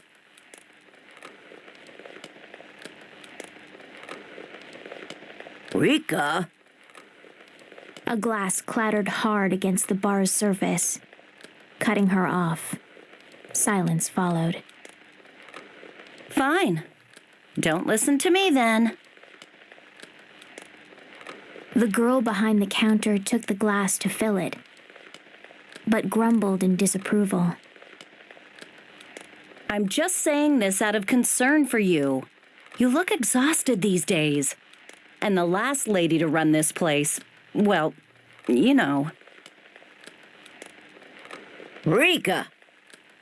Again, the glass hit the counter. A cigarette was lit. Once you're done, you can leave for today. What? Do you want me to fire you? The woman bristled with anger. But the girl named Rika only shrugged her shoulders. Don't say that. If you deserted me, I'd be all alone. The glass she placed on the bar didn't smell of the pungent alcohol. It was a white liquid. The last owner of this place died from alcohol poisoning. I don't want that to happen to you. See you tomorrow. There was the sound of high heels approaching. I darted behind the sign. Huh? Rika looked up and down the alley, bathed in morning light. Sylvia? I already knew who she was calling to by that name. Rika gave a heavy sigh, for the first time, and dragged her feet down the dirty street. It was only when she was finally out of sight that I made up my mind. I'd never heard how Sylvia had been brought up before she died. She was so shy and quiet. There wasn't much to say about her. But now, I was going to steal her name. At first, I thought it was revenge. It had to be. Revenge against them for living better lives than me. And it was revenge against my own cruel fate. Step by step, I made my way through the half-open door into the shop and whispered, "Mama." The woman was slumped over the bar, the same as when Rika first left. She sluggishly hoisted herself up to look at me and shook her head as though she wasn't sure what she was hearing. I whispered once more, "Mama." That's when her barren eyes, laced with crow's feet, wrinkled in a squint. Oh, so it's you. She laughed with tears in her eyes. You poor little thing. You look just the same as when you first came here. Something about how she said that made her sound like Rika. Where have you been? You've been gone for so long. What have you been doing with yourself? Here, drink up. You can have this. It's your favorite. I'll give you whatever you need. Anything at all. There's a good girl. She cooed in a slow drawl, offering me the glass. I wonder if Sylvia was also served warm milk like this the first time she came here. "I'm sorry," I whispered for the first time to myself. "I am Sylvia. Sylvia, with her purple bell. The little girl who was held close by Mama in a small downtown bar."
I'll sit down.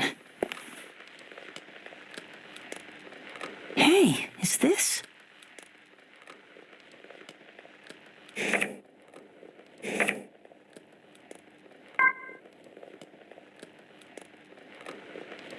A tall human was watering the garden. His white shirt and black slacks were simple and clean. Teacher! As the two young children called out, a man who was watering the grass raised his head.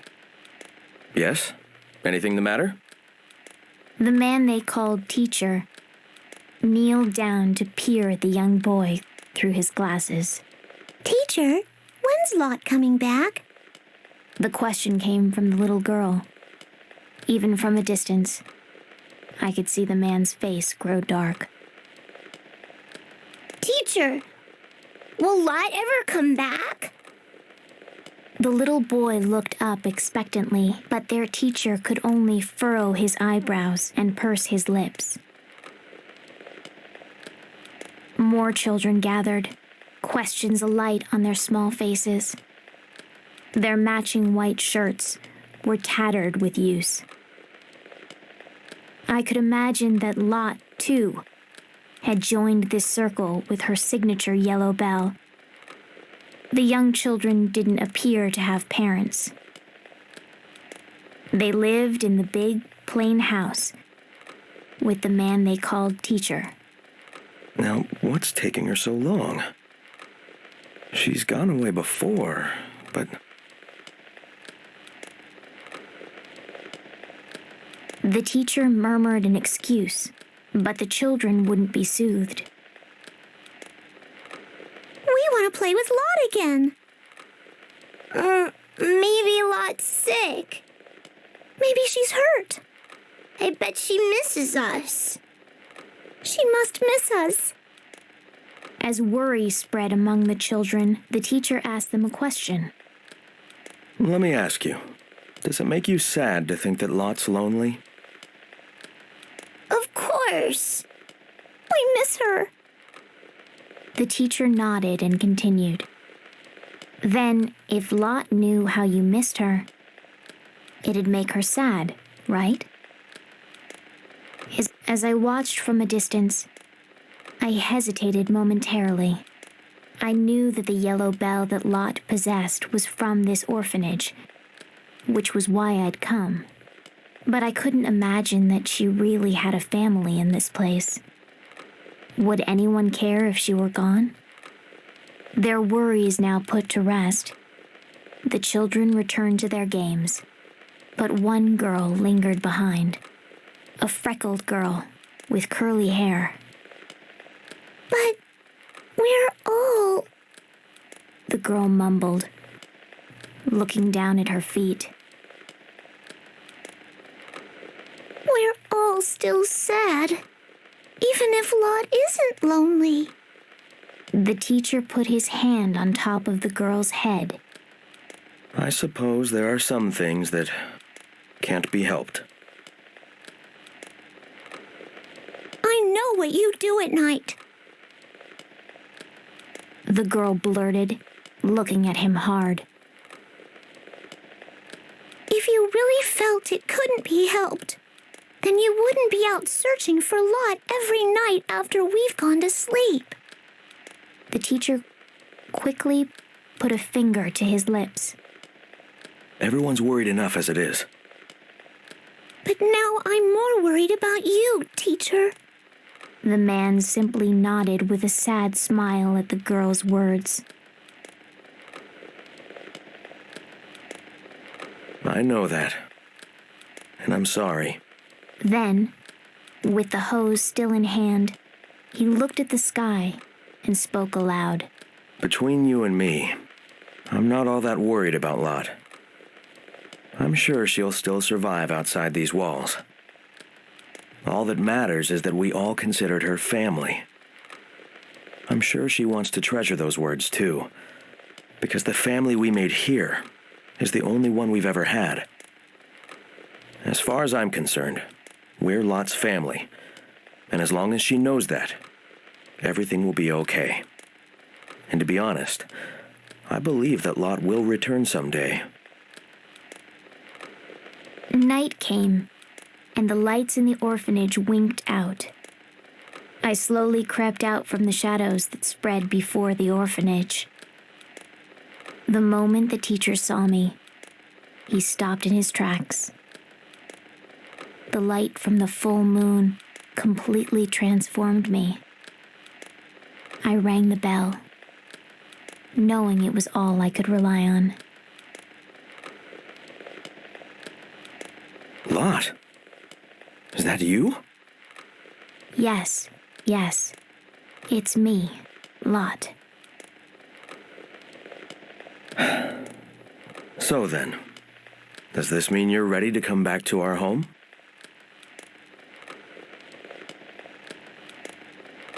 But of course. If you'll have me, that is.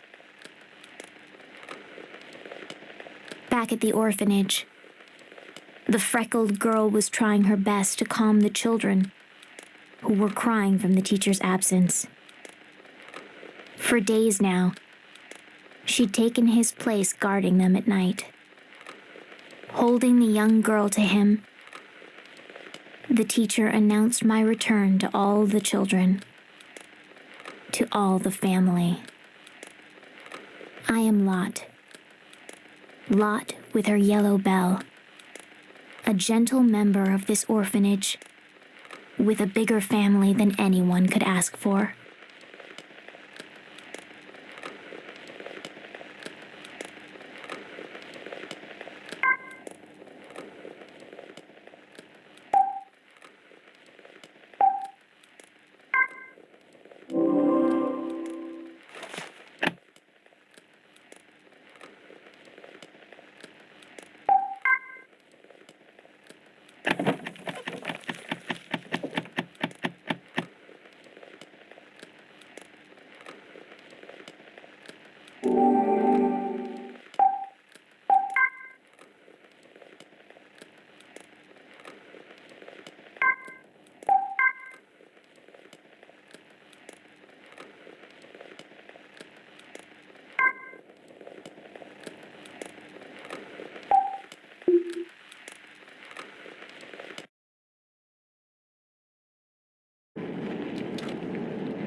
If the ID cannot be confirmed, you will be removed.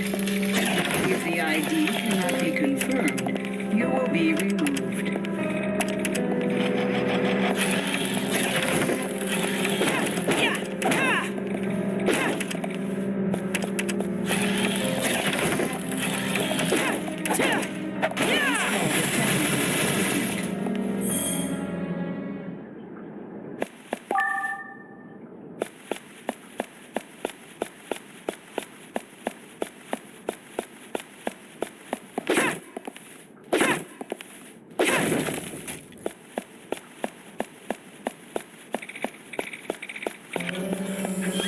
If the ID cannot be confirmed, you will be removed. If the ID cannot be confirmed, you will be removed.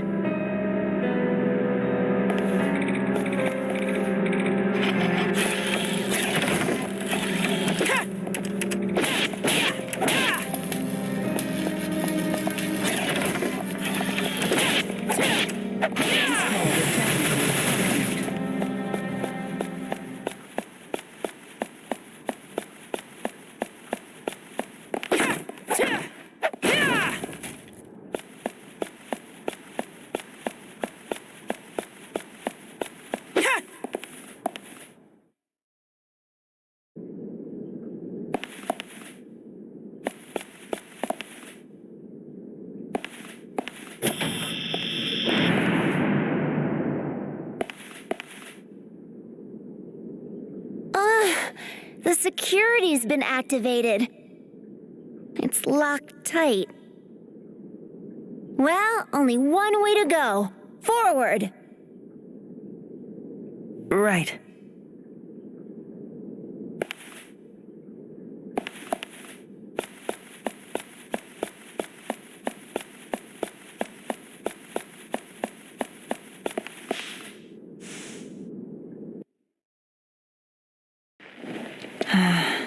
This is so soothing.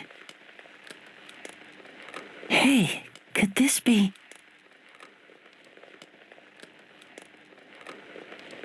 Everyone in town called the old writer who lived in this house a weirdo. The house was old-fashioned, and the walls seemed weighted with history. So little care and upkeep had been done to the place, it wouldn't be a stretch to call it a dump.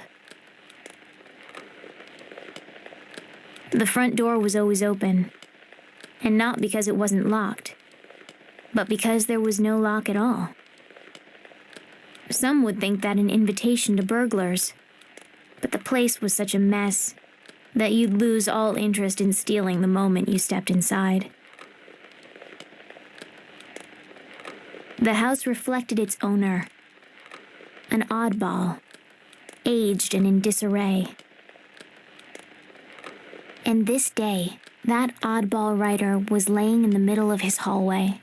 For a moment I thought he was dead, but every once in a while, his finger would twitch, betraying signs of life. The bones in the back of his hands stood out, gnarled under paper-thin skin, but his slicked back hair looked young. The black framed glasses he habitually wore had stayed on, even after his fall. He'd probably worn those glasses so long that they were a part of his very being. And there he lay, weaving my way through the filth and the clothes and the furniture. I entered the house, and he didn't even notice. Bisk. He called my name in a gravelly voice. With each call, my body would shiver with surprise, and the bell would ring. It was a refreshing sound. The old man must have heard it too.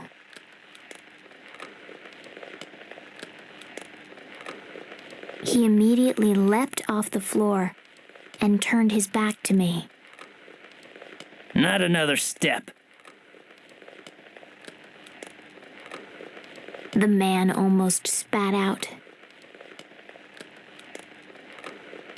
I don't want you coming near me. And with that, he went back to the mountain of papers that buried what might have once been a desk. His hand never stopped moving as he scratched at his head. I was thoroughly baffled. And so I sat in the corner of the writer's room until night fell. Can this man truly be Bisk's family?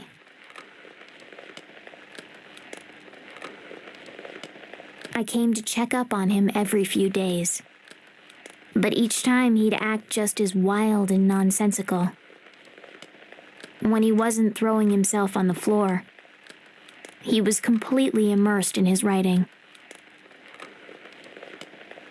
Disturbed by his unnatural behavior, I tried my best not to allow my bell to ring, and so I stayed nestled in the corner until I finally heard the sound of a pen sliding across the desk. Phew. A loud sigh was immediately followed by a loud thud. He'd fallen backwards off his chair. Finally. Finished. The way he breathed those words sounded so unlike his usual crazed tone. I lifted my head, and the bell chimed to him gently. With his back still on the floor, he let out a low moan. Oh, Bisk. Bisk, my dear. I was sure he'd yell at me to stay away again today. But instead, he just lifted his thin, ghost-like arm and gestured to me. Just as I neared him, with my careful, steady steps, he suddenly grabbed me by the scruff of my neck and dragged me down with him. At first, I went stiff with fear. But then, I heard the beating of his heart. He gently closed his eyes and petted me. Bisk, is that you? You've gotten so much thinner since I last saw you. His bony hands were rough, but he petted me softly. As I sat there, unable to answer, the beating of his heart became softer and softer. He continued to coo at me gently.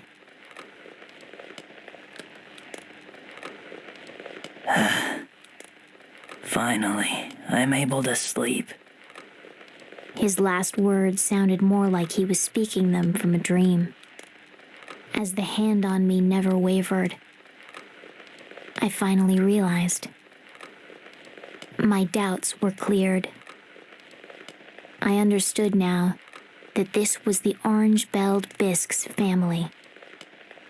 And as I gently closed my eyes, I am Bisk. Bisk with her orange bell. The foster child who brings peaceful slumber to the master writer, whom everyone called crazy.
Oh boy, looks like a dead end. Guess he means business. A dead end? In other words, we're trapped in here.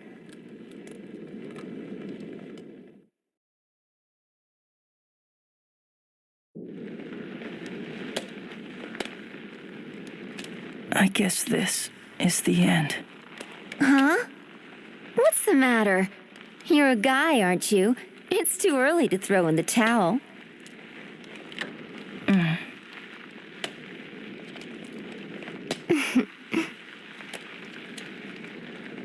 Oh, I know. What is it? Would you... Well, would you like to hear my story? Sure. A long time ago. Long ago, there was a brilliant scientist who discovered, well, the secret of interaction. That is, how humans connect emotionally. The hidden ability to communicate without words. Way in the past, people could have connected with each other using that power. So a bunch of really smart scientists got together to study the idea. They thought if they could reawaken this power in everybody, we wouldn't have to use words to understand one another. They concluded that it'd make the world a better place. There were wars at that time. People argued and fought over little things and big things alike. Everything was a point of contention, and people grew tired of it. The whole world was unanimous in supporting the project. Using a machine they called Glass Cage, humans sent a signal around the world to try and trigger the latent empathy faculty in people's heads. This would enable everyone to naturally harmonize with one another. After that, what happened? Well, everybody was excited. Now that they could convey exactly what was in their hearts, all sorts of misunderstandings and ill will would vanish overnight. That's what they thought. The entire world was bubbling with hope. Everyone believed it was the dawn of a new era. They believed and believed and smiled themselves to sleep. But then, the next morning, no one woke up. They slept and stayed like that forever. That's how they all died.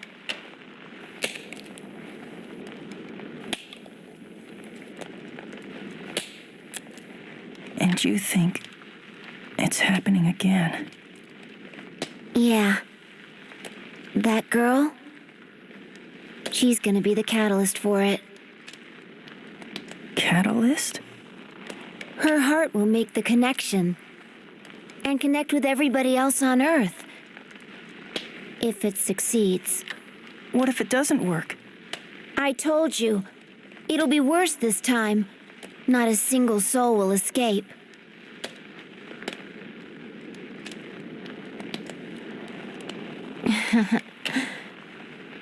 And guess what? The first time around, I was the catalyst. But, Sai, I don't get it. How did you end up as the catalyst? Don't look at me. I have no idea. I lived a typical ordinary life. And then one day, they forced me to take all these tests. Before I knew what was going on, they decided to use me. They plugged all these cords into my head, made me take strange medicines. It was all very weird. I'm telling you, in all my days, I'd never felt such intense pain. It happened every day. More experiments. They didn't care at all how I felt. But there was this guy. He had a heart. Sometimes he'd slip me chocolates and candy. He'd even stop by and ask me if I was doing okay. And also, he thanked me nicely. I see. So you and that guy, well, you were like friends. You crack me up. I mean, I wouldn't exactly call Shin and I friends. If I had to label us, we were... Wait a minute.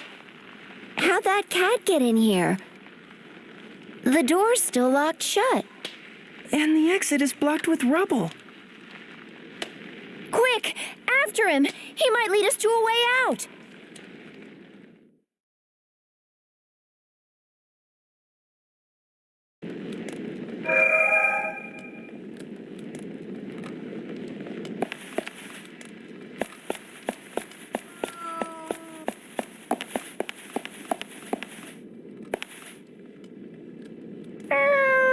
I found it! The cat's meowing on the other side. If you crouch down, you should be able to fit. Here goes nothing.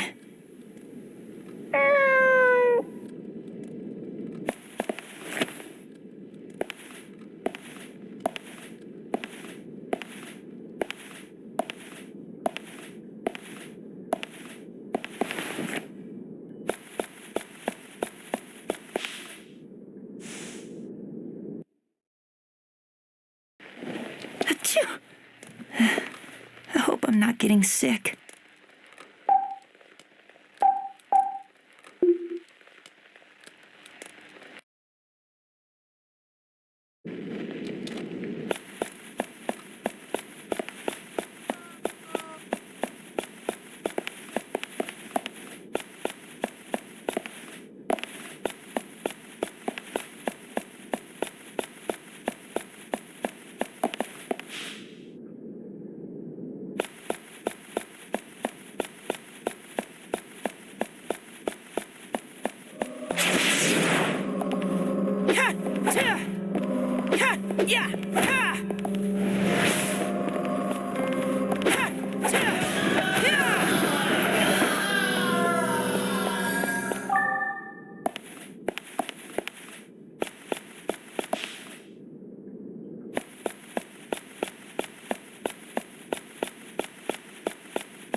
It's the same cat from before.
There he is!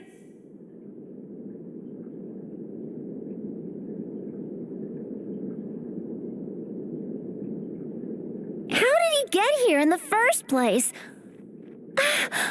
Wait!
Wow, very cool.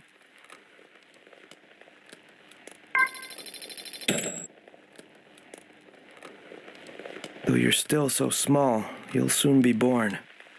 So this message is for you. There may come a day when you'll curse being born into this world. You'll wonder what you did to deserve this. And you'll probably have plenty of bitter words to tell me. But I want you to know how truly sorry I am. I just want you to believe this. No matter what happens, all we wanted was for you to be happy.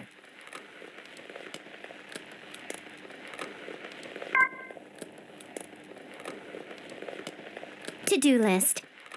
1. Eat a whole cake by myself. 2. Share a meal with my family. 3. Visit all the friends I can. 4. Read all the books I've wanted to. 5. Buy the clothes I always dreamed of. 6. Make up with that certain somebody.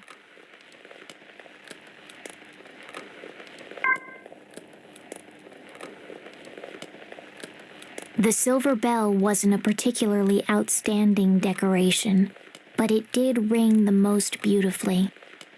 I'd always wondered what kind of home such a lovely bell had come from. It belonged to an old woman who lived alone without relatives, in a large mansion I'd never seen before.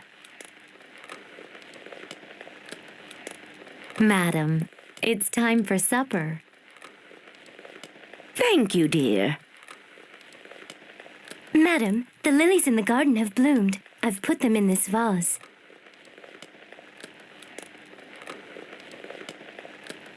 What a lovely scent. Madam, it started raining. Allow me to close the windows. Yes. And draw the curtains, too. The old woman was waited on hand and foot by her servants. She'd rely on their help as she sat idly in her chair, listening to her favorite music. She'd even ask them to change out the records. But most of the servants seemed to genuinely adore their employer. But there was one thing the old woman would ask several times a day. Excuse me, but could you call Chris here for me? Later that same day. Oh, where is Chris? And again, even later. Please find Chris for me. Though normally obedient, this one request was always met with hesitation. Madam, Chris is already... The maids would start cautiously. Oh yes, you're quite right, the old woman would say, cutting them off. She's not with us anymore, is she? I'd nearly forgotten. She'd murmur with a nod, but not a few hours later, she'd ask the same questions again.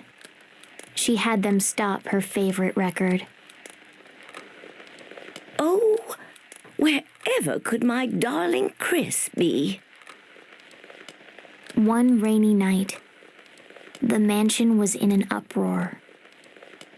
Madam?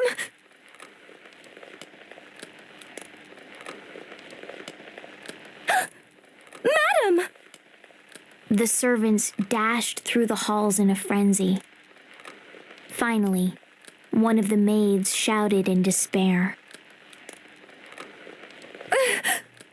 Why can't I find her cane? Though it wasn't too cold outside, the sheets of rain continued to pour relentlessly.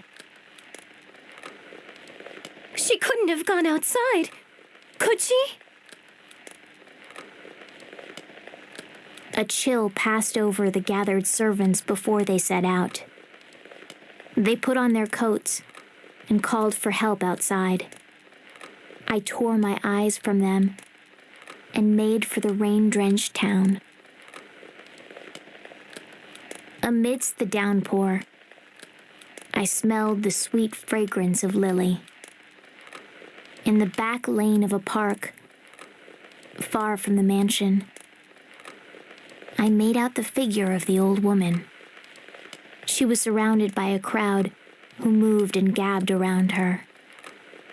Come on, lady, you'll catch your death out here. Maybe you should see the police.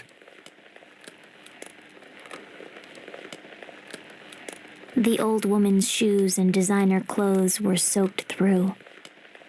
A man tried taking her by the hand, but the old woman refused to budge, her face adamant. Fed up with her antics, the men finally left, leaving her behind. I cautiously stepped just into her field of vision, and without saying a word, rang my silver bell. It rang clear through the rain. The old woman raised her head sharply in surprise, her blurry eyes looking at me. Chris? The old lady rasped. I rang the bell again in a nod, and then turned around. Chris, wait! Wait for me! Her cane clicked as she followed me. I may not be able to carry her all the way to the mansion, but it'd be enough to bring her to her servants. I stopped often to look over my shoulder, to make sure I didn't lose her. The sound of that beautiful bell was a beacon. At last, one of the servants noticed the old woman and shouted, "Madam." As she ran towards her, the old woman bent down to scoop me up and held me, trembling. The servants weren't able to hide their surprise, seeing how much the late Chris had changed upon her return. Not one of them said that I wasn't Chris, because the old woman called me so. The maids nodded in obedience, just glad that their beloved employer had returned home safe. I am Chris. Chris with her silver bell. I'm the tiny, adorable Chris, loved by her grandmother in this grand mansion.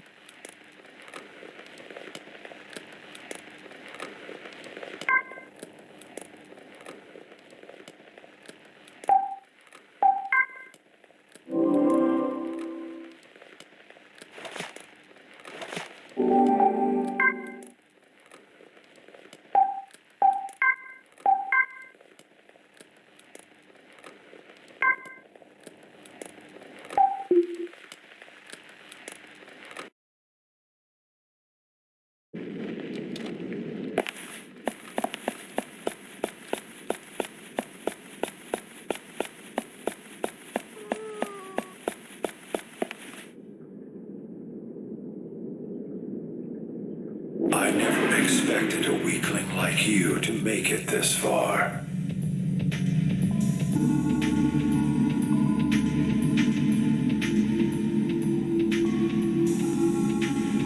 What are you? Hey, it's no use! Look out! I do not have to answer to you. Any threat to the project must be eliminated.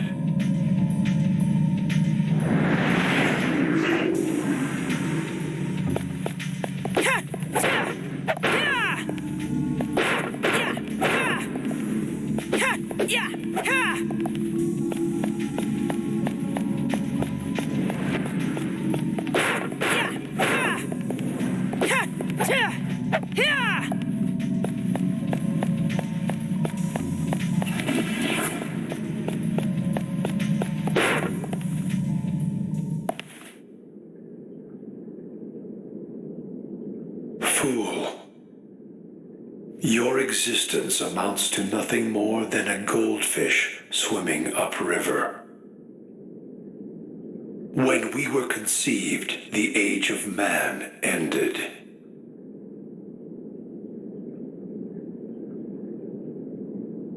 What? What are you talking about? Our plan is on schedule. Make the most of the little time you have left. We have to act fast. Right.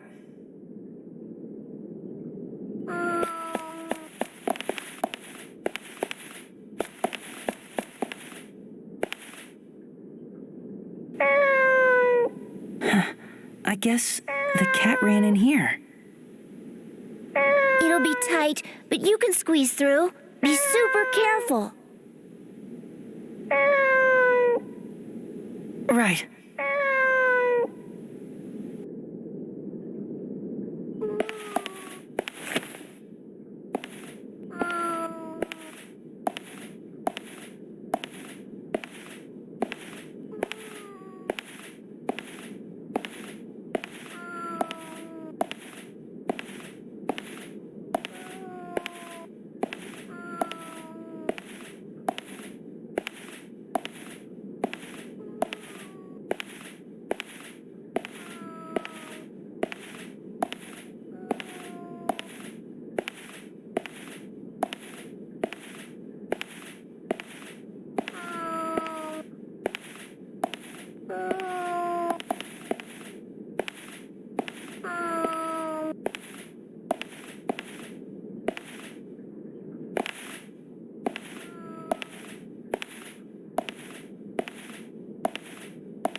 Explain yourself, Sai. Why did you let a human in here? First, you answer a question for me. Why are you reviving Glass Cage? What are you trying to do? You don't need to know that. Please, tell me the truth. If what happened last time... Words can be frustrating, troubling things, Sai. I thought you, of all people, would understand. But Shin, it's just that... if we could just talk, I know that I'd be able to... That's enough.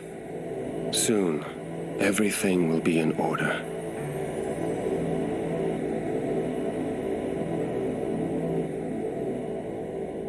Why can't he... I don't understand. Why can't he see? Let's go save that girl. Seto. Yeah.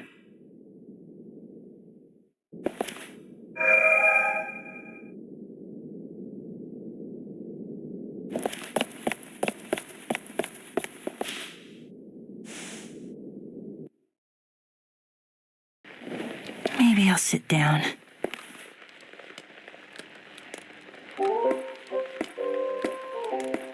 Ah, my valued customer indeed.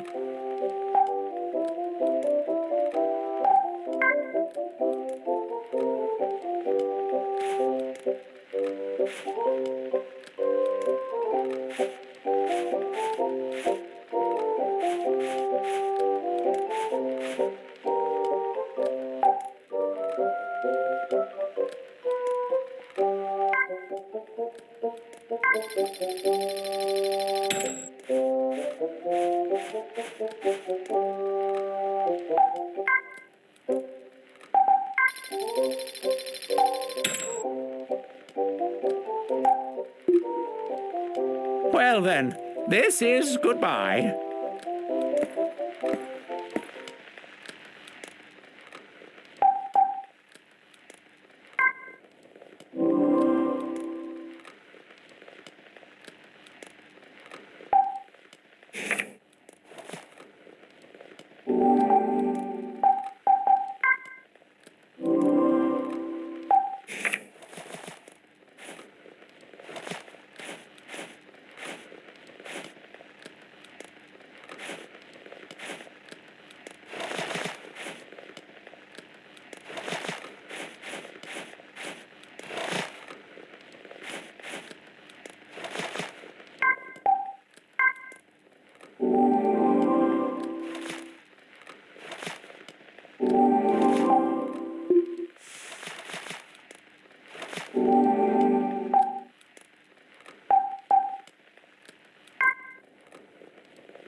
If the ID cannot be confirmed, you will be removed. If the ID cannot be confirmed, you will be removed.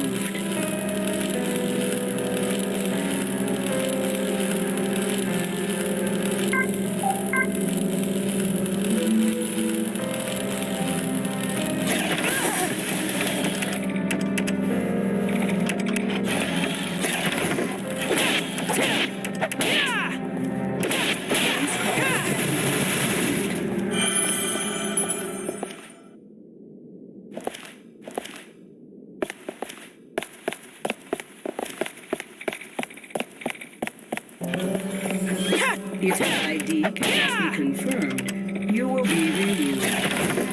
If the ID cannot be confirmed, please call.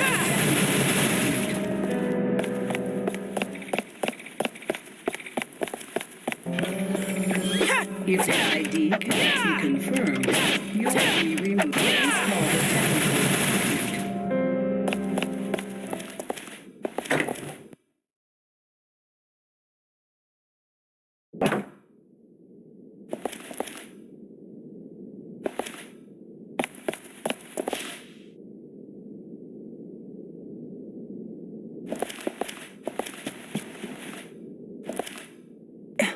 Wait a minute. You think this might be... I don't know. Doesn't really do you justice. I wonder if that girl drew it. She's not very good. Hey, don't say that. I think it's cute. Yeah, whatever you say. She was here. I just know it. Maybe so, but she's not anymore. Yeah, we have to find her.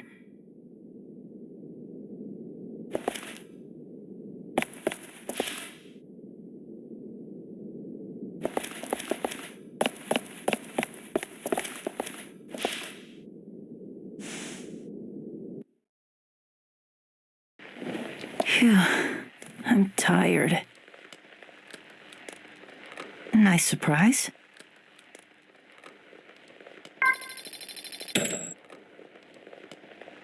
Here you are. Thanks. Smells great. I swear, you brew a mean cup of joe. You can thank the coffee maker for that. No, it's more than that. I don't have time for this. Please get back to your work. Oh, come on. You deserve a coffee break, too. Join me. No, thank you. I have duties to attend to. Always the diligent worker. Compared to your idleness, perhaps, Doctor. The team doesn't need a dimwit like me to get the job done right. They're plenty smart enough. But, Doctor, you were supposed to be one of the finest in the world. Yeah. That's why I think they made a mistake. Hardly. All you lack is the drive. I don't prescribe to the where there's a will belief. Doctor. I know. I've still got a job to do, so I'll do it. In that case, would you please get on with it?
If the ID cannot be confirmed, you will be removed. If the ID cannot be confirmed, you will be removed.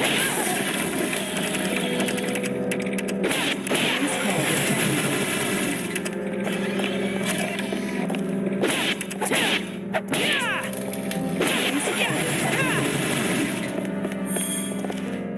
technical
Hey, could this be...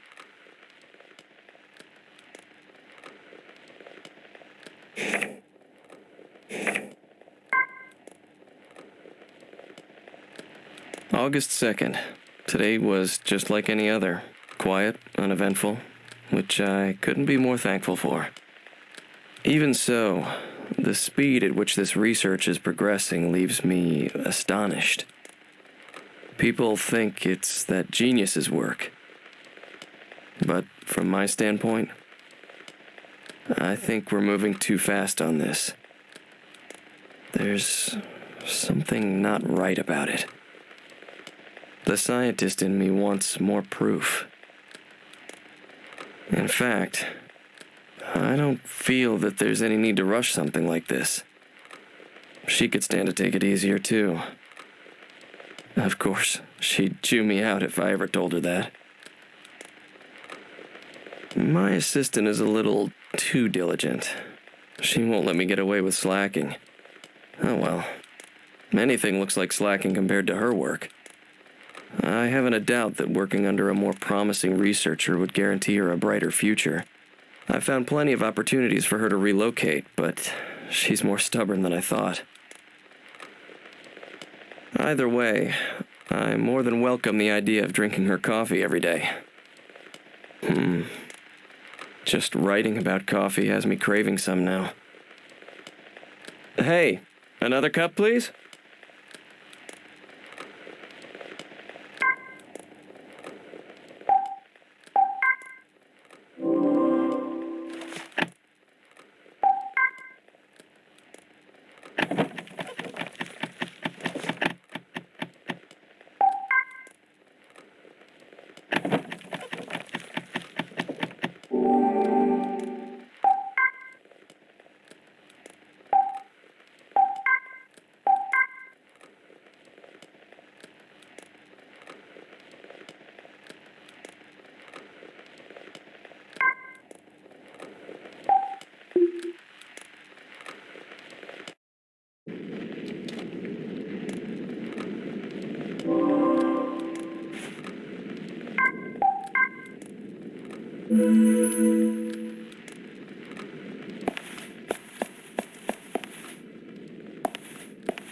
Glass cage launch preparations complete. We're running out of time. Hurry. Right. First, some advice. What is it? The next room has a huge vat full of toxic substances. It's really dangerous. Don't waste any time. Your health will deteriorate the longer you stay in there. Run like there's a ghost on your tail. Got it.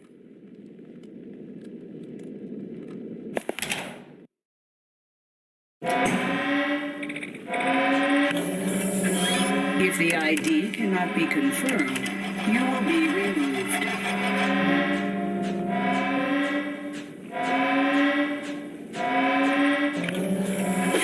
If the ID cannot be confirmed, if the ID cannot be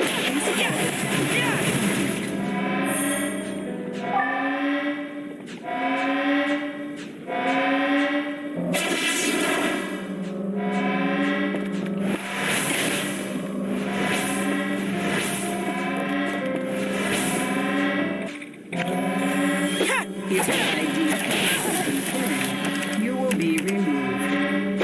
If the ID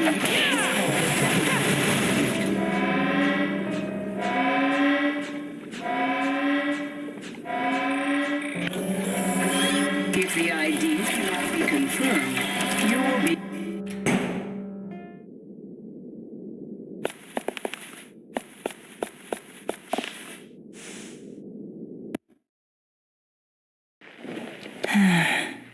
It's soothing watching the flames.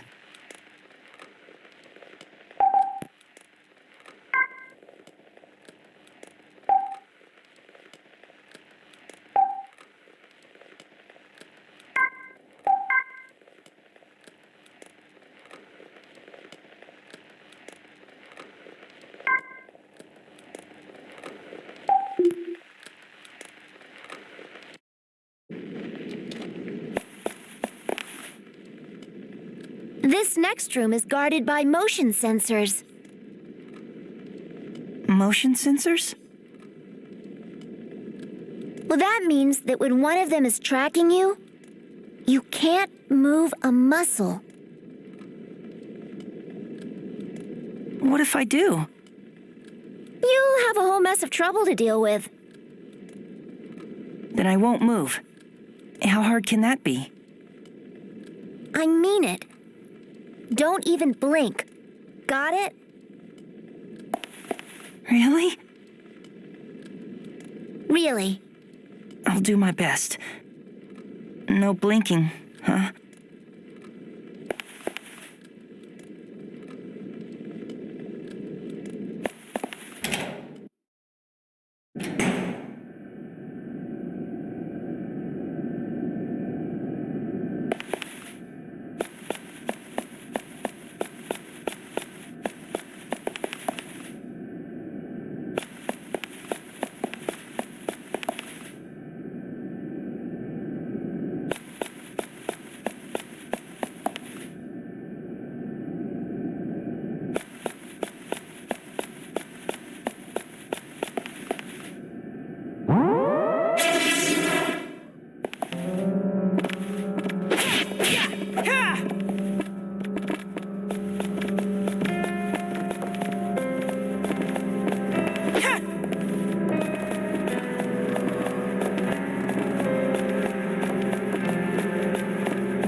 Maybe I'll sit down.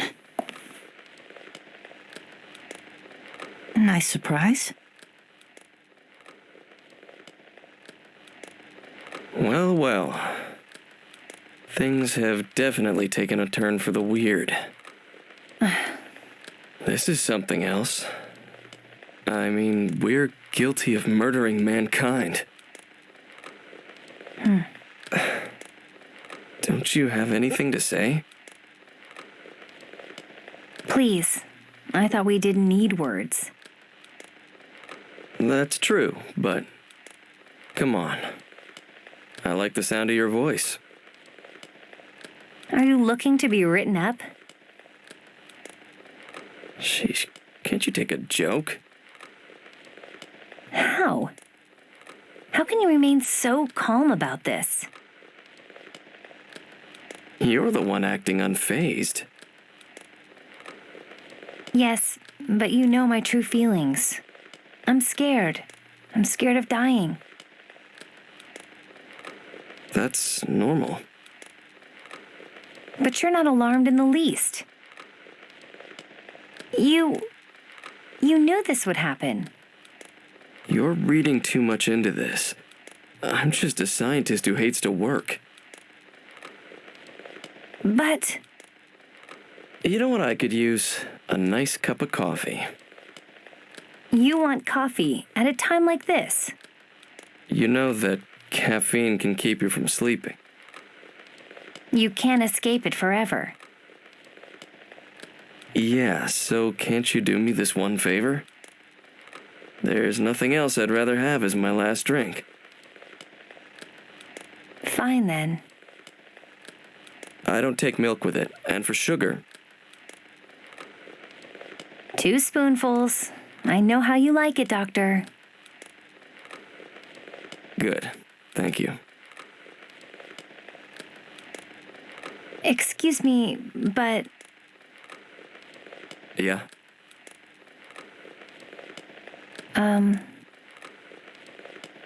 Of course.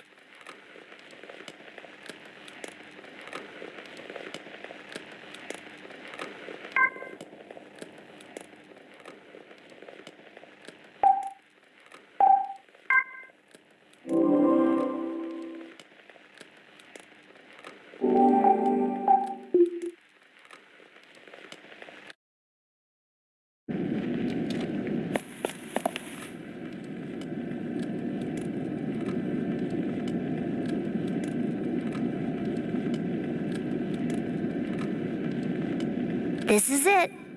Beyond this door is the girl you're looking for. Finally. Wait. Yeah? Just be careful.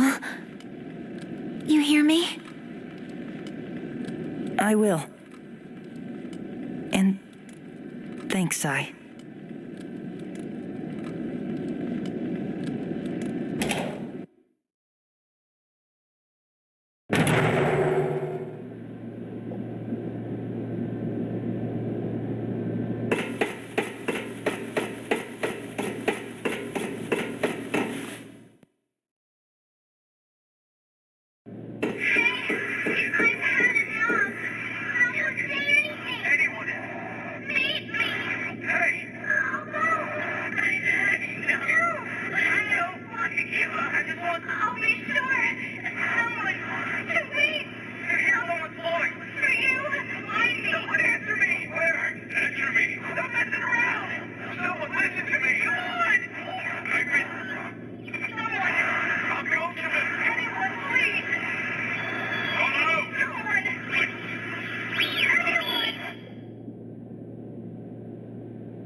Language is truly an ineffectual means of communication, and as such, humanity's reliance on it will never grant them the evolution they desire.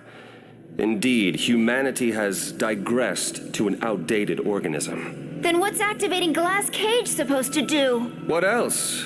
It is a destructive force that will completely obliterate corporeal beings. Obliterate?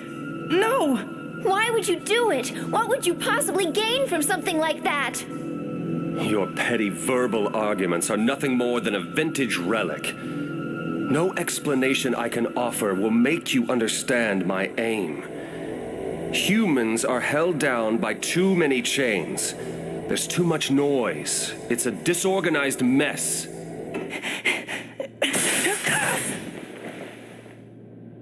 Now is the advent of our era. Humanity's reign is over. Anyone who threatens the project must be eliminated.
stop it!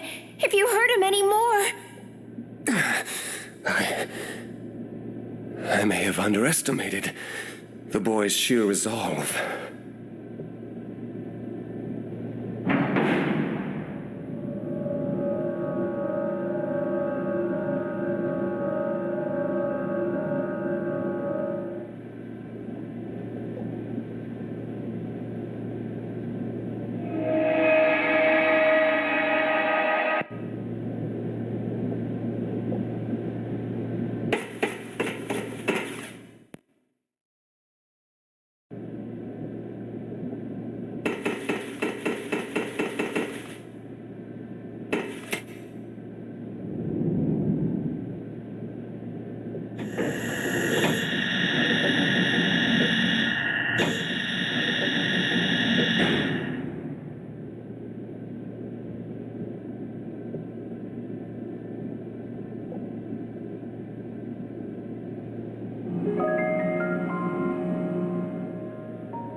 Who's that?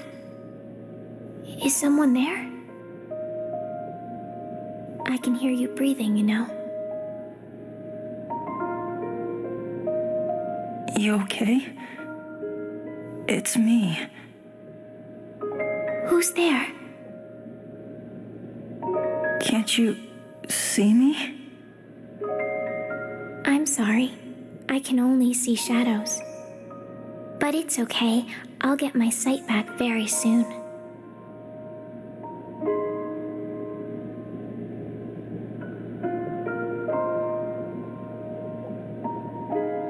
You touched me. Yeah, I touched you. You're so warm.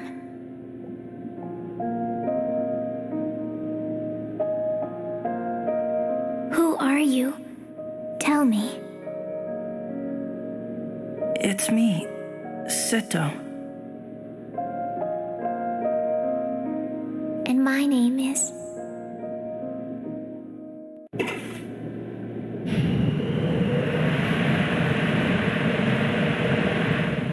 That's the backup system. It's finished copying her psyche to the AI. It looks like Glass Cage will still go live. And this time everyone will die. What do we do? I don't know about this backup system, but I think I know where Shin escaped to.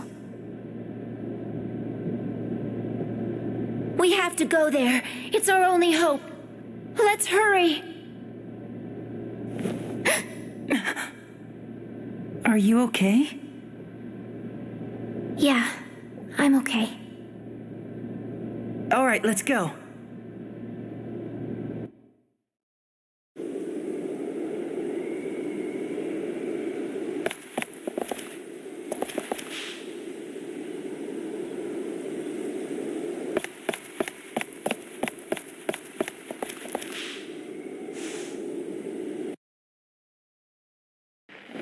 Phew, I'm tired.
There.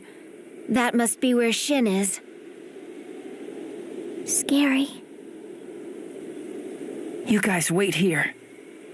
I'll go up. No, I'm coming with you. I'll be fine. Just stay put. I'll be back real soon. Do you promise? Okay. Sure, I promise. Listen, Sai. I have to do this alone. I want you to look after her for me. Well then, somebody sure has gotten used to ordering me around, huh? But I understand. You just don't want her to be alone while you're off. Wait a second. What? Right there. You've got a scratch on your forehead. Here, I'll put a bandage on it. Stay still. Okay.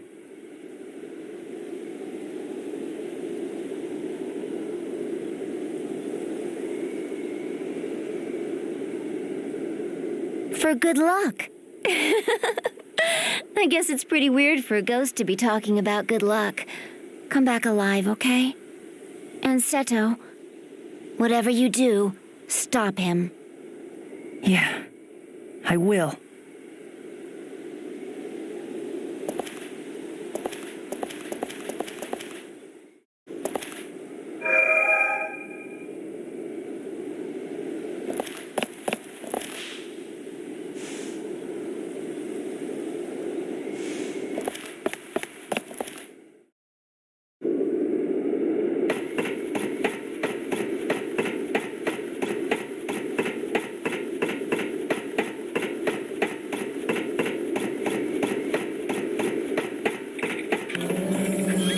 If the ID cannot be confirmed, you will be removed. Please call the technical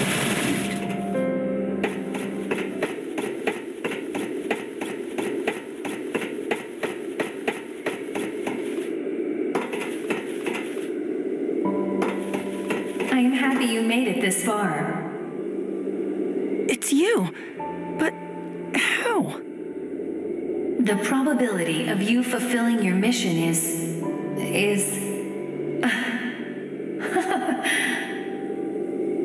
knowing you will be successful to the very end.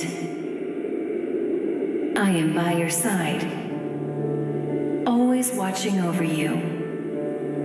Good luck.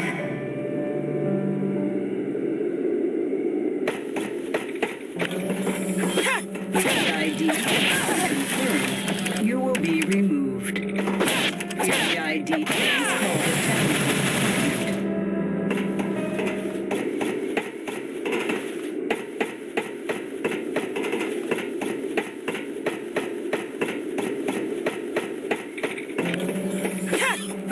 ID cannot be confirmed, you will be removed. If the ID cannot be confirmed, you will be removed. Please call the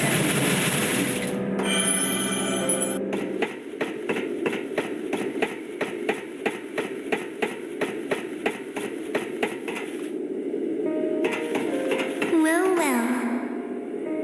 You look tuckered out. But there's still a ways to go. So don't fade away yet. You hear? Don't overdo it. If you're feeling spent, have yourself a good rest. Thank you. I will. There's my boy. I believe in you. Just as you believed in me. You can do it. You hear?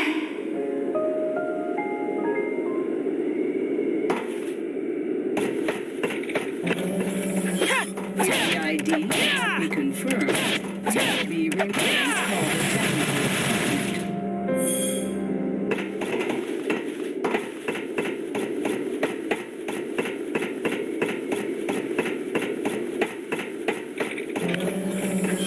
technical If the ID cannot be confirmed, you will be removed. If the ID, please call the technical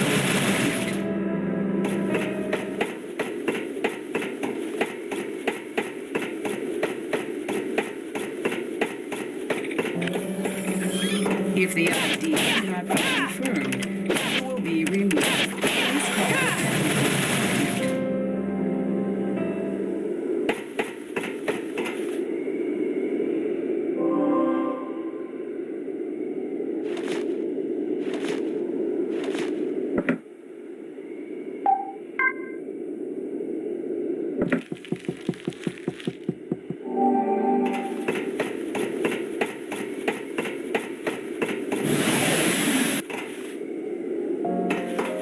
Are you ready? Show me what you're made of.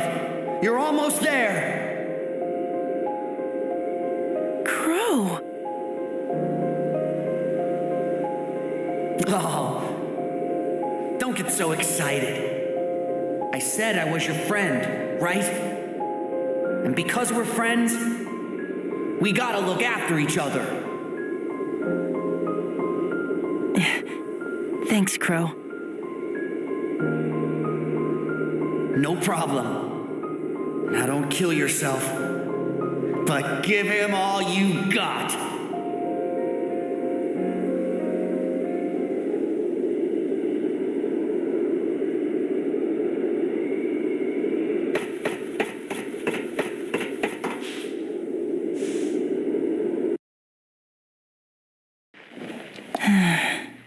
It's soothing watching the flames.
Why do you fight me? Why do you insist on wiping out mankind? Communication through speech is meaningless. You will never comprehend this fact. You're right. I don't understand you at all! But no matter what, I know I need people. I'm sick of being all alone in this world! Words will get you no further!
you trying to destroy the world?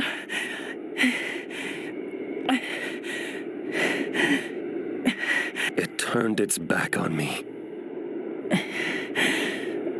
What do you mean? The world did?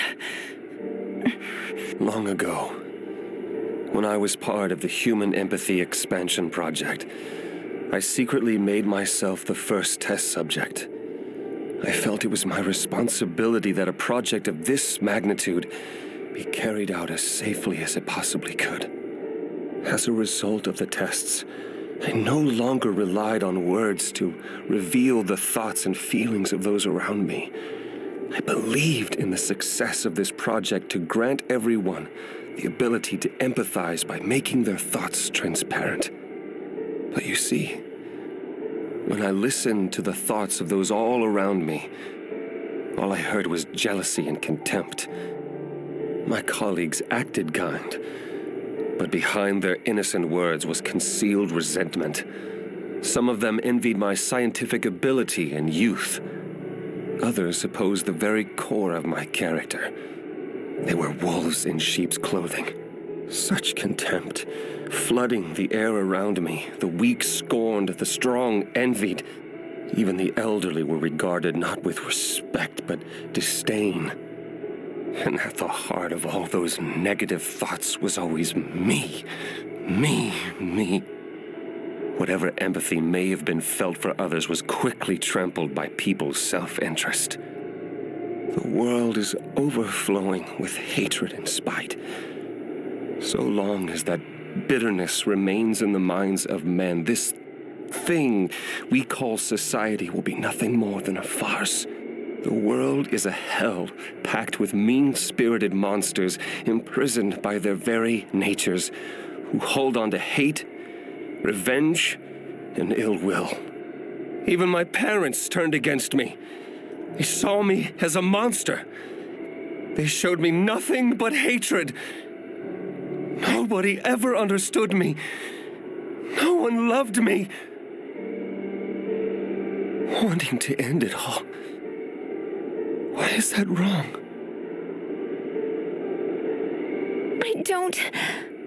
I don't believe you!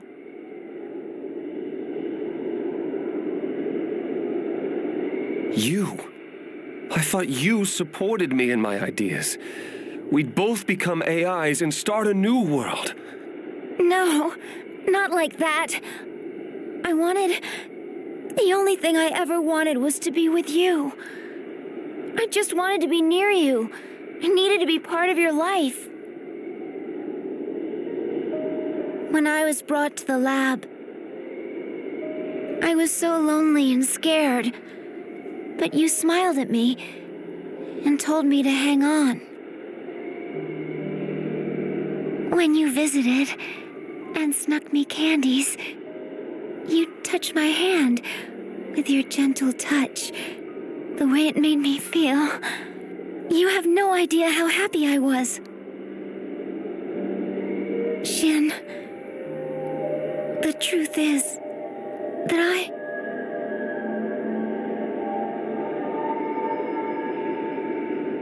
love you.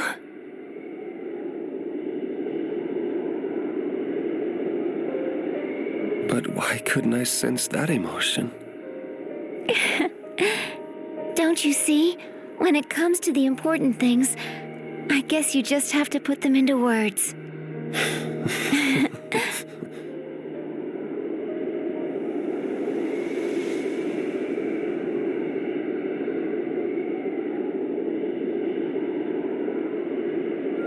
So there it goes. The AI mainframe in its crystal form. We will soon disappear now. Then Glass Cage will never be able to be reactivated. Fool. You choose such an uncertain, intangible thing as love. Thank you for everything you've done, Seto. Thank you.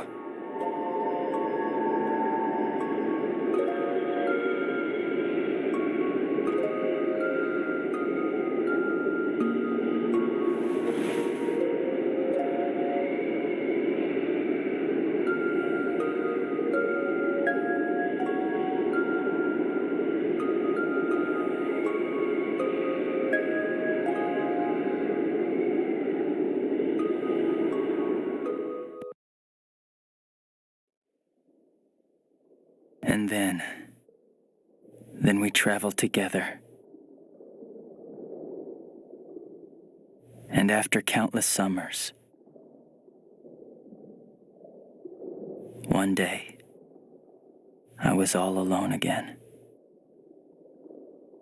A peaceful end. At the end of everything, I was truly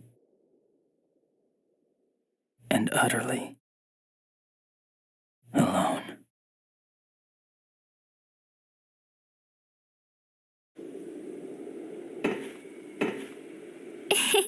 Oh, wow. Look, the moon is so full. Yeah, it sure is.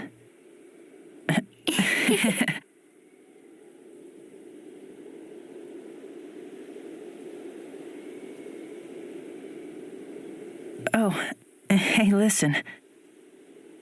In all this time, I don't think I ever got your name. Ren. Ren. Seto. Yeah.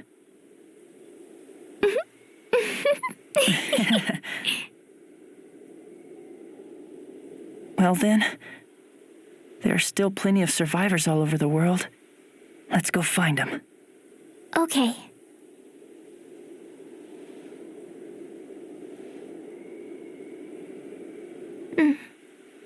What is it?